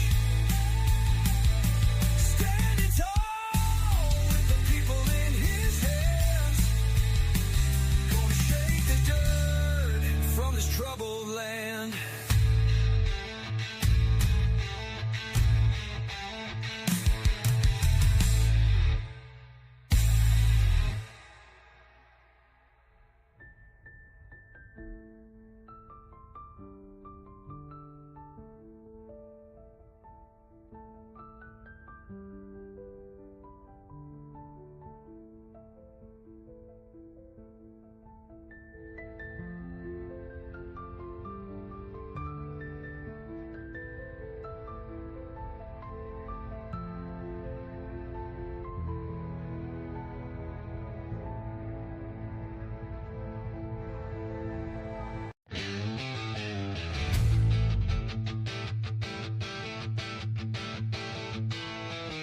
He walks through the dust on a cracked old road, hat tilted forward, shadows that load. Eyes burn deep like a fire untamed. The nation he loved now barely the same. Voice like thunder, he calls out the lie. Where did the promise go? Why did all die? He holds up the past like a mirror of truth. The ghost of our father screams for our youth. Resurrected Abe with a heart full of rage, turning the tide on this broken age. Standing tall with the people in his hands, gonna shake the dirt from this troubled land.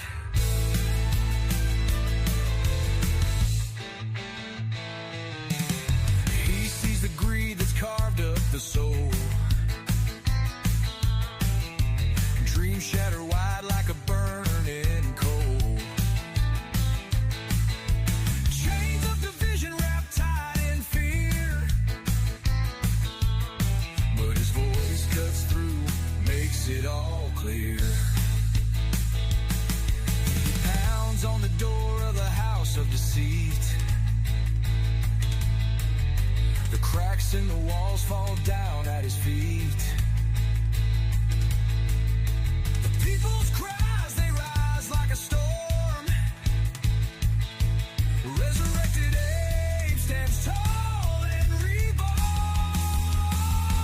Resurrected Abe with a heart full of rage, turning the tide on this broken age. Standing tall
He walks through the dust on a cracked old road. Hat tilted forward, shadows that load. Eyes burn deep like a fire, untamed. The nation he loved now barely the same. A voice like thunder, he calls out the lie. Where did the promise go? Why did all die? He holds up the past like a mirror of truth. The ghost of our father screams for our youth.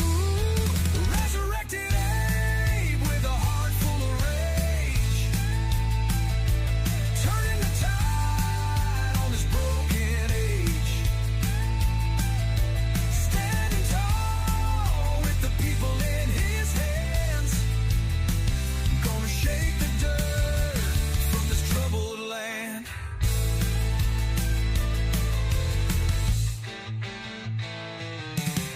He sees the greed that's carved up the soul. Dreams shatter wide like a burning coal. Chains of division wrapped tight in fear, but his voice cuts through, makes it all clear. He pounds on the door of the house of deceit.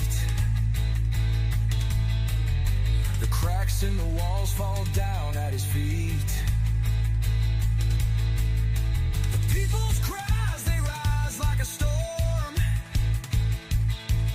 Resurrected Abe stands tall and reborn. Resurrected Abe with a heart full of rage, turning the tide on this broken age. Standing tall with the people in his hands, gonna shake the dirt from this troubled land.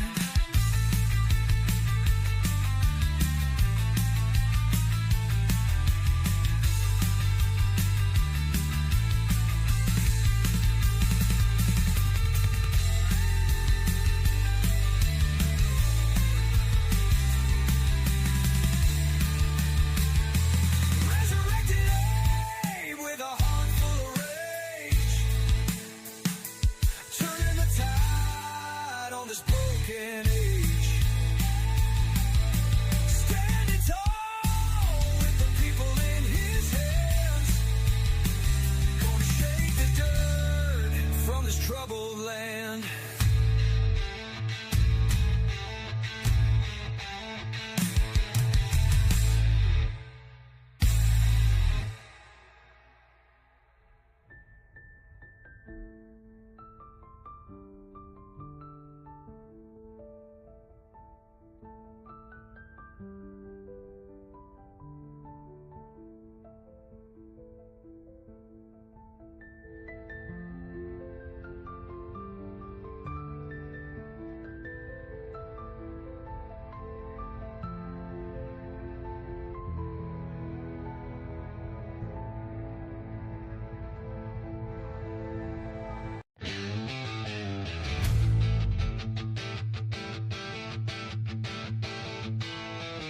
He walks through the dust on a cracked old road. Hat tilted forward, shadows that load. Eyes burn deep like a fire, untamed. The nation he loved now barely the same. A voice like thunder, he calls out the lie. Where did the promise go? Why did all die?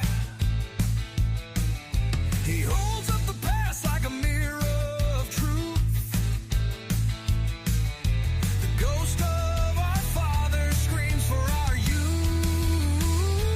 Resurrected Abe with a heart full of rage, turning the tide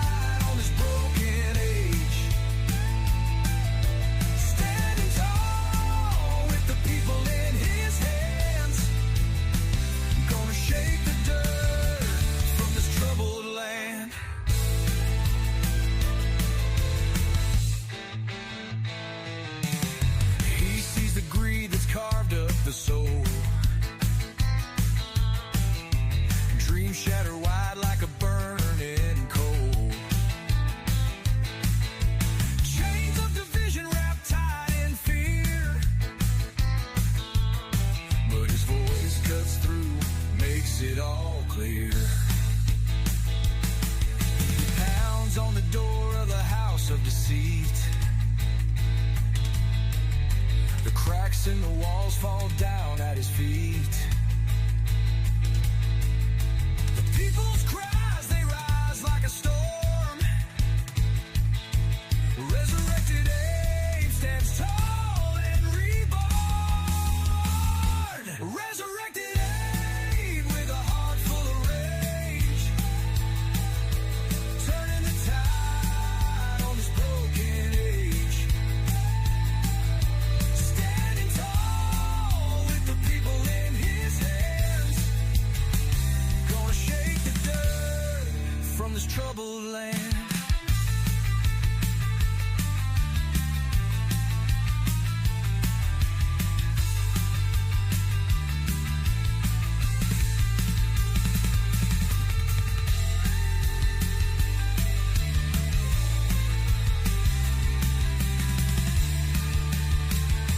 Resurrected Abe with a heart full of rage,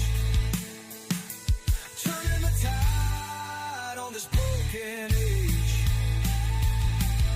Standing tall with the people in his hands, gonna shake the dirt from this troubled land.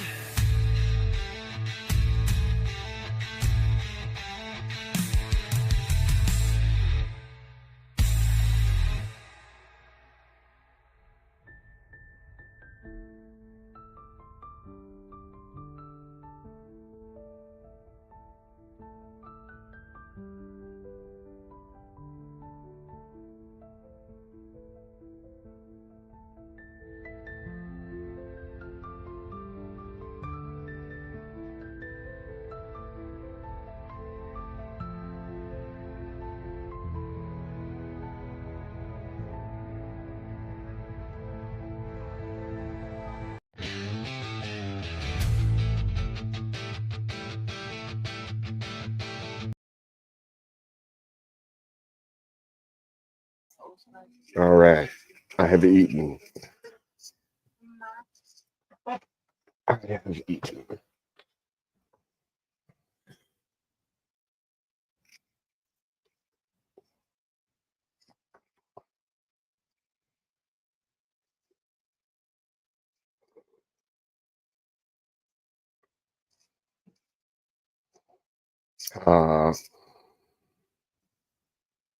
So weird running two at once. Here.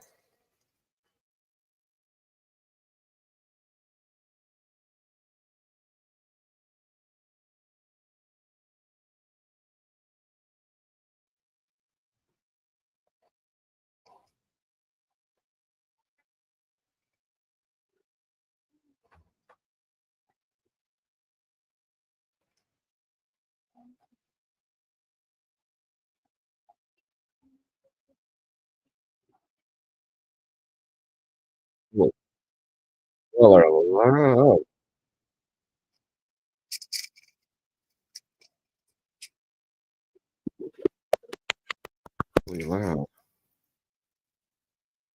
Not angry at all, are you?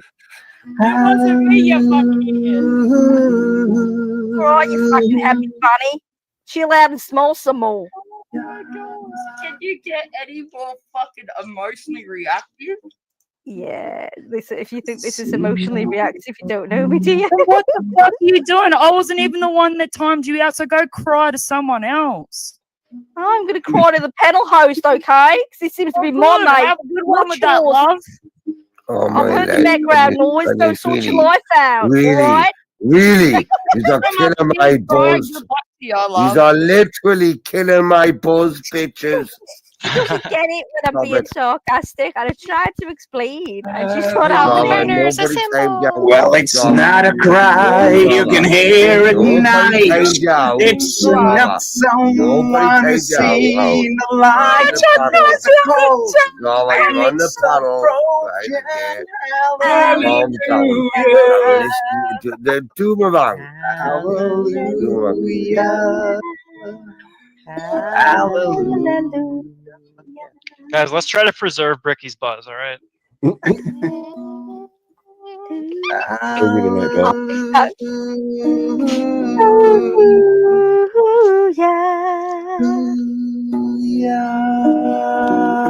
Dan, that's beautiful.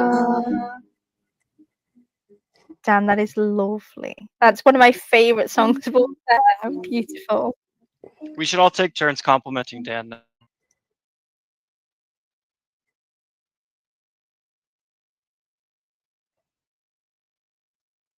Hold on.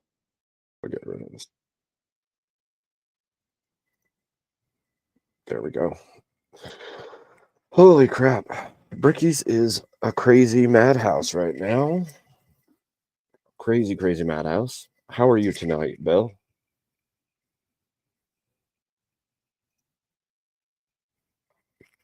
Want to come up and chit chat?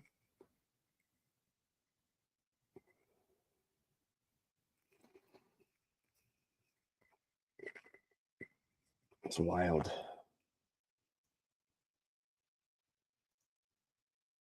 Yep. Very strange.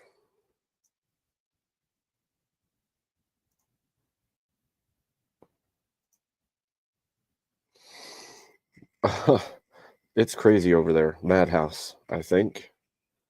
A crazy madhouse.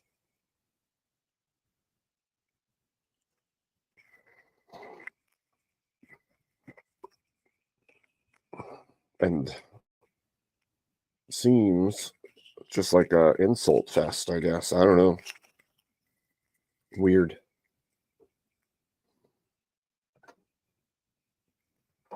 Don't see the point in that. It'd be one thing if you're like hanging out, chatting, joking around, but like I think people are just in vicious mode right now over there.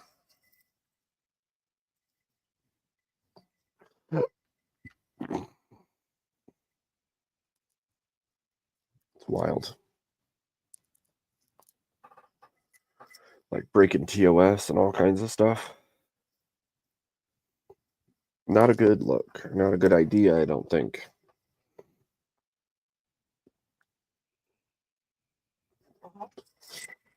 Things are crazy over at Bricky's, so let's see.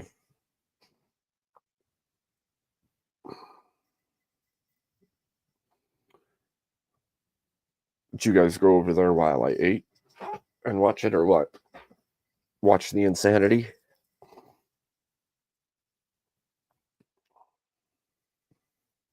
A little crazy. A lot of crazy. More like. I tried to go back up a second time, but I was just sitting in the back while they were yelling. So I was like, you know what?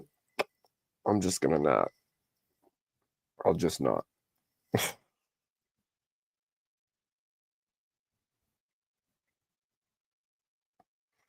little wild, if you ask me.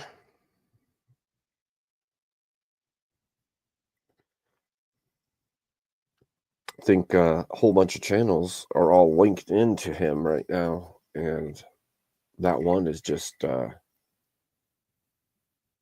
shouting all kinds of stuff. And then they're breaking TOS. And that'll screw everybody's channels up. I don't see the point in doing that. That's not helpful to anyone, I don't think. So, not a good look. Let's see. What should we do? Find something interesting to do here.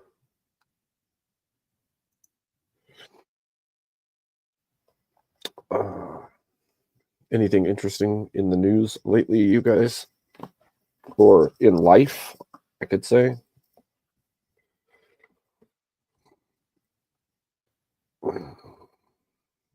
It feels weird to sit here like... Yes, I agree, Catherine.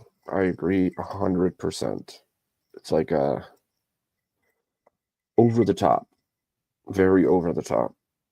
I'm fine joking around and stuff, but that's like straight out screaming and yelling, fighting each other for no good reason.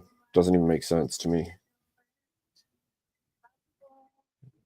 I think that's why Dan started playing Hallelujah. He was trying to get them to stop, but that didn't work. They started singing along for part of it and kept yelling for the rest. So, didn't make it very worth it.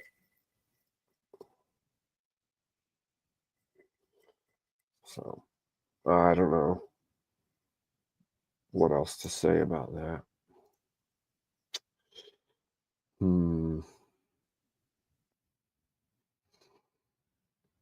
What's Doom doing? Is Doom still linked to them, or is he doing his own thing now?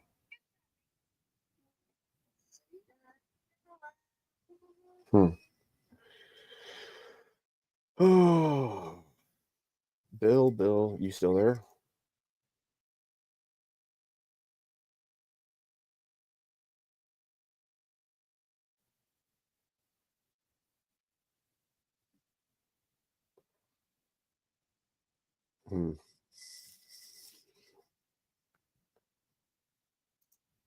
Yeah, I don't know.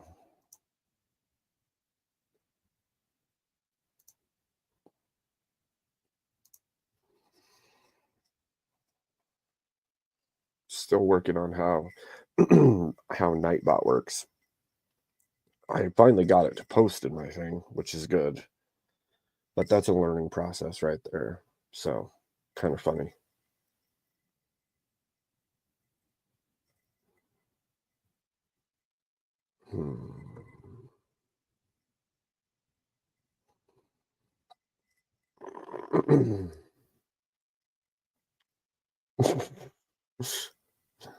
Yeah, that's what Chris always says too.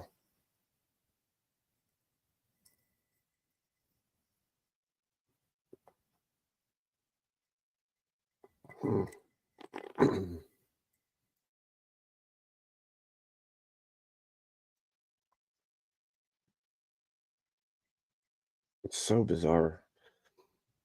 I said come over there and hang out, but I want to jump on the panel, and then it's like insult fest. Like crazy. And I'm like, okay, cool, whatever. And then you can't talk at all. So they're just screaming over each other. So I'm like, okay, I'm just gonna drop out and go eat. Went and ate, watched some of it while I was eating on my phone. And it was still going the whole time. Come back, go to jump up there and get into the waiting room. And sure enough, Zara's back up there yelling again. And it's like, what the frick?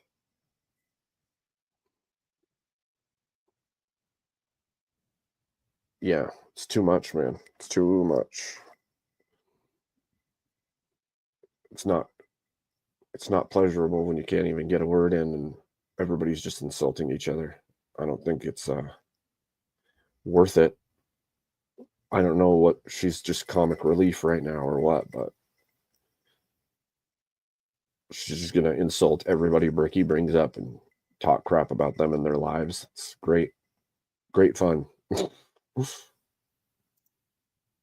So no thank you. Let's see.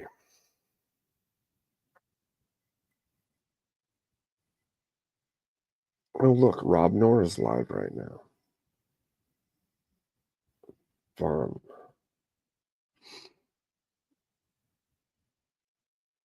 Oh yeah, they're all 10. Don't you know? It's funny the picture too. Like, what is that about? With Diddy? Is that what that is?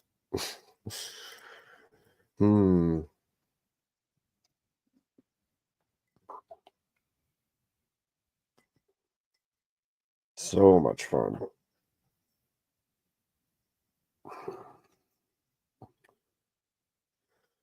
Oh, I don't have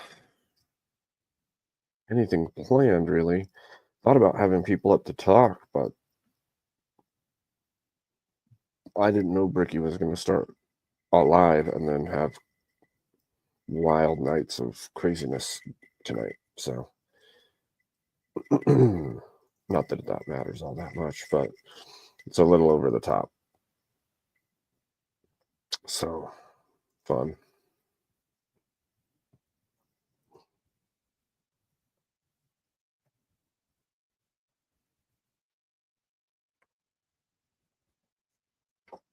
communicate with some people, see what they're up to. Yeah.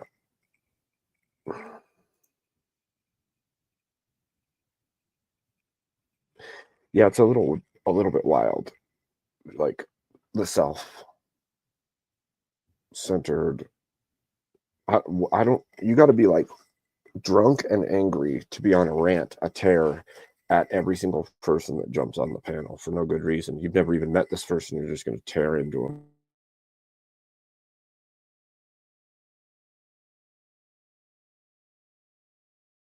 Really don't. Unless you're trying to alienate people away from yourself or something. Which, who knows? Maybe that's the goal. To destroy Brick. Maybe that's what she's trying to do. Doesn't seem particularly helpful to him, though.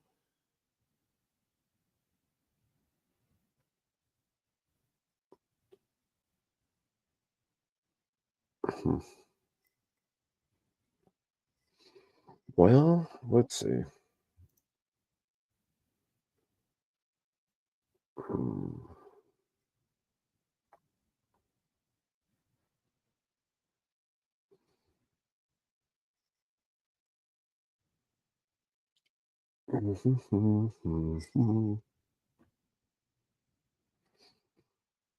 What should we talk about? What shall we talk about?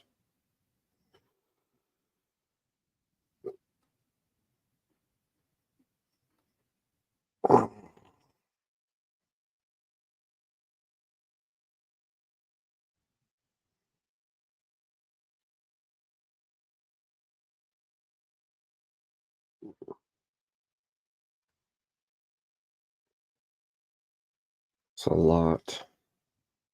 A lot.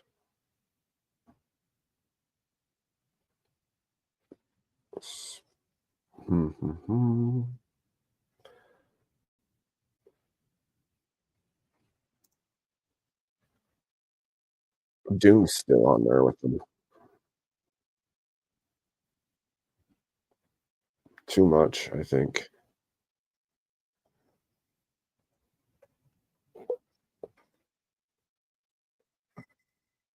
Yeah.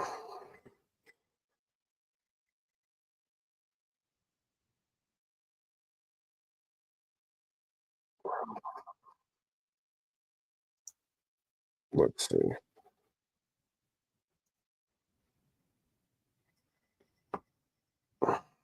Yeah, I don't know.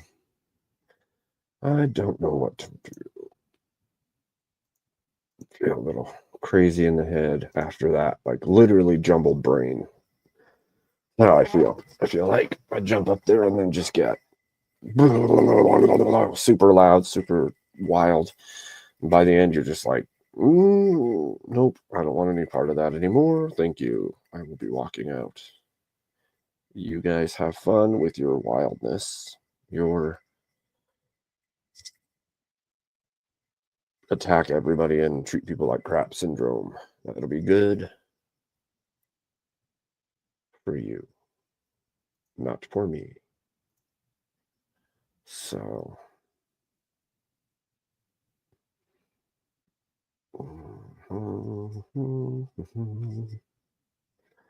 but I didn't have a tremendous plan on what else we could talk about. So, I guess if somebody wants to talk,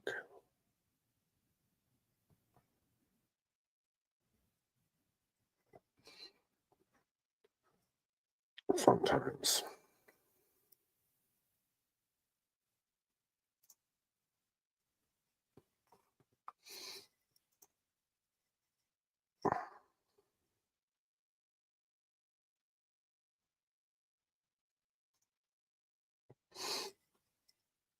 Yeah, I don't see anything.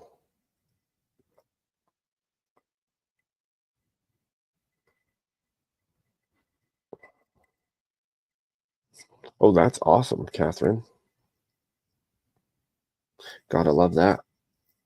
when they come and say hello.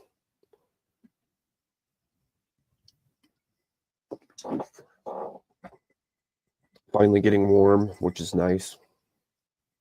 Been cold for so long. So it's nice when the sun starts coming out and you get those 60s and 70s. And you can actually go outside and spend some time in the warmth of the sun instead of feeling frozen out constantly.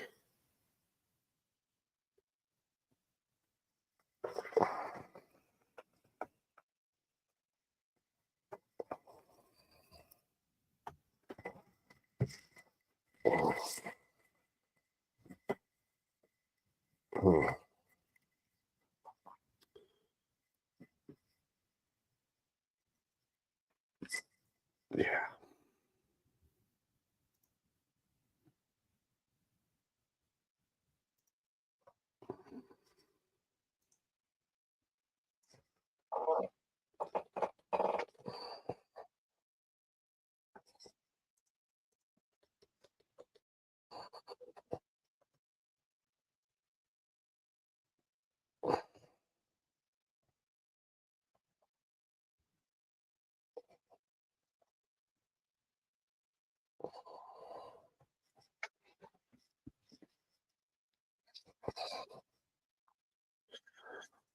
We could watch Doom.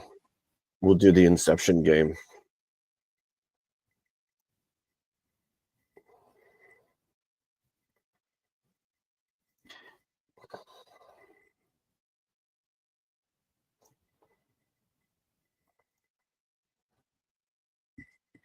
Check this out. There's so many puns in there. I'm also your co-host, So many Beef. puns. I was thinking that too. Yeah, but Mhm. you Thank are. you, York. Resonate with you. Can watch secondhand. Vicky's not giving me permissions. So I don't think Bob ridiculous. does any So more so JP now. ridiculous. Welcome into chat, Yeah. Shazzy. Love you, Shazzy. Oh, hey, Shazzy. Good morning. Or yeah, it's morning where you guys are. I can ask if Babs has still got permissions on his channel. Crazy. What happened to Brick? Did he go to sleep? Yeah, What's gonna happen? Something off. Nothing. Basically, I when you're can't ready for it to end, be the last person after the last in person that. jumps off, It's too it'll much. only It's stay way on, too with much. no action for 3 to 4 minutes. So it'll just end Oh, okay. naturally.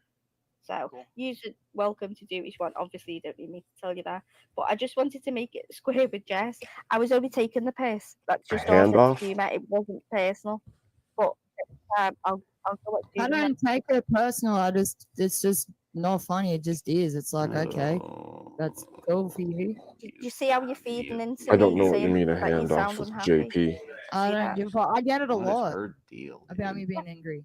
It's my You're way of not. letting No, you know. I you're don't not care what angry. your You're not personal angry. Sign You're making language? what I'm talking. Abe, I saw you. I don't know. care about what your Here's your personal thing. feelings are of me. Right. I'm going to I do don't. me. There If it you is. have a problem with I'm it, watching you. God. you do whatever you I'm want. watching you. I didn't have a problem. Abe with Lincoln. No, I ain't say Abe Lincoln. I said, hey, Blinken. Hold the reins, man. Hey. Hey, Blinken. Oh, Did you say Abe Lincoln? handoff. Like, No, oh, I let me say explain Abe with my Lincoln. magic I said, hands. hey, Blinken. Hold the reins, man. Yeah, I guess I could have a handoff. I don't do it as bad as him. I think you guys made up. I think you guys are cool Jess, now. are you starting Yeah, up? Let's leave it. John Burt wants to know: are you starting up an It's open funny. channel to raid? Yeah, well, I can't.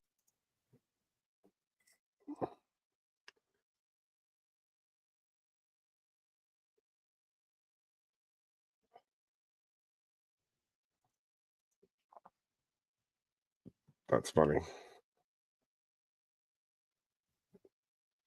That was dumb for sure.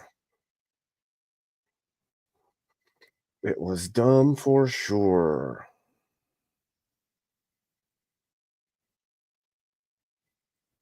Yeah.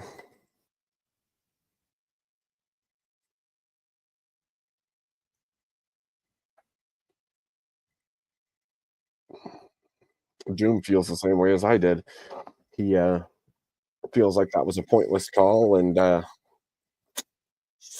now he rage quitted too. What are you gonna do? You can't sit in that. Sit in the crap. Sitting in the crap.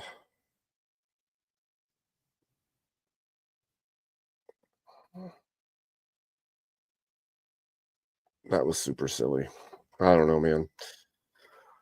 I can bring guests back, maybe. If I really wanted to. I'd have to pick somebody, though, like...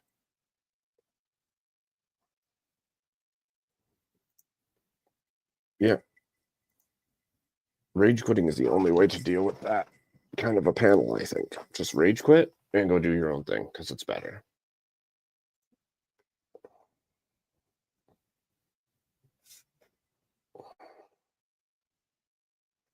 So, yeah.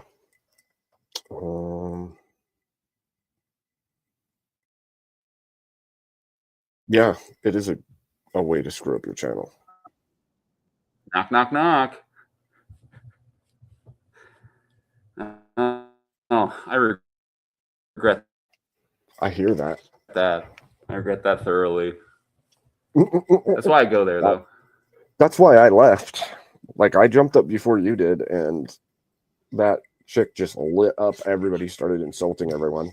And I was like sitting there for a little bit. I was going to try and talk some, but just got more and more and more crazy. And I was like, yeah, I'm just going to drop out. I'll see ya. Well, me and Dan definitely had the right idea. It's something about music. It soothes the savage beast. It's a troll's worst nightmares, playing soft, gentle. Yeah, well. So once you started asking about classical and I started playing chopsticks, you know, like, and then her and Jess started going over it, and Dan started singing Hallelujah. Like it's the worst nightmare for them. It just makes everything. It breaks the fourth wall, is what it does when you add music. It makes the separation between the actor and the audience at that point so good. Yep. It was too much, dude. And then like throwing around words they ought not. Like, let's just break TOS a whole bunch, and then I had to mute it a couple times. I had to go back. I'm glad I have so many audio controls, because I can like mute myself for you, still talk to my stream. I can take down the desktop audio over here, still talk. I can turn my whole voice off. You can still hear that whenever you know, like there's some buttons. I got buttons. I'm getting a nice collection of buttons going. Name tags and hairnets. Yeah, name tags and hairnets. I can't. Yeah, dude. I literally, at first when I jumped in, I was on my stream and I jumped into his, and it was so loud and chaotic. I couldn't even hear what was going on for the most part. And I was like, okay, I'm just gonna. Well, like even if it is loud enough, like how do you understand any of that? That's what I'm saying. Like you can't understand anybody, and you can't get a word in edgewise. What's the point? And she's just yelling like crazy. I don't see the point in that. Content. She didn't mean it. She didn't care. Well, she didn't care. She doesn't know Jess. They don't know each other. She didn't care. She's just scrambling to scramble. Yeah. Well, I mean, she jumped straight to me. She's like, "Oh, are you a Jew? Are you a settler Jew?" And I'm like, "Okay, gonna mute yours now." Here we go. Sorry, Christ, Abe, come on. Well, it's. Are you gonna jump out of the car of your own Streamlabs too, dude? Like that's what Bricky does every time. He just unlocks the door, opens it, tosses himself out, going 65 full panel. I'm just saying, like, why like jump in like that at me? I'm like, I don't understand why you're doing this right off the bat. Like, chilling.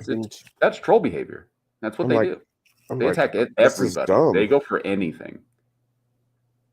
It's really dumb. Yeah, and it's personal attacks, you know. Yeah. Because there's people like Mel who go for the intellectual argument or whatever. It's not really personal there, unless someone tries to make it. But yeah, he comes in and just says everybody's wrong. You're wrong. You're stupid. You're wrong. Wrong. Wrong. She comes Right. in and says, "You're ugly, you're dumb, you're short, you suck." You know, it's two sides of the same gross coin. Right. Disgusting change. Yeah. Yeah. I don't like Yeah, that's like the best thing at you can all. do. Ox is over here. She's like, that was crazy. I didn't talk.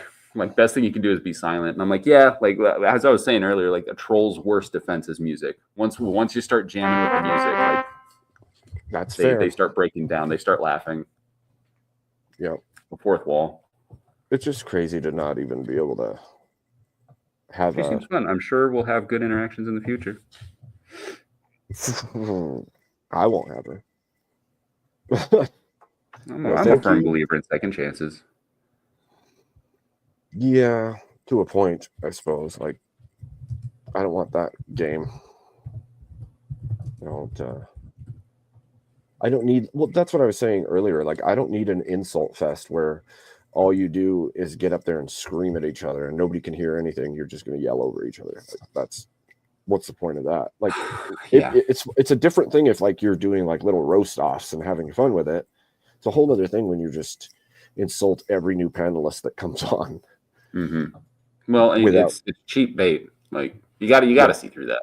It's like for real. If you just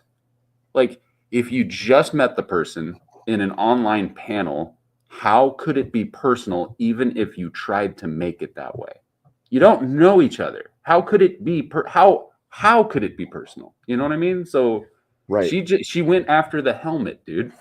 Yeah. She The hell? went after my Come hat and on. beard. She went after my hat and beard. So you see what I'm saying? Like she's just making me blush now. Goodness. Stop it. Stop it. Stop it. Getting hot inside this tin can. Yeah. Hey Rob, how you doing, man? I should turn the TV back on. So Robert D'Amito. Yeah. So Dan, you can come up, Dan. Hey Dan. Dan. Good job out there, bud. Thank you. We were talking about how a troll's we were talking about how a troll's weakness is music. It's true. Tame the guys. When I got on, she was just as funny. Did she go after your guitar? Did she go after your red shirt? The red shirt, the whole thing, the whole get up. I mean, I guess she has, I guess she has her own thing. I mean, at the end, she was kind, right? But she was really trolly. I gotta say that. Yeah. It's just content, nothing personal.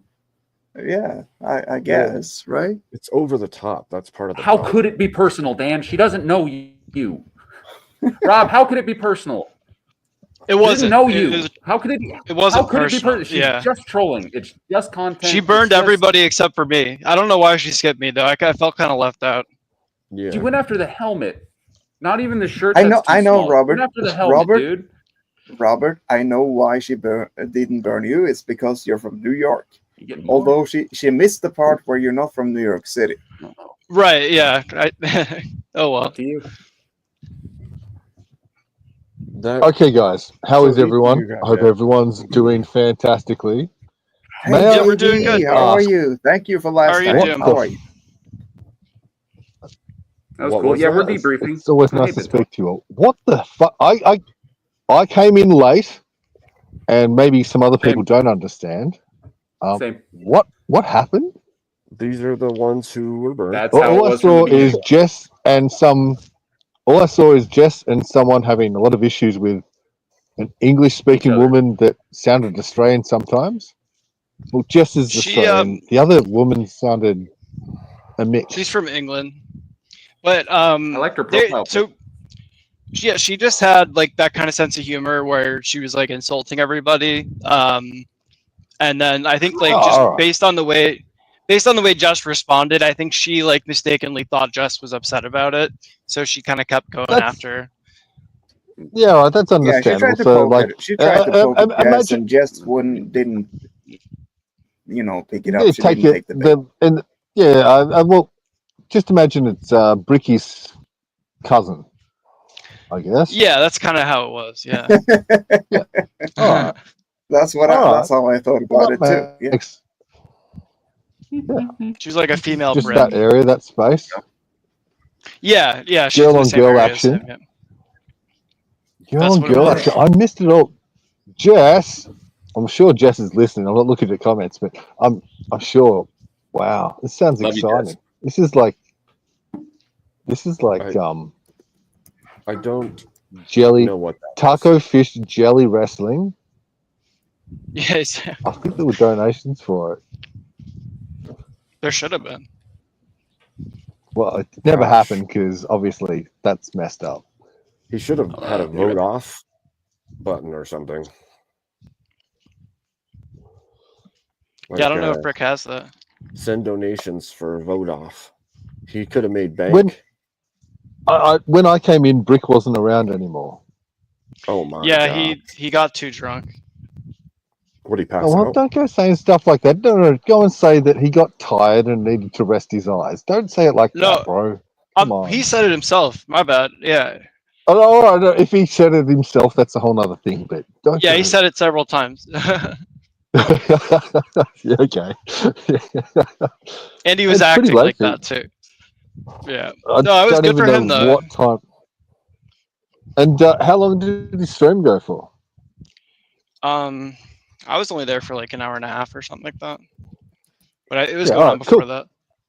I apologize for taking over and trying to work out what was going on. No, you're good. That sounds wild. fine. That It's sounds just- really wild. It was something, that's for sure. I don't even know what that was about. Like, they're like, "Oh, Ricky's live. Jump over there. Jump on." I'm like, "Okay, cool. I'll get on." So I was running mine and jump into his too, and then immediately it's just like explosion, and the volume was so freaking loud. My eardrums are like popping. I'm like, "Oh my gosh!" That other dude was being From real what- loud too. Yeah. From what panel? What were you watching before that? I was just on mine. Yeah, we were hanging Oh, out okay. with Doom and Abe. I don't get a lot of these alerts. That's really weird. All right, I didn't even know you were live.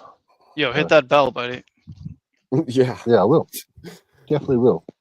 it's cool. just so bizarre.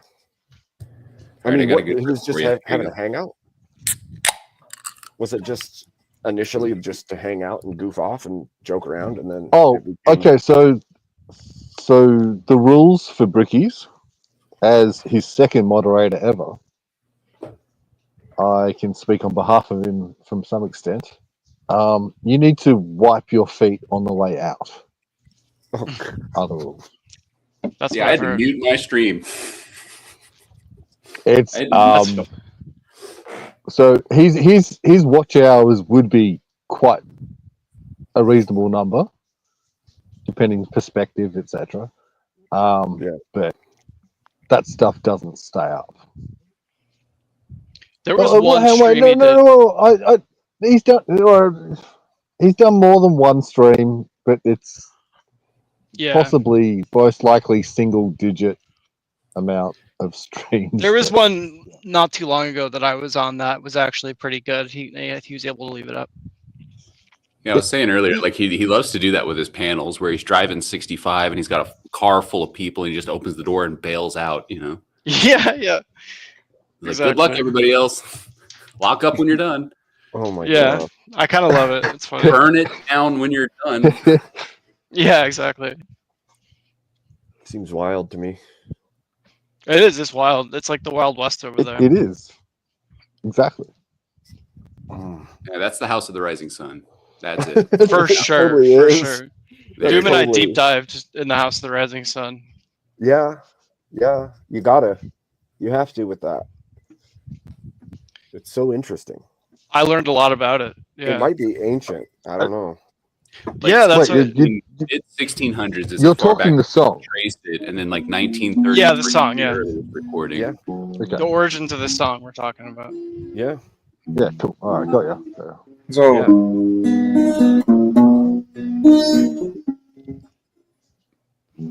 You playing it? Hallelujah. no.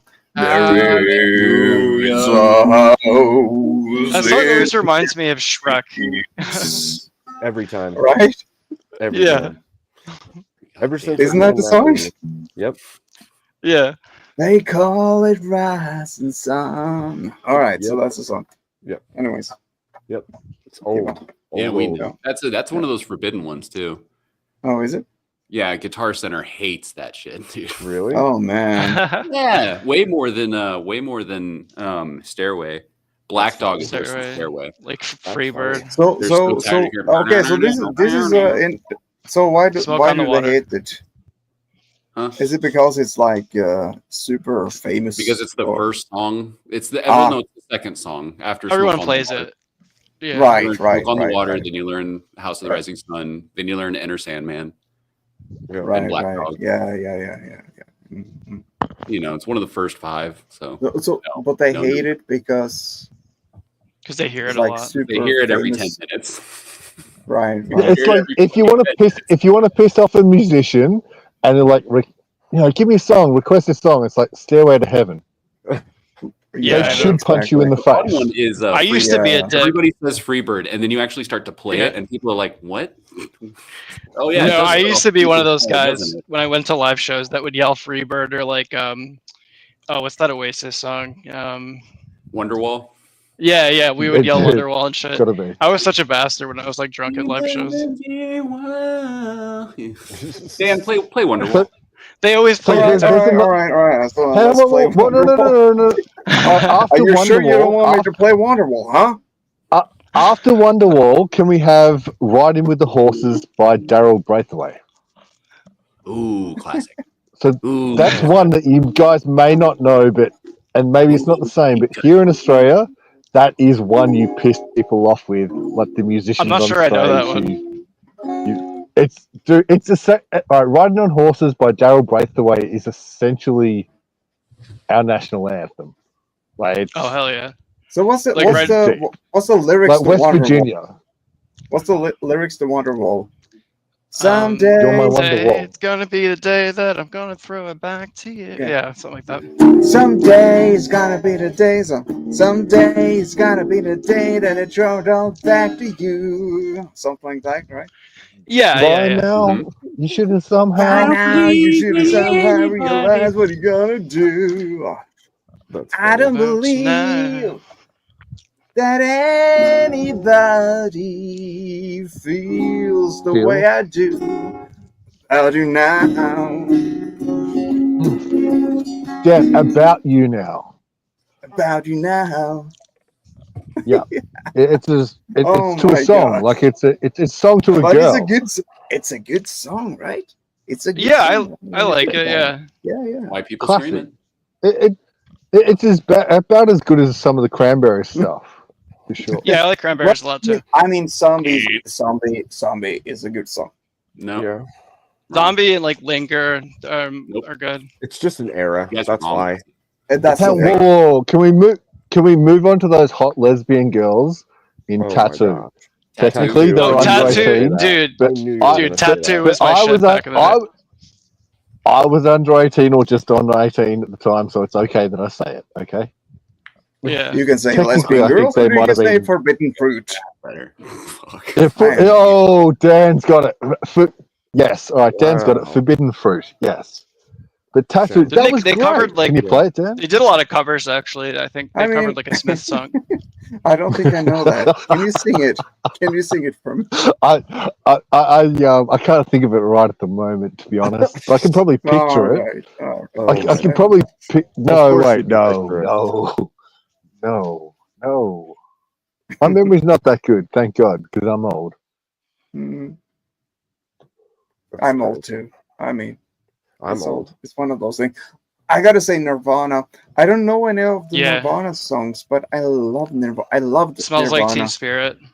Yeah, They have a bunch. and a lot of those songs, man. Yeah, Nirvana was awesome. R.I.P. Kurt. He's one of those like bunch of celebrities that all deleted at the age of 27. There's like a weird amount of them. It's sad. Like, Yeah. Look, yeah, like Jim Morrison from the Kurt- Doors, Janis Joplin, like a whole bunch of them. Well, that was earlier, but yeah. Kurt didn't. Bin talk. Kurt didn't Bin talk. Epstein himself. Bin talk? Okay. The hell was that? Hey, Bin Bin talk. talk. Kurt didn't Epstein himself. Bring it back up here. Well, No, bring it back. Blah, blah, blah. Is it Bring it- actually It Bin was talk? nice to see you, Bin talk. I hope Yeah, to great see to you see you, again bud. sometime. Hope you're doing okay. Hope you're doing okay down there. Is it actually Bin talk? That's the question. Well, Bin talk, is that you? it was He nice a to nice see guy for a him minute. at any rate. I mean, this. Yeah, name- Ben Talk's a Sorry, good Dan, dude. Go ahead. He's one of my boys. Okay, I gotta cover the thing just in case somebody's pretending to be Bin talk. Who the fuck pretends to be Bink Talk? What the Shut up. The true genius. What are you trying to say, dude? You Actual think Ben mastermind. Talk's not worth impersonating? You know An what? actual Is it mastermind. the only person that would do it would be Anson. There you go. Smart boy. Only person. Look at him learning. He's learning. And Anson's cool. It Yeah, seems that's cool. Bin talk. It seems Bin Bin Talk, talk is that pretended you? to be Bin talk. Yeah. Don't we all? Chess. Aren't we all just 4D pretending to be chess. Bin talk? If you really Bin think Talk. about Is that you? If you really think about it. it. Is that really you? 4D chess. Bin talk. Is he up or what? Oh shit, you got your Nightbot worked out? Cool. Did On your way, finally. bro. Nice. Jess has some good suggestions sometimes. Just saying. And she's Is it- always willing to help. From my understanding. I can't speak for her, but No, seems Jess to is be, cool, Bin yeah. Talk's mic is messing up. she's got some Oh, good is it? advice. That's what it Dang. says. Okay. What about Cam, Ben? What, sorry, what about what? Does Bin talk Okay, have a that should be good. spell? You there? Oh, yeah, there he is. Okay. Jeez. And I know that is his voice, so it is Ben Talk.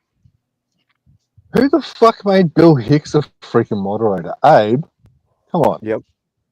I like Bill. He's fighting Bill's with my friend. the. Yeah, I like Bill too. I'm joking about. Bill's good, yeah. Yeah, look, he's all right for a two-headed Tasmanian. Not that that's where he comes from, but I'm sure that's where he did come from. No, I feel you. Yeah, Bill is my official impersonator. Is he? You're moving up in the world, dude. You got impersonators now. True. Wait. Abe Everybody gets all quiet. Abe has impersonators. Oh, no, Ben Talk. Bin Bin Talk Talk. has impersonators.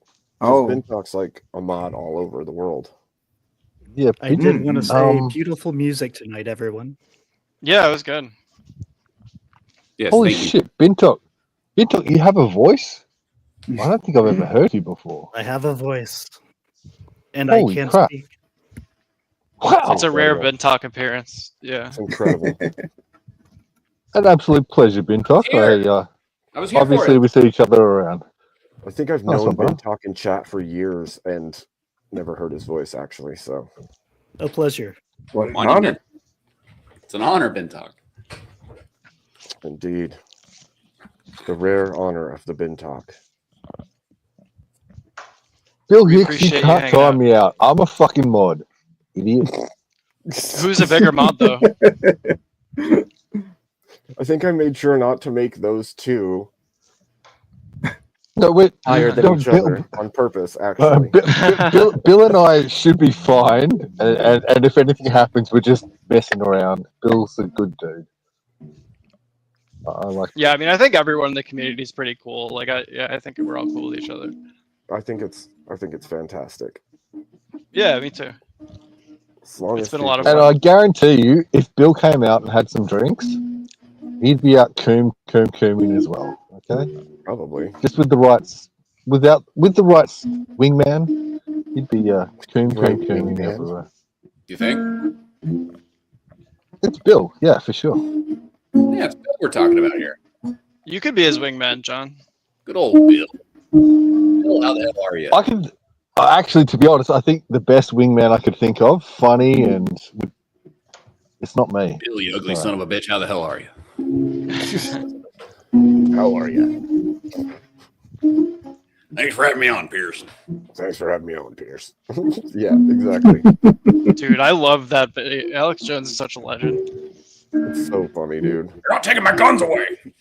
Just That was He was immediately going. thanks for having me on, Pierce. Stop it. Gotta deport you. Yeah. Oh my god, I love that. It's Thanks for having me crazy. on. I had a lovely time. Really love the appetizers. Wonderful. They're turning Dude, the he's a- Canadians into frogs.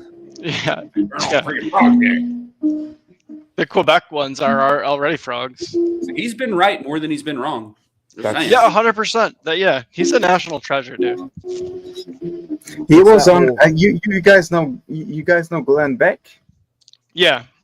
Okay, so he was actually on Glenn Beck's show a year ago. Oh, I haven't seen it. I haven't seen Glenn in a long time. Yeah, I actually know Keith Malinak. He's a producer at Pat Gray Unleashed. He's a friend of mine, and so he was on Glenn Beck, and before that he was actually they were having a big dispute because he was making fun of Glenn for crying, and then I can see that. Glenn. Yeah, and then Glenn was making fun of him crying for making the frogs gay. Yeah, but that's a legendary line though. Yeah, touching my frog. Yeah, and then I Have you- made like a helium. I made a Helium Thursday skit about him crying about the pedophiles touching him, and then Pat Gray played that on Glenn Beck's show. Oh my god, that's funny. And so Glenn is like cracking up, and I have that on my channel, that video where he cracks up about that video. That's But awesome. then a year ago, he actually had Alex Jones on, and he said exactly what you said now. You were actually right, Alex Jones, about those things you said. Yeah. You're damn It's right. scary how much stuff he's right about. Yes. There's me too. I can't sleep. It's wild. Have you guys seen all the like Bill Hicks is Alex Jones? Bill Hicks? Yeah. Have you guys I seen haven't all seen- that stuff? Bill Hicks. No. I don't think Well, so. there's been an interesting claims that Bill Hicks is essentially Alex Jones, There's just with no plastic way. surgery. There's no way you haven't seen this. Are you kidding me? No, I haven't. Do it. Do What? it. Okay, all right. Is this recent or is this It's something old. This is old. brewing? Around a lot. Really? This is like law. This is like Alex Jones law to is say law. that Bill I think Hicks I've heard about it, is but I've Alex never like Jones. watched videos about it. Did you guys see Alex on the Joe Rogan podcast when he was on a few times? Those are fun too. Which one? He's been on a lot of times, bro. Yeah, all of them. I think some of the interesting Alex Jones things that maybe I assume a lot of you watch Tim Pool, and the efforts they had to go to, and then even deleting, I think, certain episodes or at least one, to have Alex Jones on, because he wasn't allowed to. He was banned from having his own channels on YouTube. Yeah, but he could be a guest eventually. And Yeah, so he it was was one of the Crowder and hardest Tim. cancels ever, So right? Crowder and Tim Pool brought him in separately as guests on their shows, and slowly, Yeah, it was Crowder. slowly, Crowder did it. Yeah, he could have Crowder more of a actually got presence. him on. Yeah, like wasn't Alex Jones Yeah, like one of the hardest Crowder- cancellations ever? Crowder and Tim Pool. So I'm friends with. I know someone that's interviewed Alex, and it's associated with kind of anyway. Yeah, 'cause it Tim was a Pool big is effort, on man. Crowder. They just had to trickle feed. No, Tim Pool and Crowder are more of a now thing. That's only recent because of Rumble. Yes, But obviously, I watched Crowder before I watched Tim Pool, and that's There's a whole 6 movie years for ago, this? 7 years ago for Crowder, I have and then two. Tim I have Pool two. at least 5 I years have now. two etched mugs actually. Got that out. You guys ready for Dude, this? Mug Club. Yeah, I'm all right, ready. Teriyaki. Yeah, I'm ready. Teriyak's got his Mug Club. Teriyak's got his Mug Please, Club. Abe. Play it. Yep, yep. I'm Bill Hicks. That you are Bill Hicks. You haven't seen this? No. Oh my God. People think you are People Bill walk me Hicks. in restaurants and I mean, and say, Bill, Bill, Bill. No way. What? It's bizarre.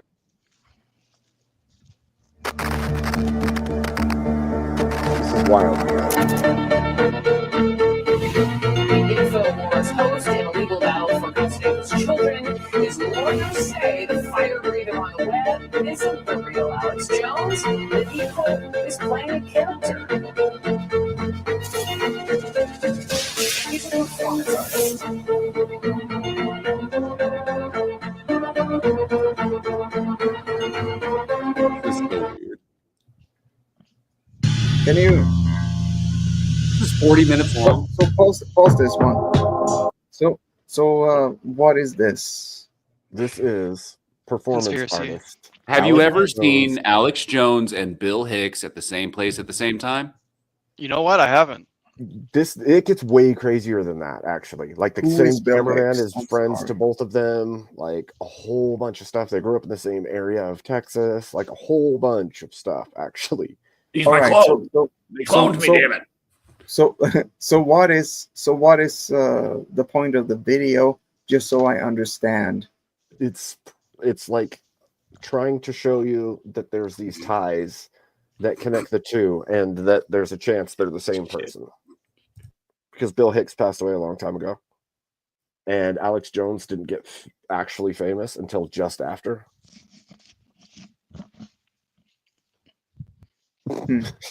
So they think he got like plastic surgery. Is and, like, this a joke or is this real? No, this is real. it's like a real conspiracy theory that some people Been around a they long believe. time. Does it matter? Like, does it make any difference? No, All right. I guess not really. Oh, it's okay. just funny. I haven't And- seen him in the same room as Bill Nye the Science Guy either. That's true. Do you think Maybe it's he's all of Bill? them. Do you think he's every? Well, he's Bill? got to stay close to the machines. He can't wander too far.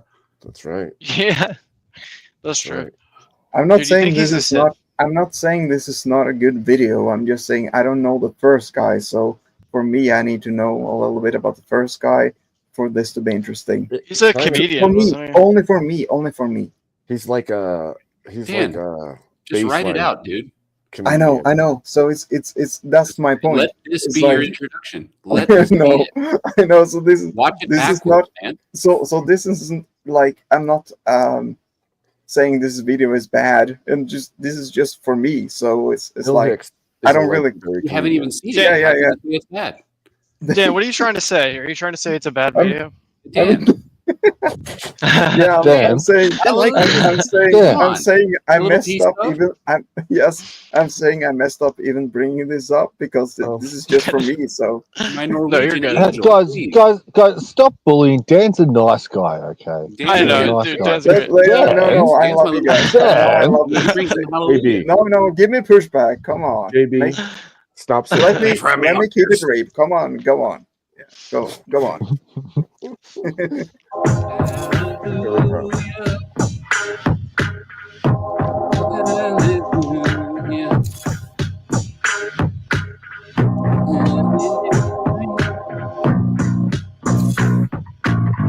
That's Bill Hicks singing right there.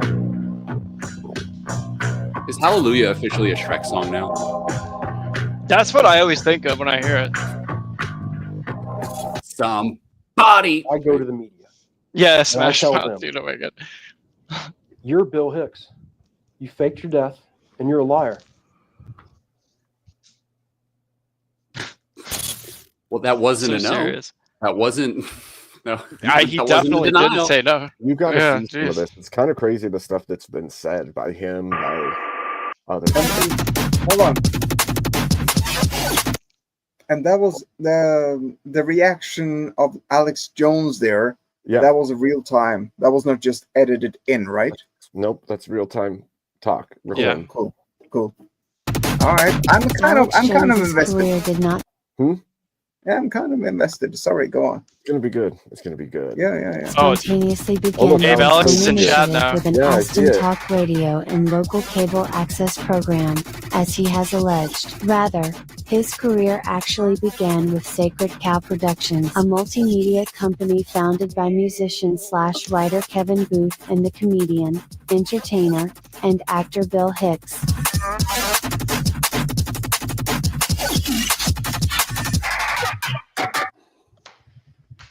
Hello, this is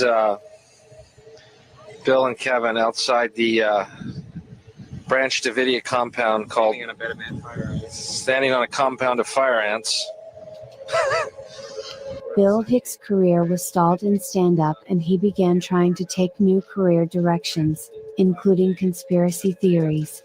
At the time of Hicks' alleged death, he was ranting about the Waco Massacre conspiracy. Then 2 years later, Alex Jones shows up at the same spot as the new right-wing hero by championing the Waco Branch Davidians by helping them rebuild their church.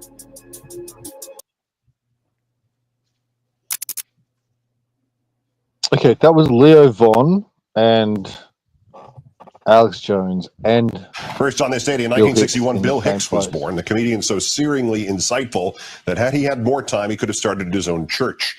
His specialty, pointing out hypocrisy and inconsistency.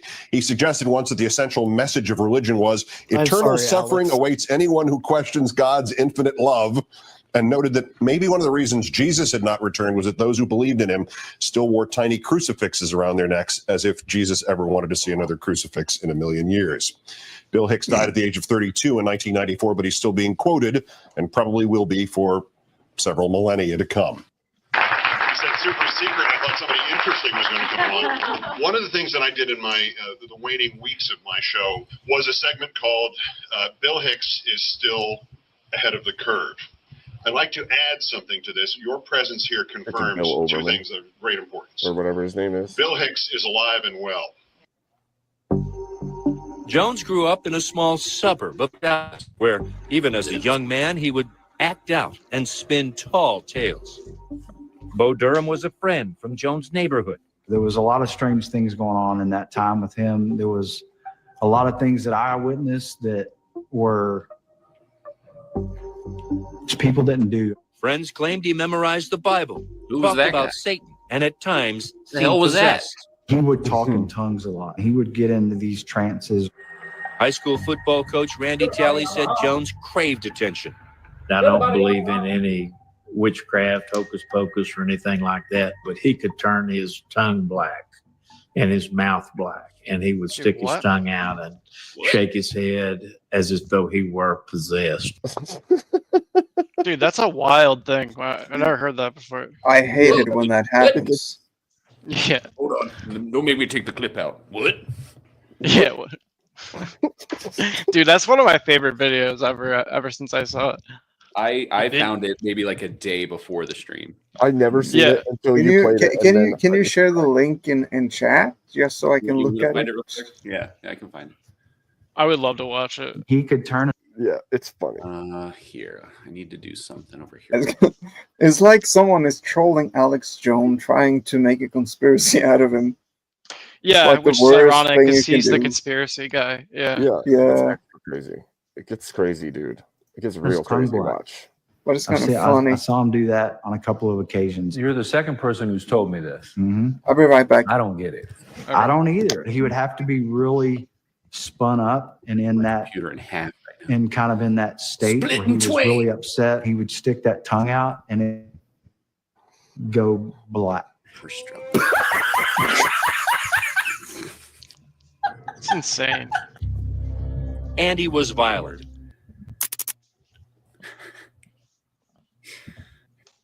I'm glad they added in their own memes. It's a good touch.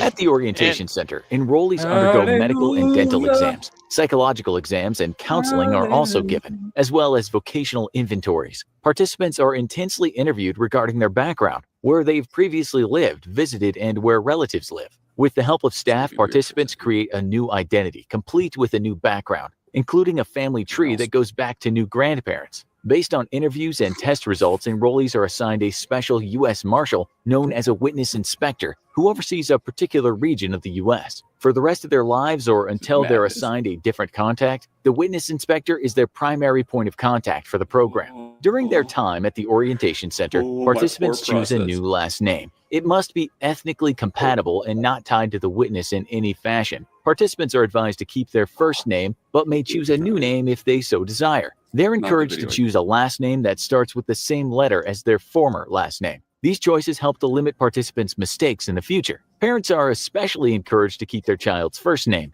WITSEC will not allow participants to choose the name of a celebrity for their new name. Upon decision, the staff begins calling participants by their new names. Children undergo training in spelling, rehearsing, and learning to write their new name. Once chosen, names are legally changed via court approval, and the participants are supplied with documents for their new identity. All the identification provided to participants is officially backstopped with a legal paper trail. School records, transcripts, and employment histories are also created under the participants' new identities. The link in the back, but it said it's you.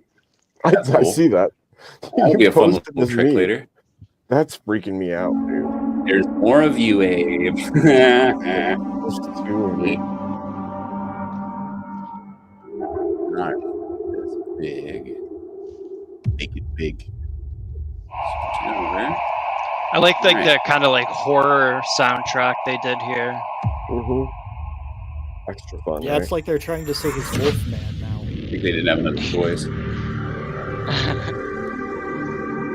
Dude, this is a wild video. Look at those canines. The thing I like about him is that none of this is an act. He's a true believing patriot. He feels passionately about everything he talks about. He is sincere. He means everything. And I think people were very desperate to get under how he's changed, the skin of that somehow and suggest that it's performance art because the alternative terrifies them. Well, a law firm in New York City offered me Wait, $100,000. was that them trying to show proof of dental records? They wanted to find out there's whether he was really supposedly deceased comedian named Bill Hicks. Like I'm watching the live playback right now, and I saw Pierce opening up his mouth. It is Caliber Hitter of CaliberHit.com. Are they actually trying to compare? And as you can see, every time Alex Jones for being but fangs. Look at the fangs, though. I've seen a different one that has tooth placement and dental records, and it shows a we lineup. found this apple that Bill took a bite of 10 years ago. Yeah. This is a pencil that he chewed on when he was in kindergarten. Yeah, here's the dentist he went to as a child. This is crazy. Bill Hicks, because he is Bill Hicks, he puts out little images like these. But it's his tactic to keep trolling. I believe it. That's him. He's obviously the biggest troll on the internet that we have ever seen in real life, actually. So he's saying that he was 19 in these pictures. Obviously, if you pay attention, look at him. Alex Jones was supposedly born in 1974, so if we do the math, supposedly 1984, 10 How many years. B's are in So he's supposedly? saying I hate this picture supposedly. was taken in 1993, when obviously how many this B's are in man's that? shirt, the style of fashion in this picture is from the mid 1990s, maybe 1998. This is an agent of the New World Order. He is indeed a truth teller, but They're easier to kill when they're fetuses than when they're grown up. We just offer our children up to the system with the fluoride, the water, and GMO hurting them. See you, Ben talking. On infiltration instead of invasion. On subversion instead of So, anyway, there's this, but there's a ton of other smaller creations that break this down more and more and more. It's kind of crazy when you get into the actual stuff. I like it. I'm in. There's I'm enough It's a deep connections. well. I already believe it. That's the same. I don't need to see anything else. Yeah. I'm in. Okay, bye. Great talking to you. What? Ben just leaves? See you, Ben talk. Yeah, he put it in chat. He had to go. He had to go. He said that he didn't like you guys and he wanted to leave. Hey, wait. Have we ever seen Ben Talk and Bill in the same place at the same time? Nope. Supposedly. Supposedly. Hallelujah. It's messed up. That movie had quite a soundtrack. Now that I think about it, It was Talk, if you're still out there, man, just go ahead and like Discord me your dental records. I got something to check real quick. I got something to check real quick. just show us like a blurry photo of you, like kind of like opening your mouth a little bit. Yeah, from when you were 19. Yeah. Yeah. That's all we need. There's like so many of them out there, dude. Of these. Alex's. Alex is. Bill There's a whole army of me. There's a whole freaking slew. Dude, I wish. Mixed it with I frogs. wish there was a bunch of clones of Alex Jones around. The world would be a better place. It's the Jones clones. The Jones clones. They Jones took my clones. frog. They Well, took my DNA, if mixed there it were with more, frogs, whoa, made them whoa, into Jones clones.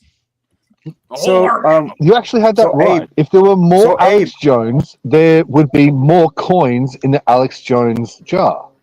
So Abe, I So- shared the video that I talked about earlier True. where Glenn Beck is laughing about Alex Jones Helium Thursday thing. If you want to play it, it's like 2 minutes long. Okay, hold on. Yeah, I would watch that. It sounds funny. We'll play it.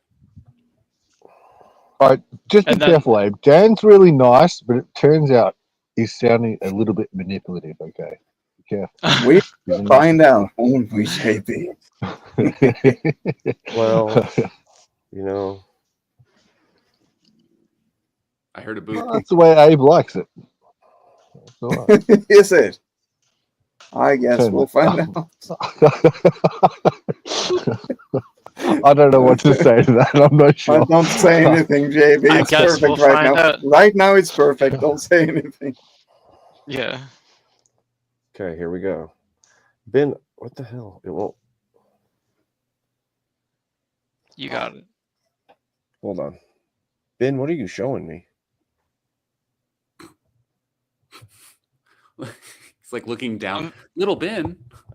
Little Ben, bit. buddy, what is it? Buddy. What is it, big Hold guy? on. Use your words. Use your words, Ben.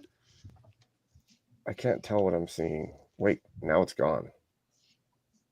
Dude. What was For the that? best. It's Well, for the it best. was erect. Ben talk. I don't know what that was. I'm freaking out a little bit. So I'm kind of scared now. today, I was trying to Guys. avoid all. They're gonna knock on your door.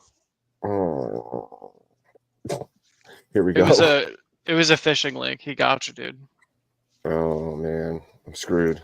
Madness. I think about Wednesday, I reached my limit of incredible aggravation for the week. Yes. And so Oh, you made it to Wednesday. Yeah, I Yeah. did. Huh. I did. But I'm done now and I've had my fill. And so a listener did something beautiful for Helium Thursday last night.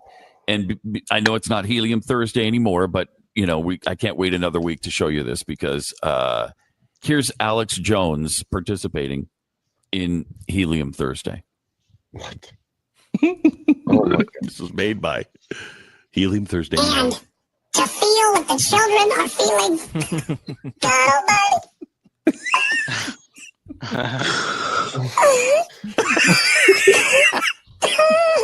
Dude, oh my god.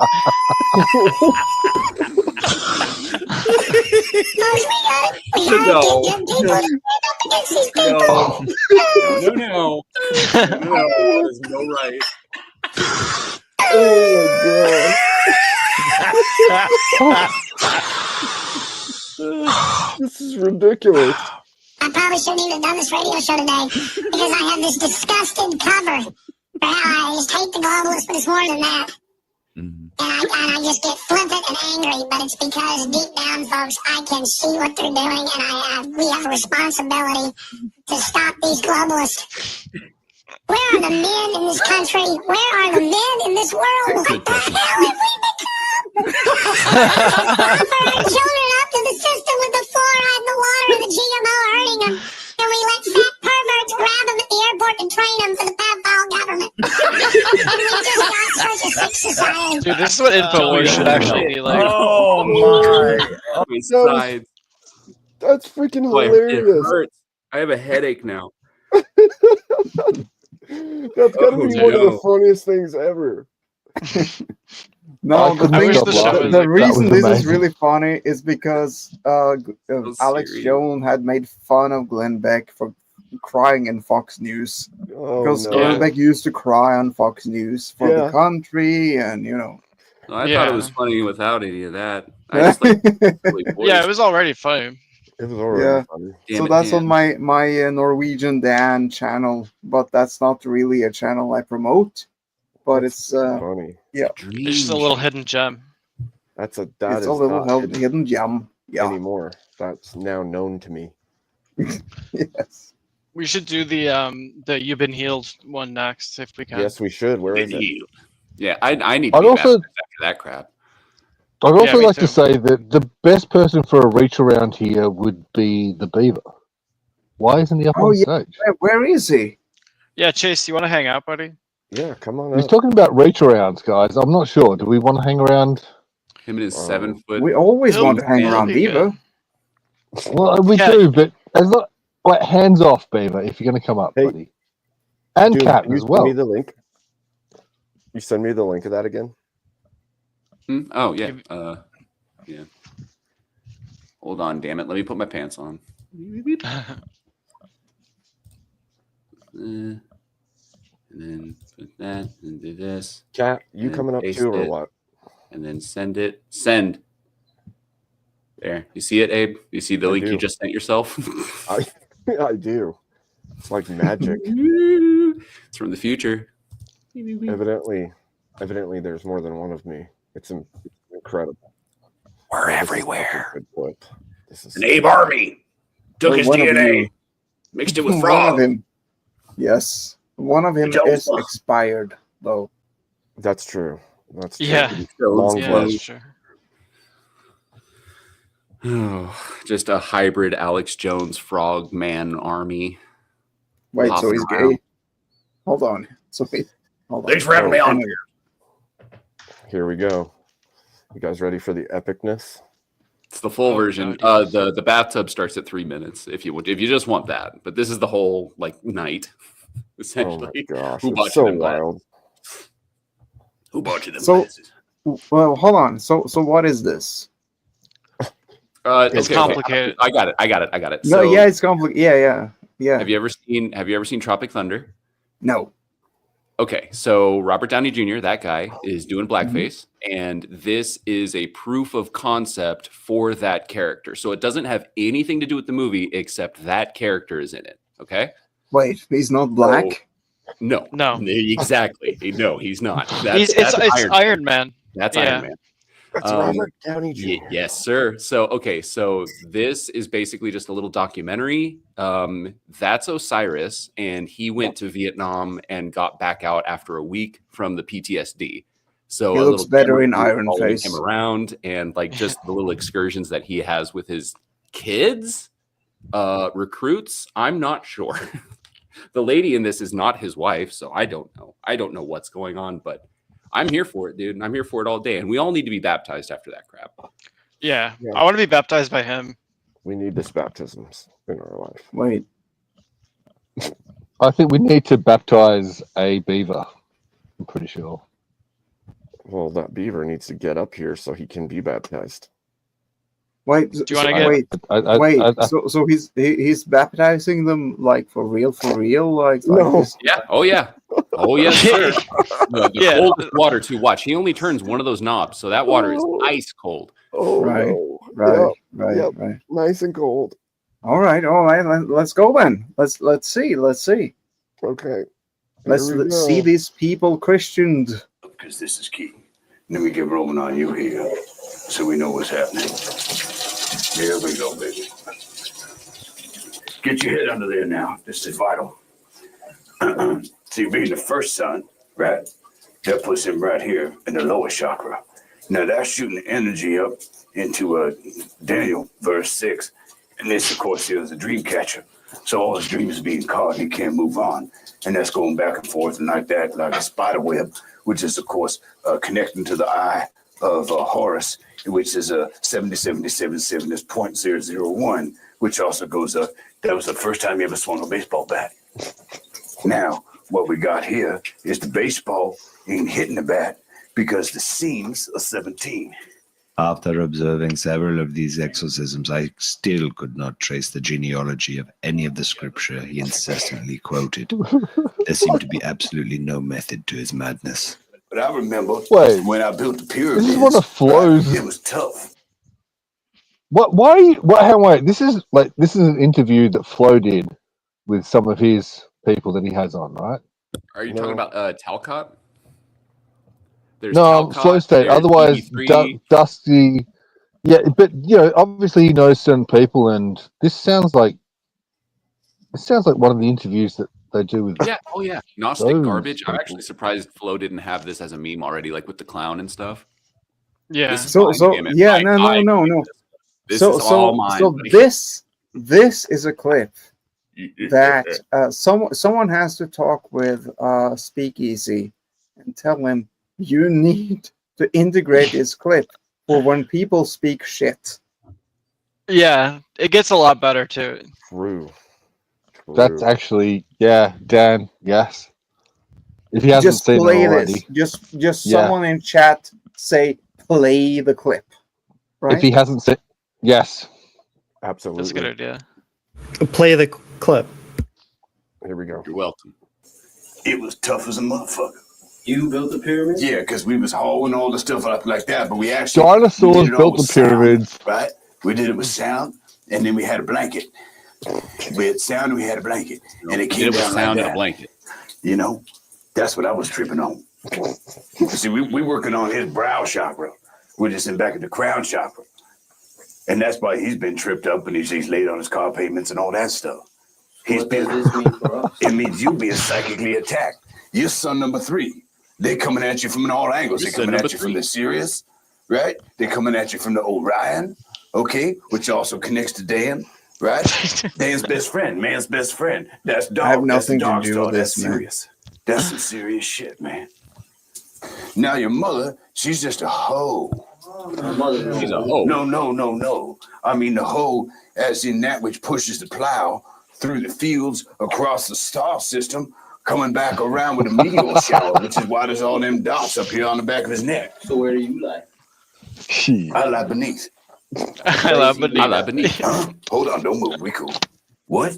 I just want to keep him in check in case any evil spirits come in while I'm trying to commute with my sleep. Hold on now. Don't make me take the clip out. Hold on, baby. We cool. Huh? Hey, just let him play catch. All right, let's go play catch. You've been healed. As the You've been days healed. wore on, they became. You've been It's so good. Oh, Father, the So Son, what's the Holy Ghost. so what's this Been healed. from? What? It's just from. It's like it's a- just proof of concept. Yeah, it's like not in the movie at all. It's just like proof of concept for his character in the movie. They And that gave has him nothing like to do 3 with or the 4 movie. other like small actors that just said yes and just let Robert Downey go for like 8 hours straight, and they got this much content out of it. This is just his method acting going for it. Yeah. Yeah, so it is Only my method voice is on acting. panel. It Oh, is hey, Ben. method acting with a huge amount of research, etc., etc. Welcome You back, have to Ben say Tuck. hi. So that Different level levels of of acting, acting. there's a moment later where he's getting PTSD in the bushes with some hot dogs and a gun, and the way he's staring, it's not I'll play acting anymore. He's just I'll kind of play it. recalling that memory. You know what I Oh, mean? He's just kind of reliving it at that I'll point. play It takes an incredible amount of energy and a unique type of person to be able to Well, engage like he didn't have to any that lines. level. He had no lines in that whole thing. All that writing on the back was him. I He wrote wasn't aware Daniel of that, verse but 6, you know. Yeah, it's I'll really play it. creative. From my understanding, there's lots of actors that do it, but the There's some. minority, Ben Talk has to say hi to absolute Kat. minority. What? Ben Talk has Ben to say Talk. hi Ben to Talk- Kat. Hold on. Ben let Talk me needs take to this say out. hi to Cougar. Hello, everyone. Kuma Cougar. Hi, Ben. There we Ben go. Talk, say hello to OX Cougar. Wonderful Kitten being XO. on panel with everyone. And rage quit. No. Rage quit. Fuck you, Ben. Boom. Fuck you, dude. Only he Bring didn't. down the Come on, bombs. man. There we Get go. We outta need the here. bombs. Okay, I'm gonna play that other scene. Came up 'cause here, it's started also swinging his wrench great. like that. Damn it, Ben. So this is so realistic. It's kind of crazy. Some of the scenes in this proof of concept for I was this hoping you'd kind character- of go through this a little bit too, like Dude. because you were talking about one of your friends or something, Yes. and it was right around here. So I want to know who was So- hitting their legs with sticks, making their kids dive over each other. Like I had one guy literally when we came back, he was doing stuff like he'd wake up in the middle of the night holding his lady by her throat and stuff. Oh, Like man. had to go through crazy counseling. There was Yeah. like I went to visit their house and he would wake up, or well, he would sleep, I guess. He would be dreaming and he'd get up and punch holes in his walls all around his bedroom, not even know he did it. His fist would be covered in Damn. blood when he woke up in the morning. Like this same kind of stuff. You wake him up and he'd start swinging, staring at you like you're the enemy, and he didn't Was know he in for like Vietnam a the whole week? solid minute. Not Vietnam, but yeah, it was crazy. And the look that Robert Downey Jr. pulls off in this scene is so similar. It's crazy, actually. Where is your father? Probably hiding someplace. Does he do this a lot? Now and then, yeah. Where would we Look at his eyes. So probably around the corner, in the dark over there. He's not acting. He's just remembering.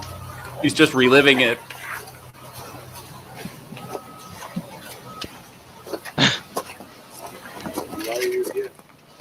Hey, bro.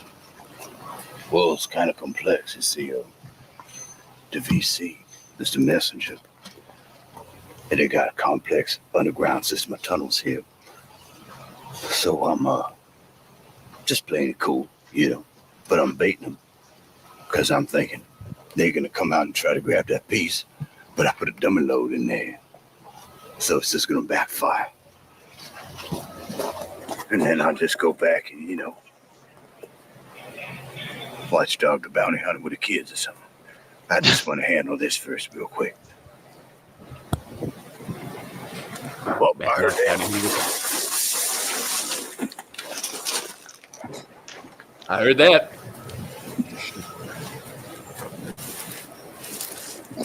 Okay. Okay. Okay.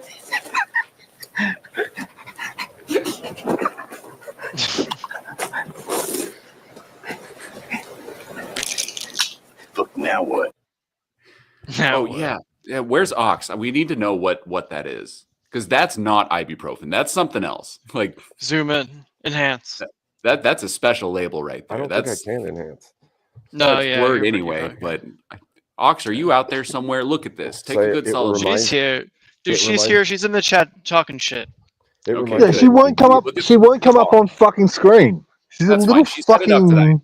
Leave her alone. She had to I deal don't with care. someone else earlier. She said she's trying to be like Zara.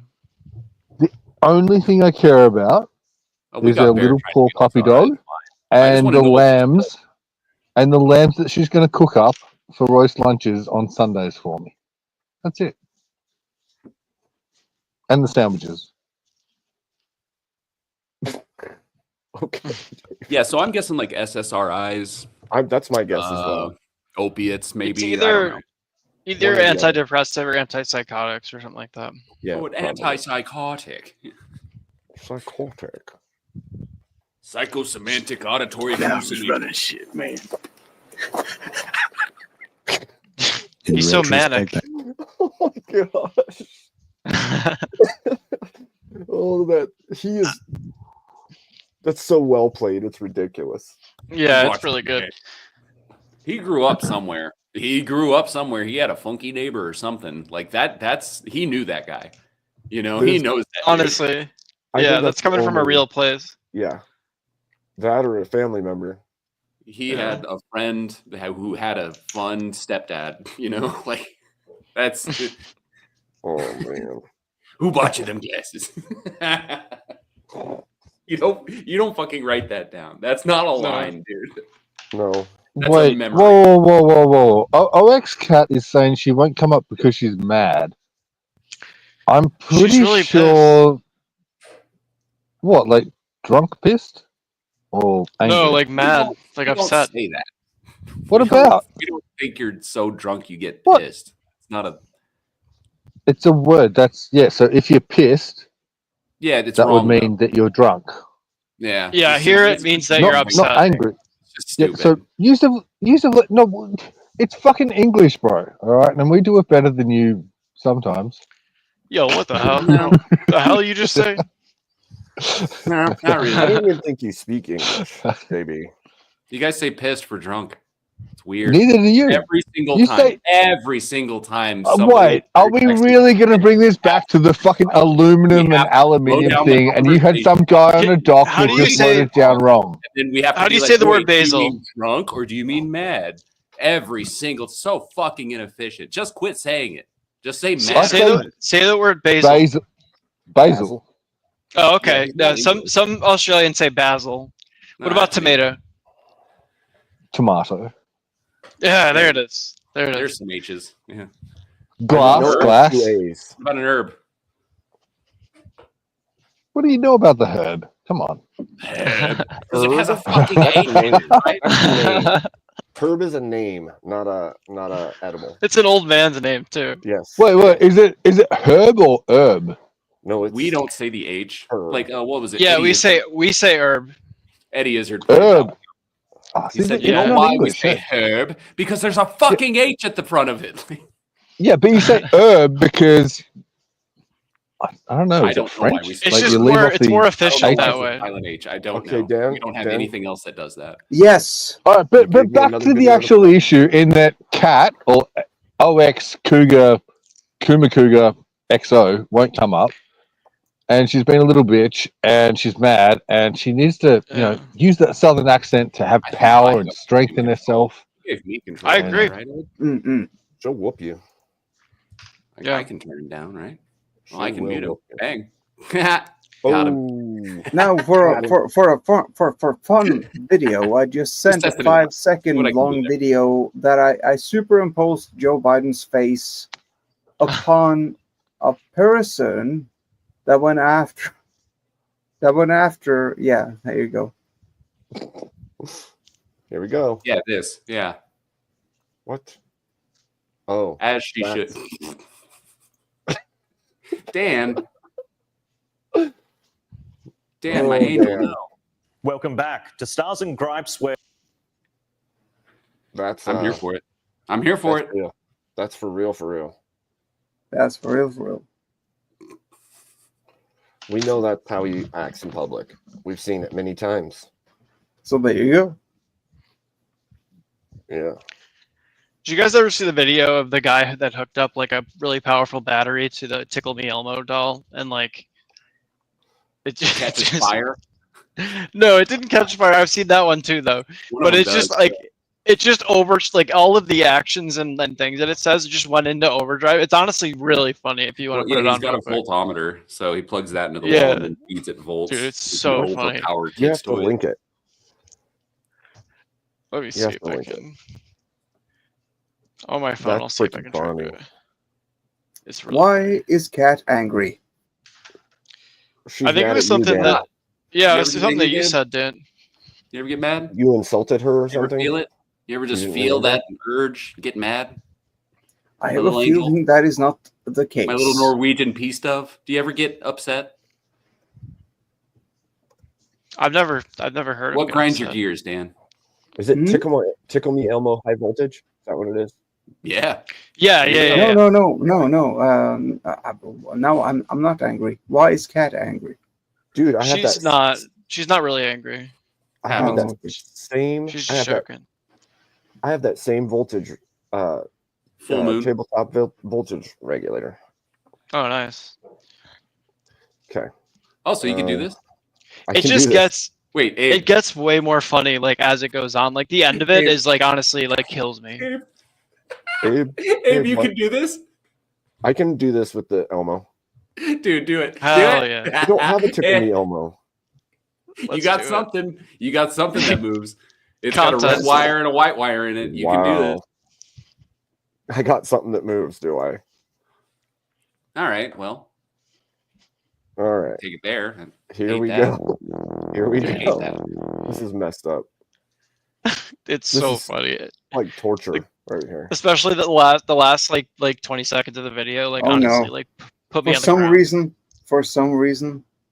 I feel really bad for the toys. I've seen these videos. You're about to like feel I feel like I'm watching like Toy Story. Why? Wait. Why are you throwing your consciousness in that little elm? No, hold on. And where did Have Barrett you go? watched Toy Story and the guy who like tortures the Yeah. toys? Yes. For some Yeah. reason, I sort of feel like I can't tell why, but I feel sorry for them. I know Well, just wait until you see the video to see if you The still eyes, feel man. sorry at the end. Is it the eyes? Oh, he's laughing at the end. Is that it? Dude, I don't even know how to describe what he's doing at the end, but you gotta see it. Okay. Let's go. All right.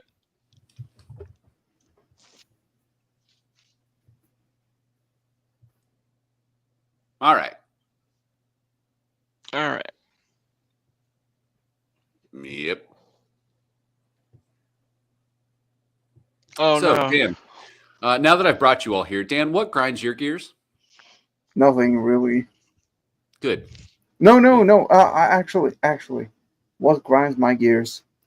It's like, yeah, assholes. That's fair. Yeah. What about like okay, so I just did this yesterday. I put on a new pack of strings and the B string has like some corrosion on it. They sound like shit, dude. My gears are ground from that. So are you Yeah, I going to can see that return it? too. Are you going to return it? But what's The strings? result? The $10 strings? No, I got more. The B string always sounds horrible. You just have Well, to tune yeah. it right. I mean, between the B and the G, but like there's actual like a noticeable spot and like it doesn't sound good. So I So it's kind of like restrung- getting. So it's kind of like getting a bad pack of matches. Some Kinda, are good, yeah. some aren't. But if I have- something I- grinds your gears, I mean, it has to be some recurring thing that keeps happening, right? meh. I think it can just happen once. Sure. Right. No. I mean, it doesn't have to be wrong what you asked me, but when I think about grinding your gears, is something that keeps happening and you hate it. Man, you because really it's, think about it before you talk, right? sometimes. You really spin it through a couple times. Sometimes, yes. Well, I heard He's it. a But yes. musician. He's a fucking musician. Of course he does. No, but the Hey, B there he is. string can be really irritating. Welcome back. Thank you. My Good to have you back, Wi-Fi, sir. My home Wi-Fi went down, and I had to hook it to my wireless hotspot on my phone. It's okay. I don't know what We that's found out about. that Dan is a peaceful little dove and nothing ever grinds his gears. Sometimes. That's beautiful. I Did know. that video keep playing, or did it stop? Hallelujah. It didn't play. That's okay though. We can. No, it stopped. It stopped. The video stopped. Yeah, we didn't see So it. basically, we worked out that Never Dan played. is not related to Bill Hicks or Alex Jones. Yeah, he showed us his teeth. Good. Yeah. It better not be. Yeah, they do not No. match. It's not time yet, guys. I mean, give me a couple of decades. Can you imagine Alex Jones with a Norwegian accent? Honestly, no. No, I can't. Hang on a doesn't have second. that I'm much pretty. peace in his I'm body. pretty fucking sure that Dan's older than me. What are you, Dan? Hang on. 81? Is that what you said? Yeah, I'm 81. Okay. Yeah, you're- So you're 44. Yeah, because I'm 34. I think that he's not. Well, 81 doesn't equal 34. Yeah, I'm 44. Math. Yeah. Yeah. Maths. I could do math, buddy. No, Come on. It's just math. Yeah, dyslexic math. It turned out to be, but waters before. Okay, it makes a difference if we want to go to the moon. JB's Right, having take him trouble off talking registry for today. NASA. Oh, Did you say Manatha? for NASA. NASA. He can't do math because he's dyslexic mathematician. Yo, I did the math. I ran the numbers. All right. You did, and you got them backwards. Correct. No, I didn't. You said Just thought he was 34 instead of 40. No. I said I'm 34 Wait. because Dan, I was you're born in 44? 91. We're Like, back I at the torture understand. video. I don't know why everyone else is getting all caught up. We're back at the torture video. It's not alive, Dan. Calm down. See? He loves it. He's having fun. He loves it. Dude, I can't wait for the end of it. Dan, you're a nice guy. Stop watching this, Dan. Do not watch this. Do not watch this, Dan. You're a nice guy. Stop. Cover your eyes. Stop watching, Dan. Stop watching, Dan. I'm not laughing, okay? I am not laughing. Wait, keep watching, keep watching.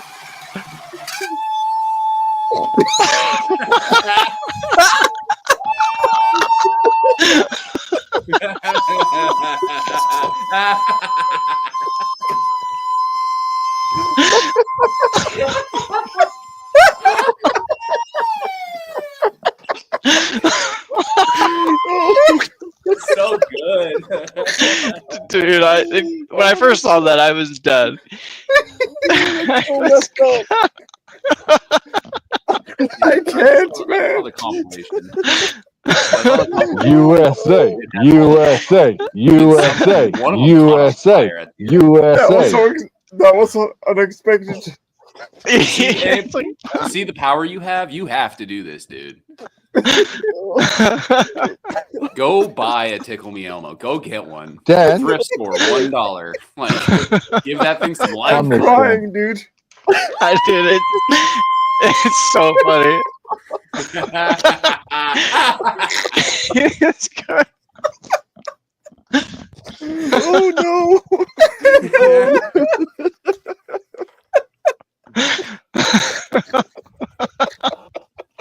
Dude, I love finding like dumbass videos like that are just like the funniest shit. That was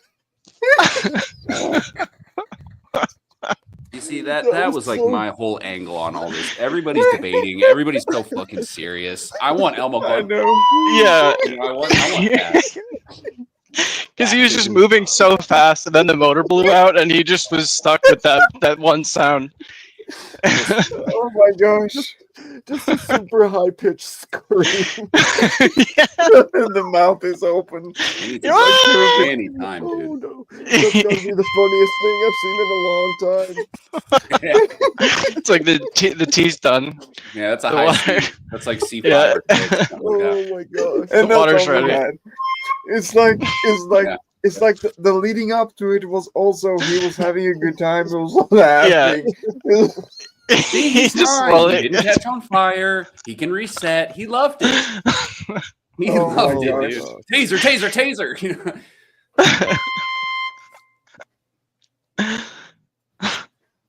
Oh my god. No, come on. Yeah, I here we can't go. do Yeah, this another is the one. One of these catches a flame, dude. Immolation.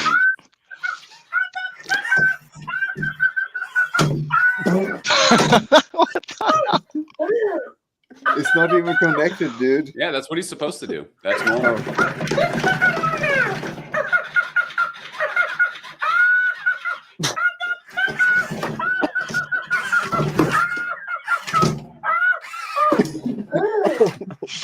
Dude, I can't wait. Yeah, look, this stuff is pretty fucked up. I'm gonna bail out and go and do something else. You guys have a good night, okay? Good night. Have a good night. It's like it's on speed or something. Dude, oh my god.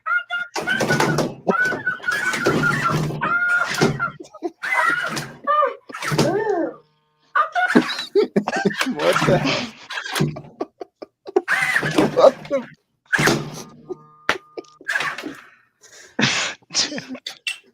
No. Oh god. Oh, that was it. Yeah. No.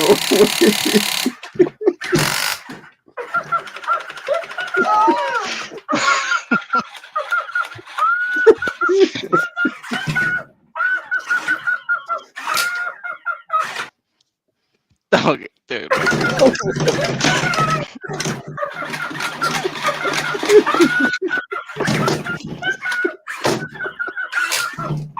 So forceful. So much force. Oh.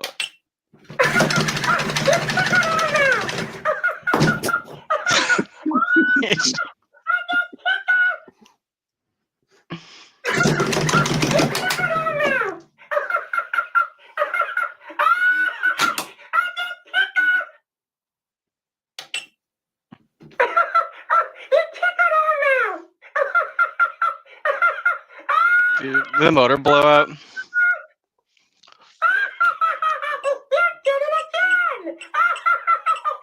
See, he likes it.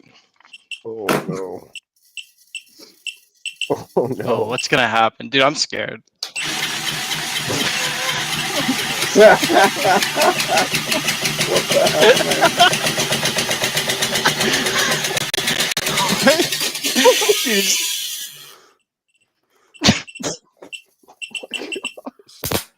Dude, he was gonna start like taking off like a helicopter. He looked like he was gonna fly away. Yeah. I'm on the truck, and you say almost can't believe.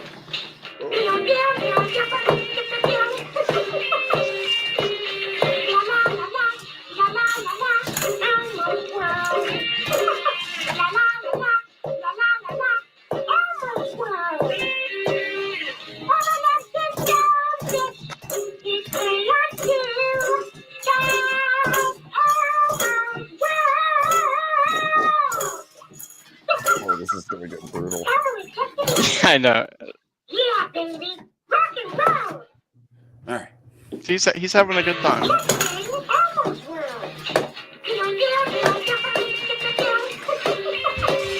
Hell yeah, Elmo. I want that shirt.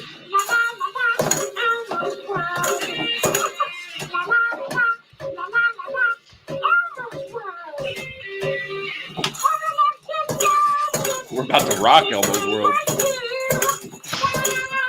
Yeah, he's about to be drumming for Metallica. I mean, he kept tempo.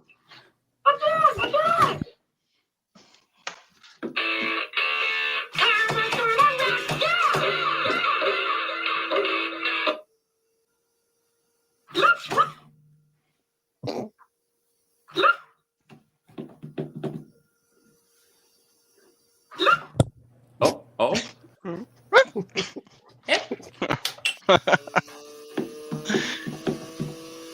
Oh no. Oh. Elmo, no. Say something, Elmo. Oh no. Just crazy straight up. Dude, I don't even want to know what's gonna happen. He's turning it all the way up. Oops. Uh-oh. Holy crap.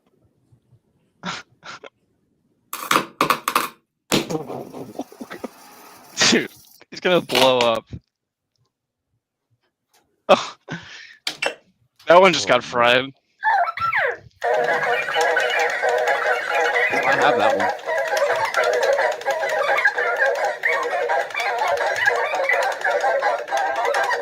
That's normal? No, I don't think so. Yeah, it said 6 volt normal play. That sucks.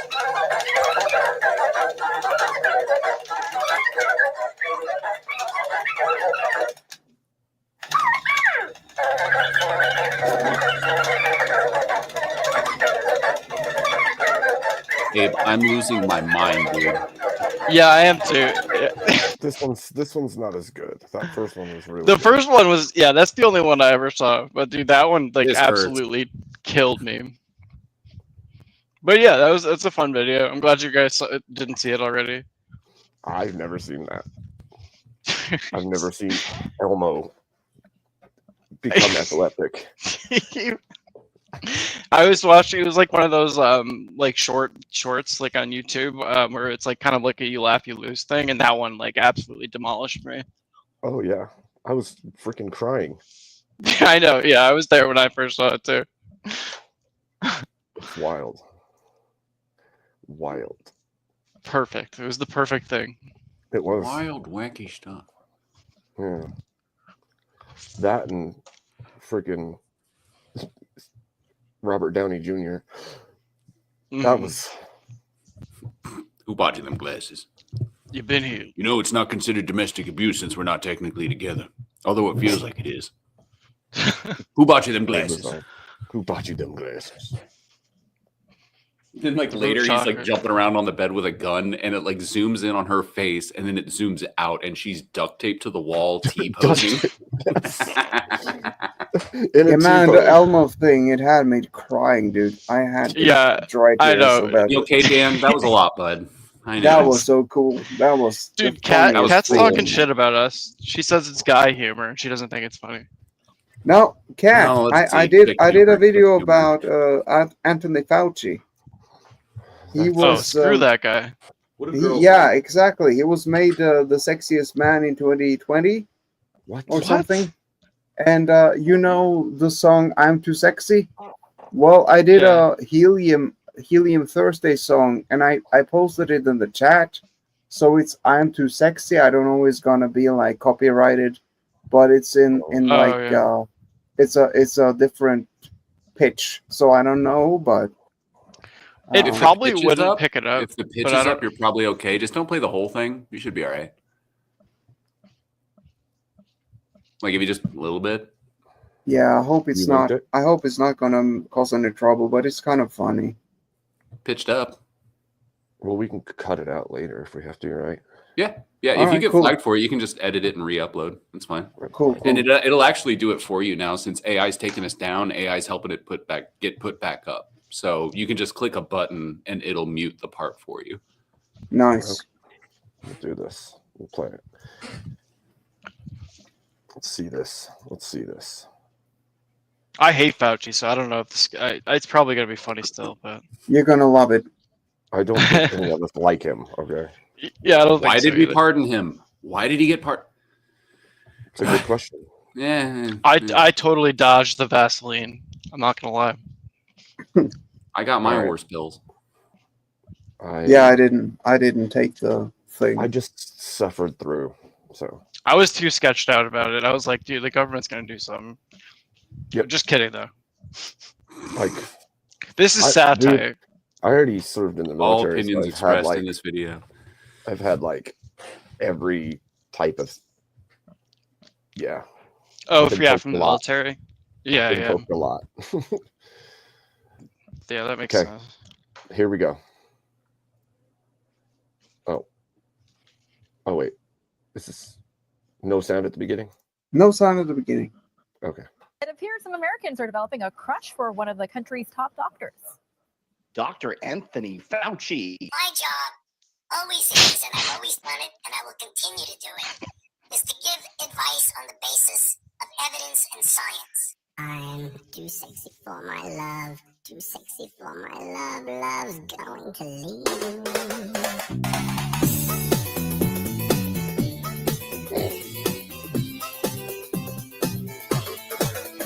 I'm too sexy for my shirt, too sexy for my shirt, so sexy it hurts.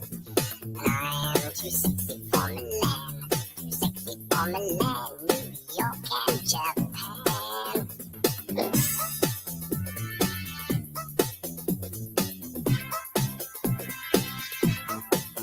I'm too sexy for your party, too sexy for your party.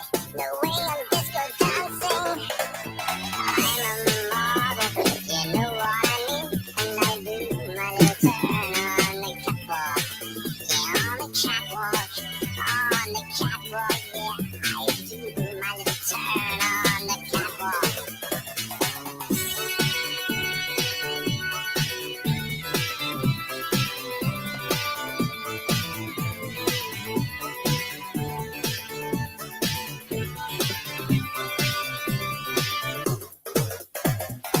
I'm too sexy for my cat, too sexy for my cat. For birthday I forgot the cat was part of this song.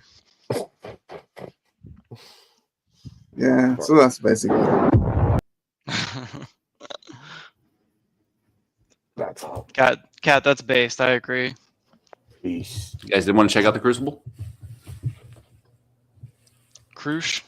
Are they on right now? No, it's just what it auto played to. Oh, okay. Okay, smarty pants. See how you are. Trick's on you. I don't even have pants on. Well, that would explain why your camera's off. Extra smart. Yeah, I was gonna say, does that mean you're really smart or not smart if you don't have pants on? It's like super duper smart. One of the smartest. One of. 4D chess smart. No, that's insane. I've heard that the least intelligent people and the most intelligent people, a lot of times have the same opinion, but for completely different reasons. Do they tell you that often, Rob? No, I just heard it one time. I don't know if it's true. My mom tells me that every day. Oh. Yeah. She's My out mom of town said right I'm now, really which is really smart. nice because then I get the whole bed to myself. Yeah, you could stay up all night and jump on the bed and eat cookies. Yeah, exactly.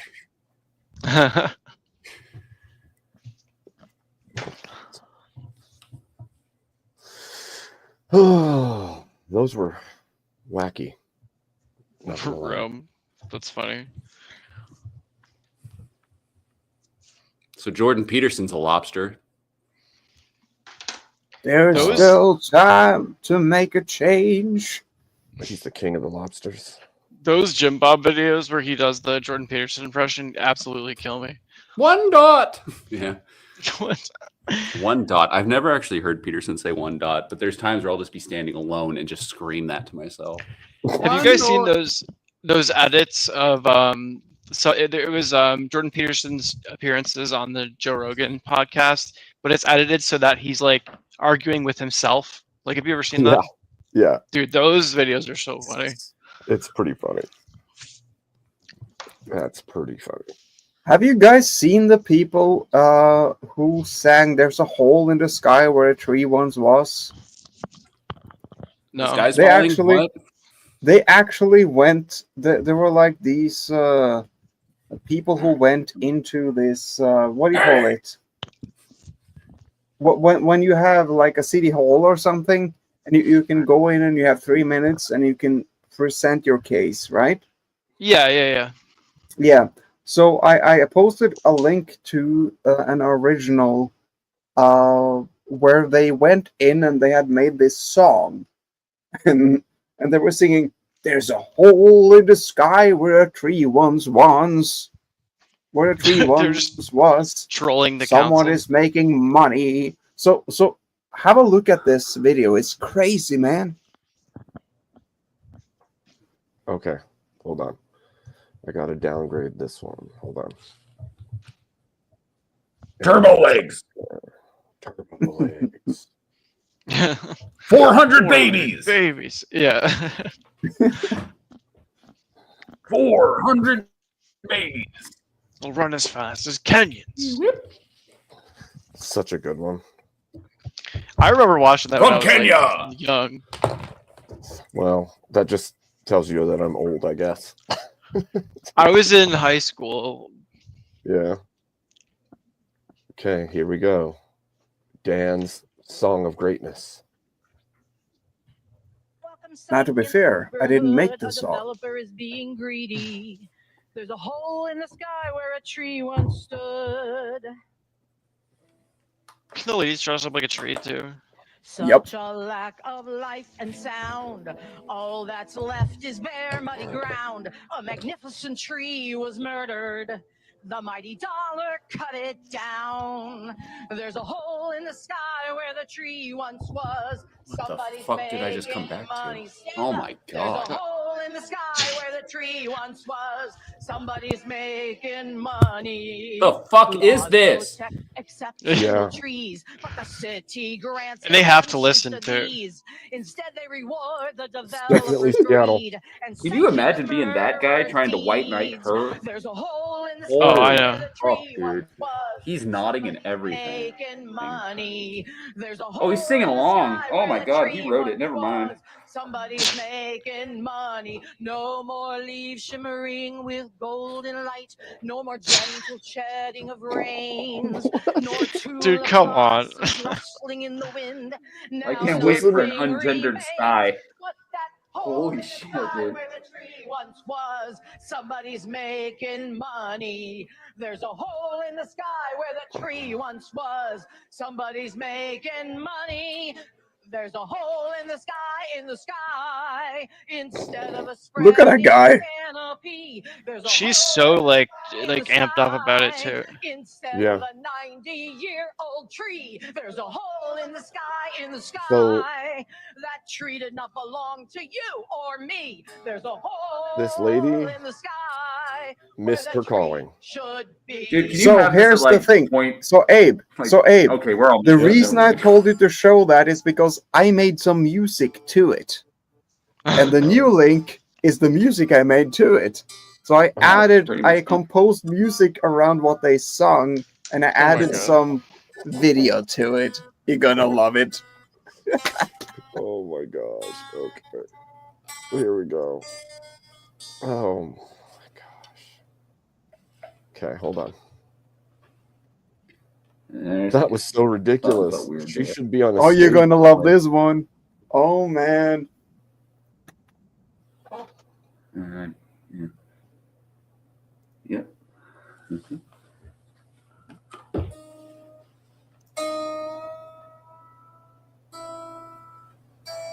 Is this it? Let's see. Does this look right? Yeah, that's the one. Okay, here we go.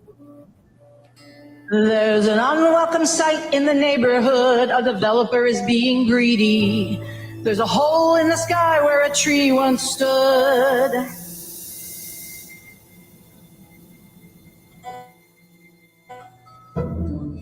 Such a lack of life and sound. All that's left is bare, muddy ground. A magnificent tree was murdered. The mighty dollar cut it down. There's a hole in the sky where the tree once was. Somebody's making money. There's a hole in the sky where the tree once was. Somebody's making money. Laws protect exceptional trees, but the city grants exemptions to these. Instead, they reward the developer's greed and sanction the murderer's deeds. There's a hole in the sky where the tree once was. Somebody's making money. There's a hole in the sky where the tree once was. Somebody's making money. No more leaves shimmering with golden light. No more gentle shedding of rains. Nor tulip blossoms rustling in the wind. Now nothing remains but that hole in the sky where the tree once was. Somebody's making money. There's a hole in the sky where the tree once was. Somebody's making money. There's a hole in the sky, instead of a spreading canopy. There's a hole in the sky, instead of a 90-year-old tree. There's a hole in the sky, that tree did not belong to you or me. There's a hole in the sky where the tree should be. Is that Ferngully? Dude, I remember that movie too. Yeah. A little bippity boppity at the end. A little bippity boppity. Yeah, and then you have the Princess Bride, the old hag saying "boo" at the end. Yeah. You Yeah. get that. Yeah. That's freaking funny.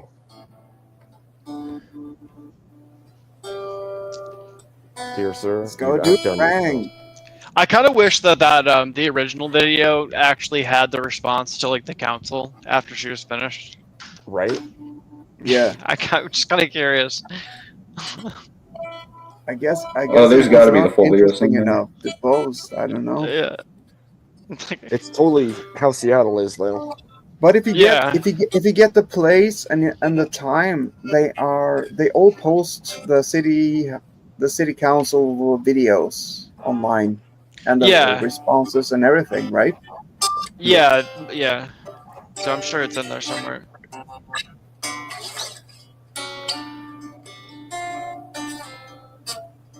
Okay. Hell yeah. Playing?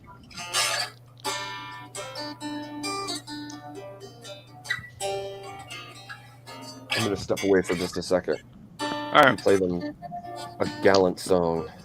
We'll be good. Money for nothing, and it Did you takes guys- the prey. Did you guys hear the like the inspiration of that song, the story? Nope. I guess so. There was like Mark Knopfler was in he was in like a Sears or something, and there was an employee there who was like basically all the lines in the song, like he heard this guy like talking shit about rock stars. So like that's where the lyrics of the song come from. Movies, microwave ovens, custom kitchen delivery. We got to move these refrigerators. They put that in there where it's like, We yeah, man, gotta I should have been a do- guitarist. What? Get a little blister on your finger, get a little blister on your thumb. Hey, we gotta move this crap. Let's go, dude. Quit watching know. TV, you moron. Dude, Mark Knopfler is like one of my favorite musicians. He's so good. The video is cool. The second verse is pretty cool. It was actually my favorite. It was actually my favorite movie, like a music video. I was like 5 years old, and I watched that until the VCR or whatever you call the tape.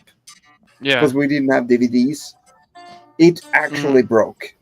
I watched it over and over and over. Nice. That one song, man, Doomerang. I really freaking love that song. What song? What? It's a good Sorry. song. I was zoning out. This The one? one you played. Me? Yeah. Thank you. Okay, sorry. So like I'm actually like super proud of that one.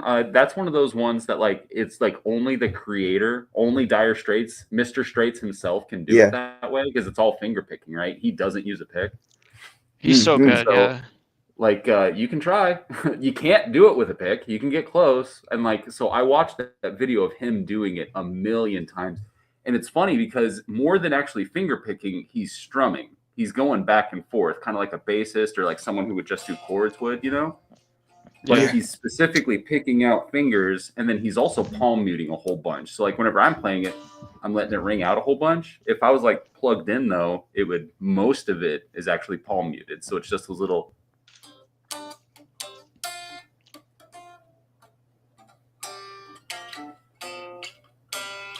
You know, it's just a little bit comes through. With it amplified a lot more, but it doesn't all ring out. I can't believe that hasn't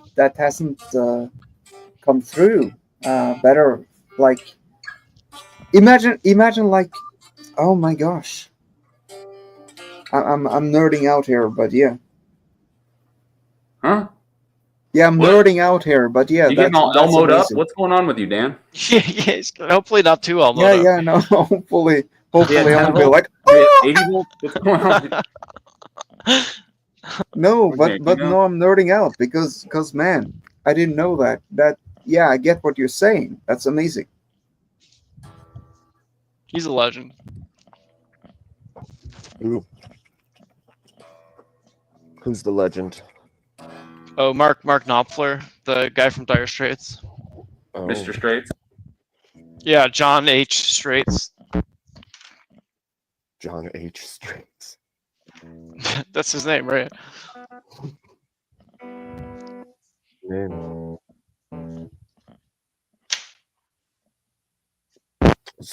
What are you talking about while I was gone? Just that? Yeah. Yeah. No, he died. Yeah, he died with the woke. He died with the woke movement. Really? All right, let's go. Let's go. I don't know. How does that come through for you? I kind of get how it comes through for It me. sounded good so far. That's How about one this? that sounded good. Is It was this kind of too much? loud, but in a good way. It's a little loud? Okay, yeah, I can turn it down. Let's go. Try first. How's that? Yep. Yeah, that's good. Yeah. It's okay? Yep. Yeah.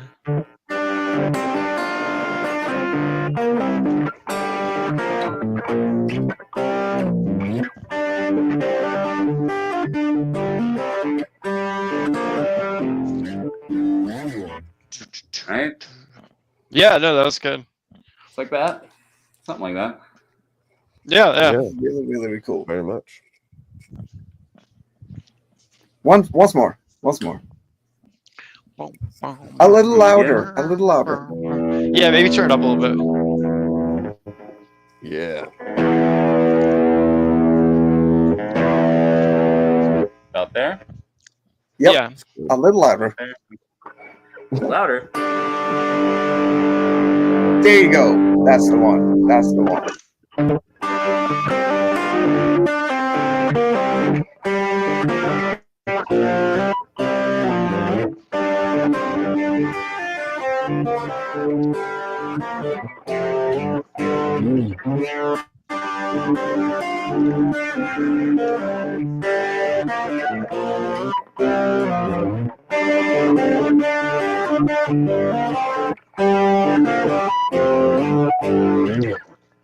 You even have the damn it, man. You even have the freaking overtones going in there. Hell yeah. You even have the freaking overtones. Something like that. Well, I Like just the- watched his hand enough until I kind of got it, and it's like you got to hit that D you got to hit the D every single time. That's That sounds kind of gay. What I ended up doing was just stomping my foot. I've never done this to try and get a beat before, but I had to stomp my foot on every downbeat to finally get my thumb to follow along with it. Because like whenever you're doing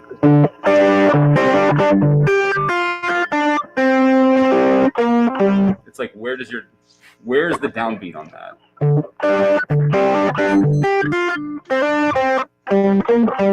You know what I mean?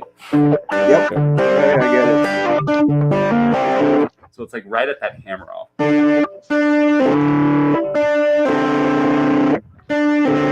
You know? So yeah, no, I freaking love it, Boomerang. That's pretty amazing, man. Well done, man. Well, YouTube helps because you can slow the video down. Well, that's how I learned that Crucible song. You have to. That's a you cool have way to to get learn. to it, though. It's inspiring. It's inspiring. But yeah, that Crucible song, that gonna be famous, make all the monies. You know what I mean? I wanna be so.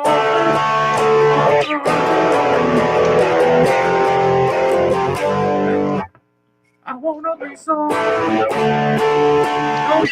That's my favorite Crucible song. It's mine too, dude. Yeah, that's definitely my favorite one. Hey, a model I can replicate. Now you gotta have a microphone so we can get like the vocal in, and that will be really cool, man. Yeah. Yeah. Think so? Yeah, I do. I agree. My completely, favorite Crucible song is actually the first one I ever saw when I first So wait, logged so into whenever the I'm playing Crucible guitar, stream. can you hear my voice? Yes. We can. barely. I'm just saying to get the really Oh yeah, so like to get like a compressor and a little bit of reverb yeah, on it. yeah, you see what I'm saying. Yes. So there's also a mic input through the keyboard. So I'm thinking about going through there as well, putting the mic, throwing everything through this poor keyboard. Holy shit, dude! I hope the processor's okay in there. Well, I would That be thing's happy to listen off stream to figure out what works. If you wanna ever me too. play for the Crucible.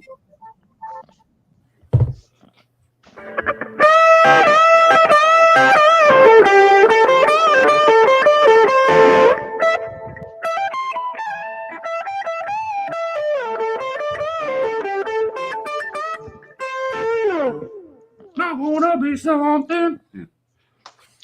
Don't care what it is. Good song. The one I love is the one called Rich Riptonroid. Oh, that's a good one too. That's my in favorite drop song. something. I hope that's in drop D. I want to learn that one next.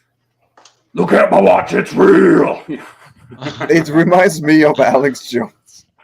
Wake up. Wake up. Yeah, that's awesome. It's not because it reminds me of Alex Jones, but it's like the thing about the song is like his Take your shirt that's off. him. That's the guy, right? Wes Haven't you Watson. been to prison Yeah, before? Wes Watson. Gosh, me Yeah, and I Boom was were watching watching it it the other night. It was so ridiculous. Bree said she's never seen Wes Watson, so I had to show. I was like, this is all right, perfect. This is perfect. It's so ridiculous. That He's whole, he's like a cartoon character. yeah, that's oh man. Hypotheticals are hypocritical. The guy's stuck in high school. I'm pretty sure. Yeah, stuck in prison. He seems stunted. Help me! I'm stuck in prison. Dude, okay, wait. Oh my god, no, okay, I have to look this up. I forgot to look this up The charges. yesterday during mine. I gotta bring this. So I found a one Wes Watson clip where he's like doing a burpee or something. What's the one where you go from a standing position down to a push up? That's a burpee, isn't it? I forgot. Yeah. Oh wait, Rob, you should know. I ripped, actually don't know. rich. I'm not. Is that a burpee? I'm not ripped. Okay. Wait, Well, he but does I it used to after be. he pushes up. It's the most impressive and the gayest thing I've ever seen. He pushes up so hard off the ground that he's able to then smack his toes without bending his knees. He like bends in half and then goes back down to the push up. It's so flamboyant. All right. I mean, we can. I'm looking. Relax, Dan. No. Hallelujah We can talk about something else if you want. I mean, we can what? Spit it out. Well, did you say stip it out? Excuse me. Oh boy, I find it. I'm just joking. Is this it? Is this it? I'll be yeah. I'll be right just back, the guys. thumbnail alone. That looks like it. Be right back. All right.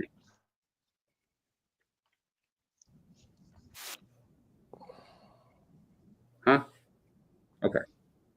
What are you doing?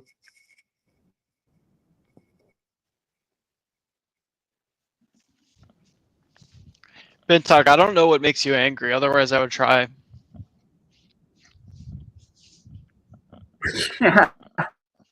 Bintuck, bungee gum sucks. Yeah, there you go. I mean, it's impressive. Like, I wish I could do this, but at the same time, dude. Abe from the future. Abe from the future. The future's past, present, and future. Okay, I gotta go to here. Then I can pull it up. Oh my gosh. What? Is that even him? How do I even share that? Okay, hold on.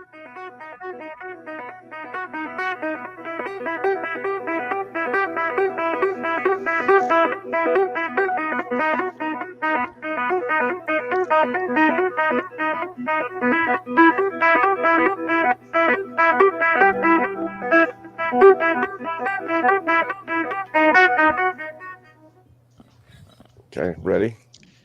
Do you want to drop a StreamYard link real quick for Chase? Yes, I do.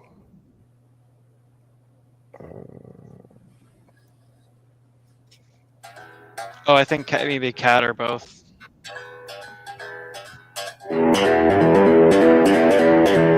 Hell yeah, dude.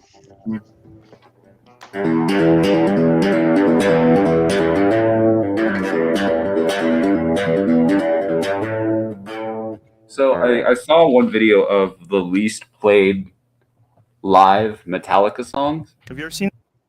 Who would have guessed it was like all of the middle albums? It's all load, reload. They don't like that stuff either, dude. Funny. You ready for me to show this? Ready. Okay. Ready. It's at the very end, but yeah. Check this out. Watch him do this. Dude, oh my god. He's already on like number 10. 10. Let's get it. That's like a Just frog. lifting ain't that bad. Just lifting yourself ain't too bad. It's him touching his toes. Watch him do this. Oh, come on, let's go, baby. He fully bends in half and touches his toes. Oh my god. That's a weird position. Yeah. He tried You so know where hard. he That's the learned that. weirdest flex, dude. You know where you Hey, learned welcome, it. Kenny. Good morning.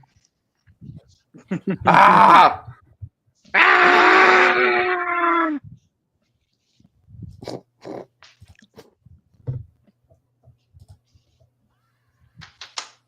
What?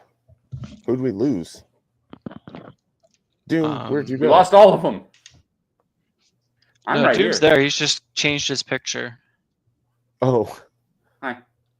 Hi. Hi. This is what Chase looks like right now. Why didn't Shave your why arms. didn't they go? Take your shirt off. Go to prison. Where? I Oh my thought God, Chase is Chase was not here? Sir Dinkus, may I share another video, like a short, funny one? Sure. Sure. Why didn't Small, Chase goofy come one. up? I thought Chase was coming up. Yeah, Yes, either Chase or Kitty wanted to come up. I'm not sure. Dude, do you think he was just messing with us? It's possible. Damn, dude. I trusted him.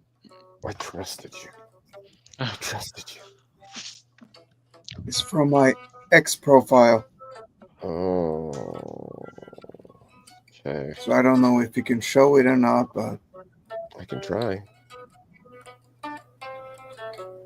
Okay, hold on. I gotta go back.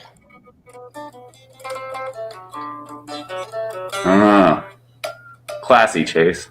Wow, that's a loud one. Turn that down. Shit. They both just wanted to rage quit. That was the only reason, apparently. What? Guys, come on. Why'd you waste Abe's time like that? Jeez. Now I'm crying on the inside. I'm upset too. I thought they were better than that. I don't even know what to think anymore. You know, sometimes just people just let you down sometimes.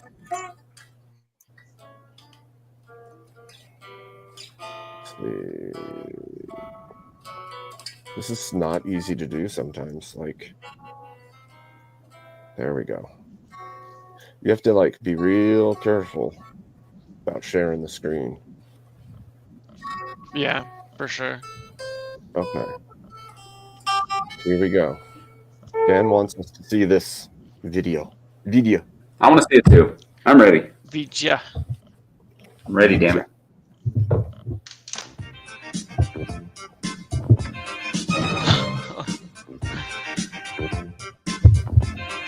Let's do that. Here it is. Oh, frick.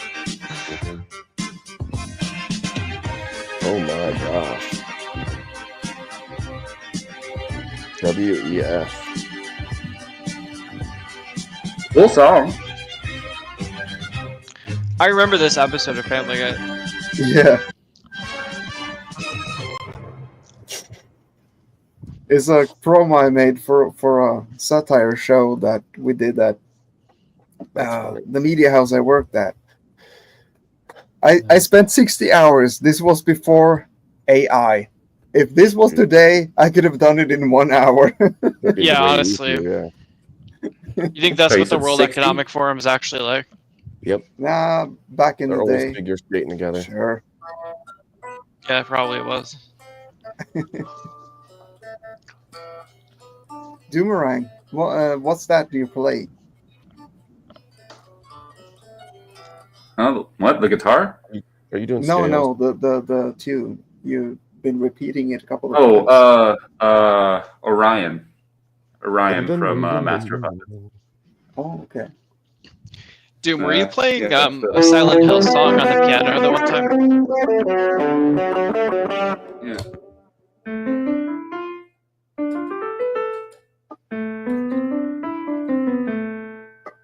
Yeah. Dude, I love that's one of my favorite video game soundtracks ever. Yeah, so it's like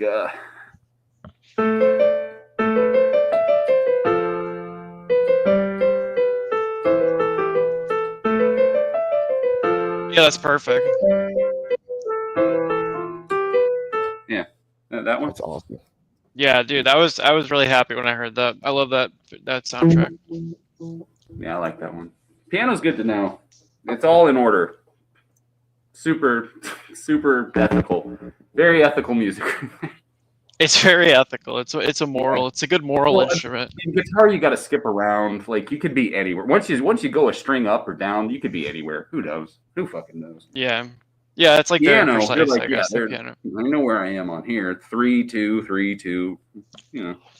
Yeah, it's like the metric system against the other system. Hemi, semi, demi. Do you want to feel So here's the thing. Energy raise. The metric system is like the piano. The guitar is like inches and stuff. I freaking Yo, what are you hate trying it. to say about our measurement system? Here's the thing.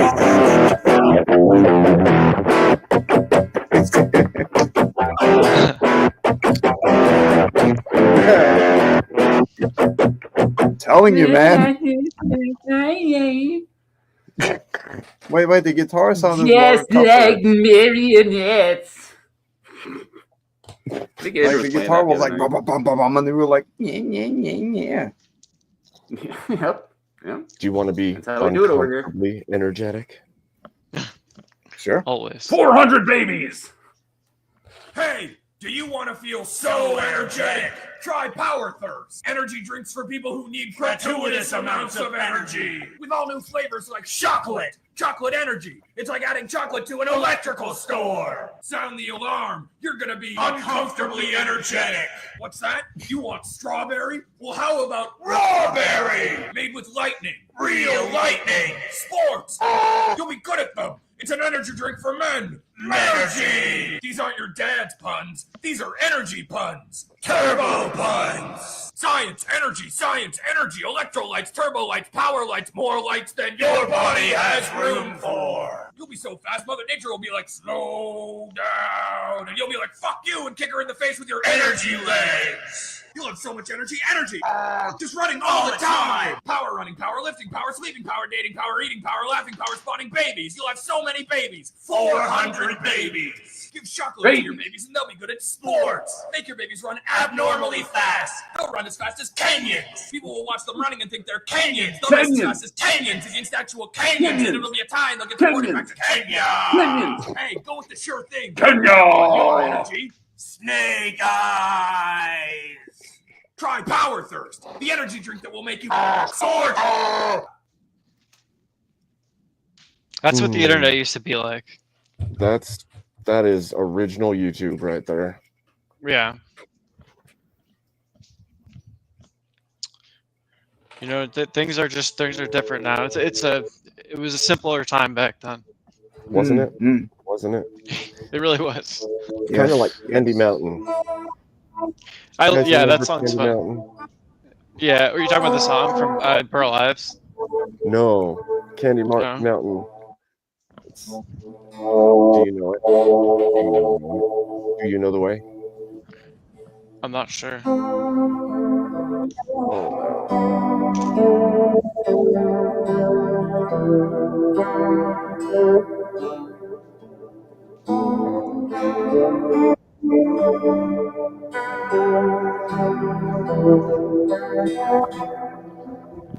Oh my gosh, this is going to be crazy. Are you ready for this?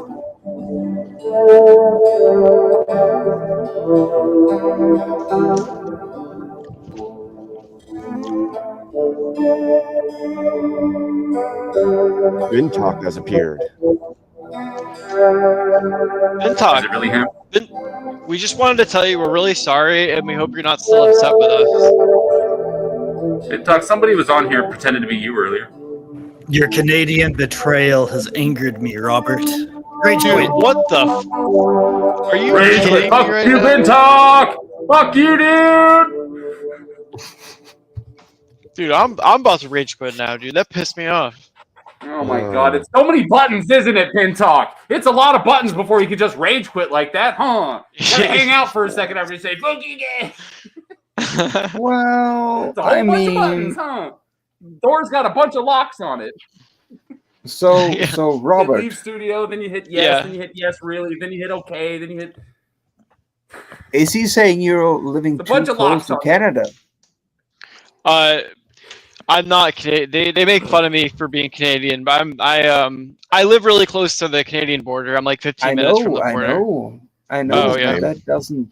I mean, I live closer to the Swedish border, but if someone called me Swedish, I'd be having a war, man. Dude, I know. That's what. I try to keep it cool, but yeah, I mean, obviously, Oh man, I feel your United pain, States. dude. Yeah, you know what it's like then. Bintalk, man, that was under the belt, man. Robert, It was brutal. You should know this, Robert. You should know. I'm gonna go across the border and take it out on Canadians because I'm so mad. And Doomerang, I gotta say, I really love the tune you're playing right now. Yeah. It's like playing the It's just harp. more Metallica. I'm kind of a one-note guy. Yeah, I have never heard it before. I loved it. That one. It sounded like That's the video middle game part. music. That's and Justice for All. It's the 8th one. To Live is to Mhm. Die. It's the middle part of that. Whenever it all kind of calms down again. Okay, That's I got it. Yeah. The coolest thing about Metallica is how litigious they are. So they're really fun to play on YouTube videos. Hold on, I got a request. I got a fucking request. Oh, turn the great. phaser off. Turn the tremolo off.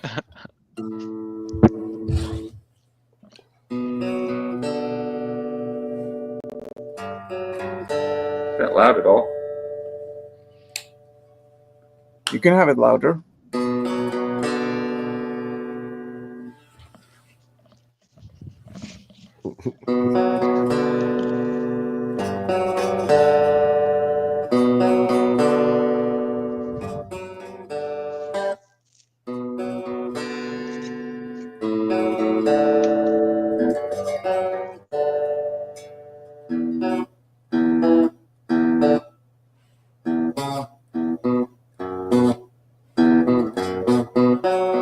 There it is.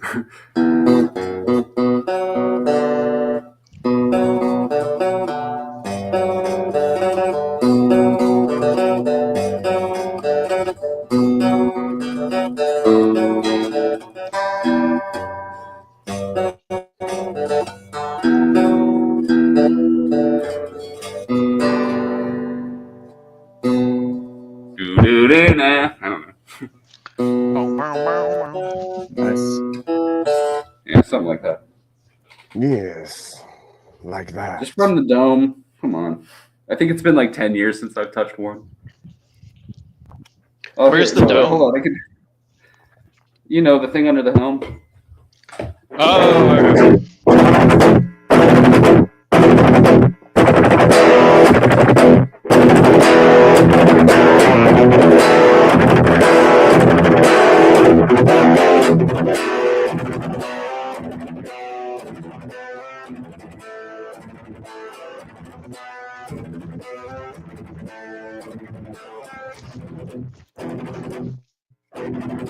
Right.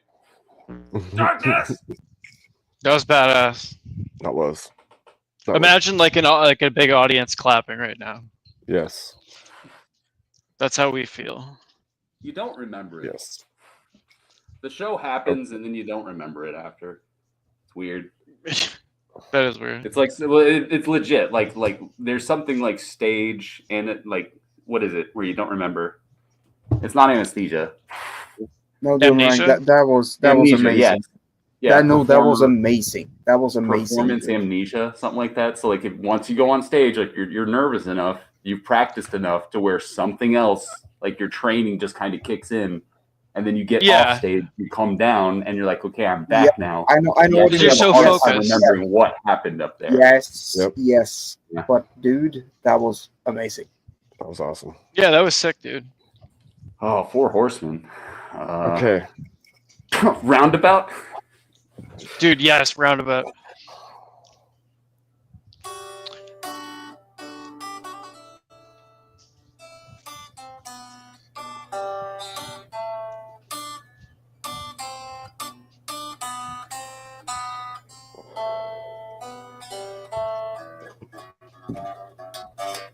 Here, do you have a video? I'll learn it. I'll learn it in a second. Here, I'll mute myself. I'll learn it. Okay. I'm going to play a funny video then while he learns. Ready, Robert? This is for you. Okay, yeah, I'm watching. Hey, Charlie! Hey, Charlie, wake up! Dude, what is yeah, this? Charlie, you silly sleepyhead, wake up! I have a video in God, private you chat guys. also. This had better if be you want. pretty freaking important. Is the meadow on fire? No, Charlie, we found a map to Candy Mountain. Candy Mountain, Charlie. Yeah, Charlie, we're going to Candy Mountain. Come with us, Charlie. Yeah, Charlie, it'll be an adventure. We're going on an adventure, Charlie. Yeah, Candy Mountain, right. I'm just gonna, go back to sleep now. No, Oh, Charlie, you have to come with us to Candy Mountain. Yeah, Charlie, Candy Mountain. It's a land of sweets and joy. Enjoy. Dude, I'd be so mad if I had friends bouncing like on that. me. Candy Mountain, Charlie. Yeah, Candy Right? Mountain. All right, fine. I'll go with you to Candy Mountain. La la la la la la la la la la la. Enough with the singing already. Our first stop is over there, Charlie. Oh, God, what is that? It's a Leopleurodon, Charlie. Magical Leopleurodon. It's gonna guide our way to Candy Mountain. All right, guys, you do know that there's no actual Candy Mountain, right? Shun the non-believer. Shun. Shun. Yeah.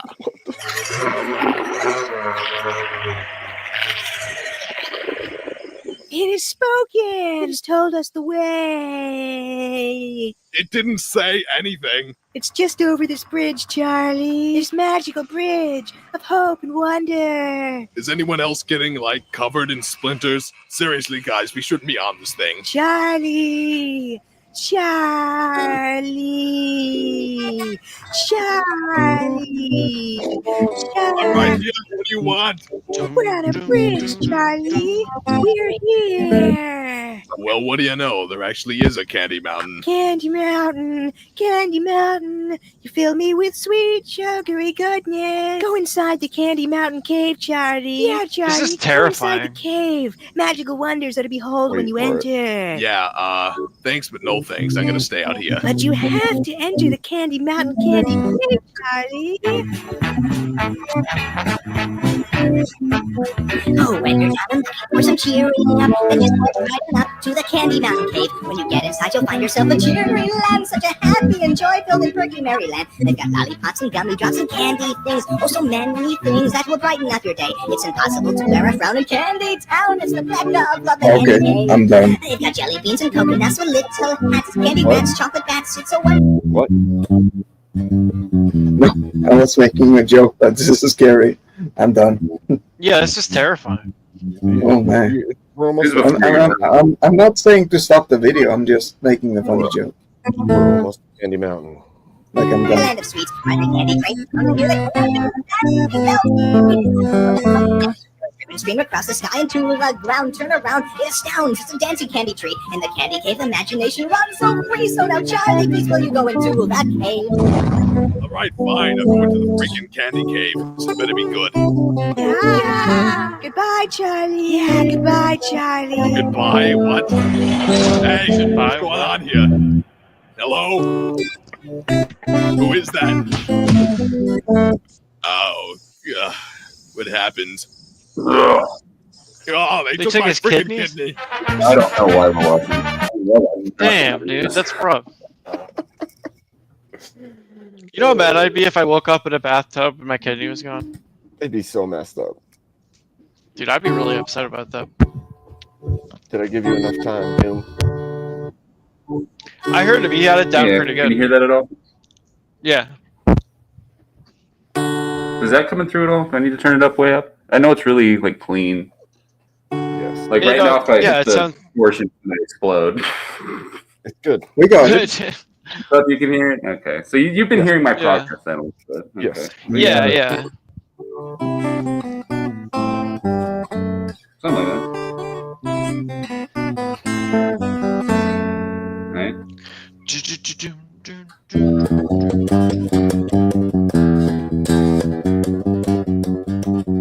Right? Yeah. Yeah. Yeah, you know, I don't know the rest That's of a the great song. I song. only know the intro to that. Yeah, I did learn that. That's the important bit. Yeah. Like I heard it and I'm like, okay, you kind of got to know that one, right? It's from JoJo. That I think that's why Ben Tuck requested it. It's from a really good anime. They put it in there.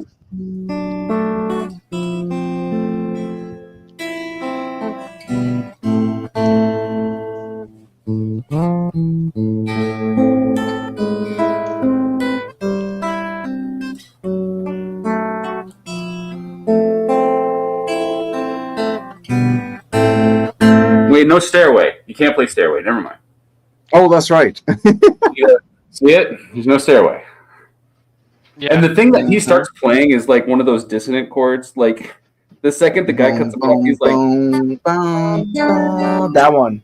He plays something like that, and he's like, "Hey, no stairway." It's like they couldn't even hear 4 notes of that without paying Led Zeppelin. It's insane, dude. It is. He just comes in with stop. Well, I do have one. Oh yeah, you do. That no one might have heard before. If you want to hear it, Horseman. have it. Right. Yeah, I'm gonna mute Wait, this and learn. you linked. Oh, okay. Hold on. If you want to have it. Hold on. I'll play your video. Oh yeah, the video. That's right. Vidya. Oh wait, if you want to play, you can play first. I can play later. Yeah, Robert, you've listened to his streams too. Crip streams. Crip? Yeah, he always calls it Vidya. Oh, oh wait, no, maybe you're not talking about a Jim Bob thing. You're talking about something else. I don't think I know what it is. Fine. I just said it. Yeah, I don't know. I think I heard someone else say it. Sometimes I just parrot stuff when I'm like idling in my head and I'm thinking about something else. Yeah, I do know. Actually, I do it all the time. This. Yeah, it's my party and I cry if I want to. It's you remember when Yep. I remember this moment. I know that song. Yeah. Let's go. It's pretty funny. Is yet to come. Thank you. God bless you. Oh, and for God Trump. bless America. Thank you very much. It's my party and I cry if I want to, cry if I want to, cry if I want to. You would cry too if it happened to you. What a brat child.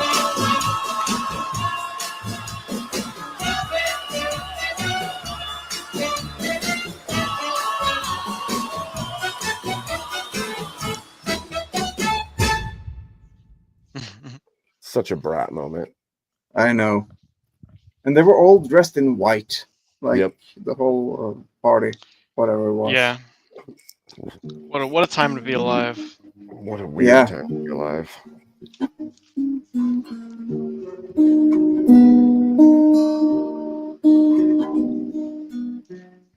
Masks are made out of layers of emptiness. Smile if you're glad. You're not happy when you're sad.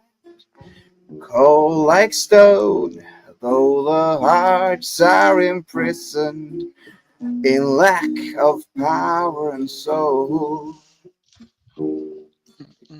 Hungry man, need your bread. Take a minute now. Take from the rest. You're not rich when you are poor. Just make your move. It's your right to be innocent. Try to get up from the floor. Heck yeah. Hungry. This has been a really musical day. Huh? Oh no, I was just saying this has been a really musical day. Katie just reminded me that Grumple was doing a karaoke stream earlier today. Really? Mm-hmm. Yeah, I think he wants to do it again. You guys should jump on next time. Cool. I had fun, actually. I pulled up a DK rap. Yeah, no, I was glad you showed up for that because that's the DK. I thought you were gonna do the other one at first, but that was cool that you did the regular one. Killing all the bees. He's dead. He's dead. He's dead. We don't know why, but he's killing all. Dude, I love that. So that was good. another video you showed me. It's so good. Messed up, but it's good. She's a murderer of bees. We don't know why. Yeah. It's so she floats through the air and she climbs up trees, but panic comes a murderer of bees. It's so good. And then Bree's like, yeah. You make that line.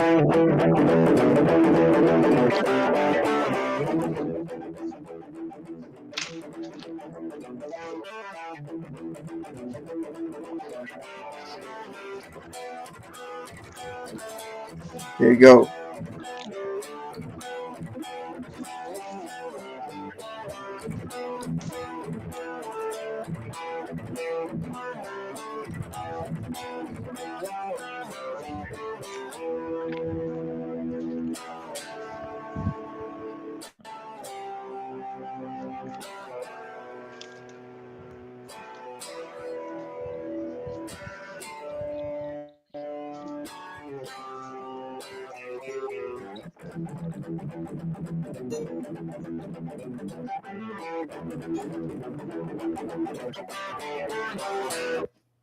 Yeah, that was a request. Hell yeah.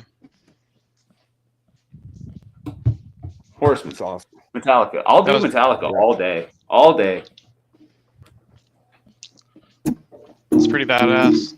All right, Dan. Bring us back down, bud. I need my Norwegian dough. How's that sound coming through? It's spotty, but it's decent. It's coming. You could turn it up a tiny bit. Many times I wondered what I am, like every single one of them. Flowers dying more and more every single day. Clock ticks time in their way. Do not think I understand your plot. Standing still in the dirt, slit yourself. Keep your share, just know that I'm going somewhere. Turning around, going strong with a mighty sun. Providing us with days to think that we are here to see others fall. That is inconceivable.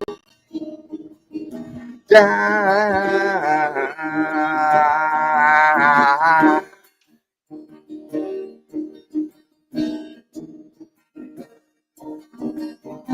But really, the money's growing strong within our hands.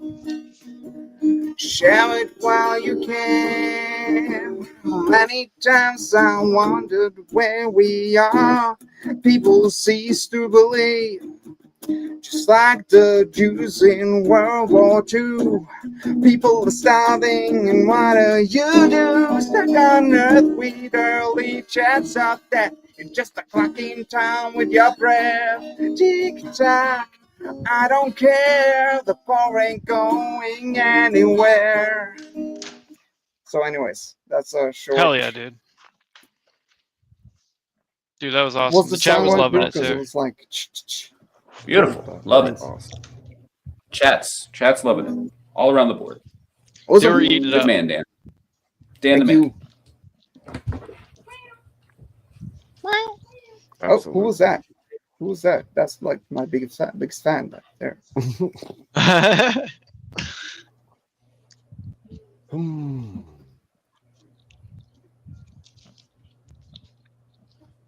Yeah, I don't want to give the whole thing away, but it's a song that I've been writing on. That's awesome. That's all. Yeah, I wish I played an instrument or something. Oh well. It's never too late to learn.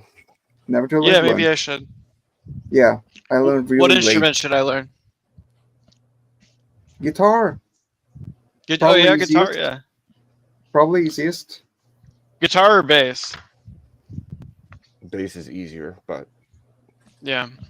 Sure. But if you learn to play the guitar, you can play the bass and the guitar easily. So. Oh, okay. So yeah, just the guitar first then. Yeah, maybe I'll grab one. And then we can do guitar stuff together. That'd be awesome. And you guys can make fun of me because I'm new. I'm new too. You both sound really good to me. Yeah. Depends on the crowd. Yeah.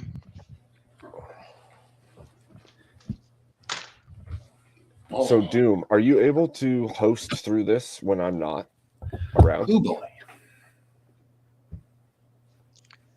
Yeah, that's a good question. I don't know how that works. Doom. Sir, I had to Are you visit the able little to- knight's room. Catch me up. You're good. Are you able to host through this StreamYard even when I'm not on it? Like, do I have control if you're not here? Well, not just that. Like, if I wasn't streaming at all, would you be able to continue on your channel? Like, if I end the session, does it end it for you as well? I don't think so. I think the room stays open.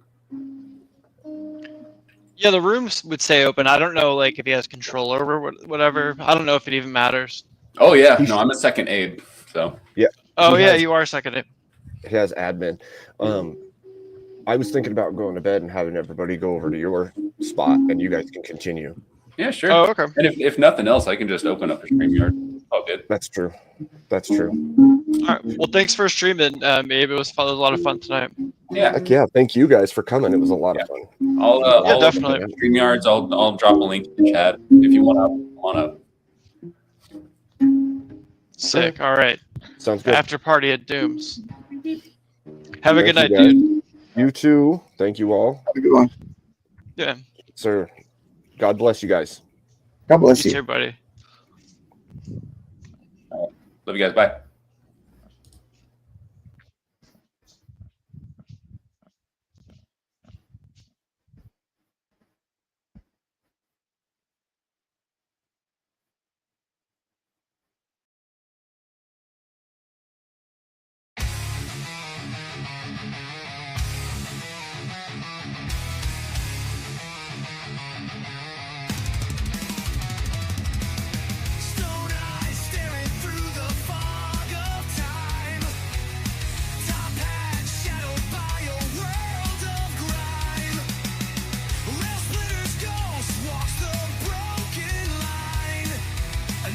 Splintered blood in the brine. Abe rises up from the grave's cold chain. Whispers justice through the roar of pain. His voice like thunder, his truth like rain. Resurrected Lincoln to heal the strain. Dusty boots on the cracked marble floor. Hands once split logs now pry open the door. Union's dream he won't ignore. Binding wounds of a civil war. Abe rises up from the grave's cold chain. Whispers justice through the roar of pain. His voice like thunder, his truth like rain. Resurrected Lincoln to heal the strain. He's seen the banners tearing apart. Fingers pointing blame with a hollow heart. No more silence, the mission's stark. He lights a match in the growing dark. From Gettysburg to the neon haze, he strides the highways through a fiery maze. With his words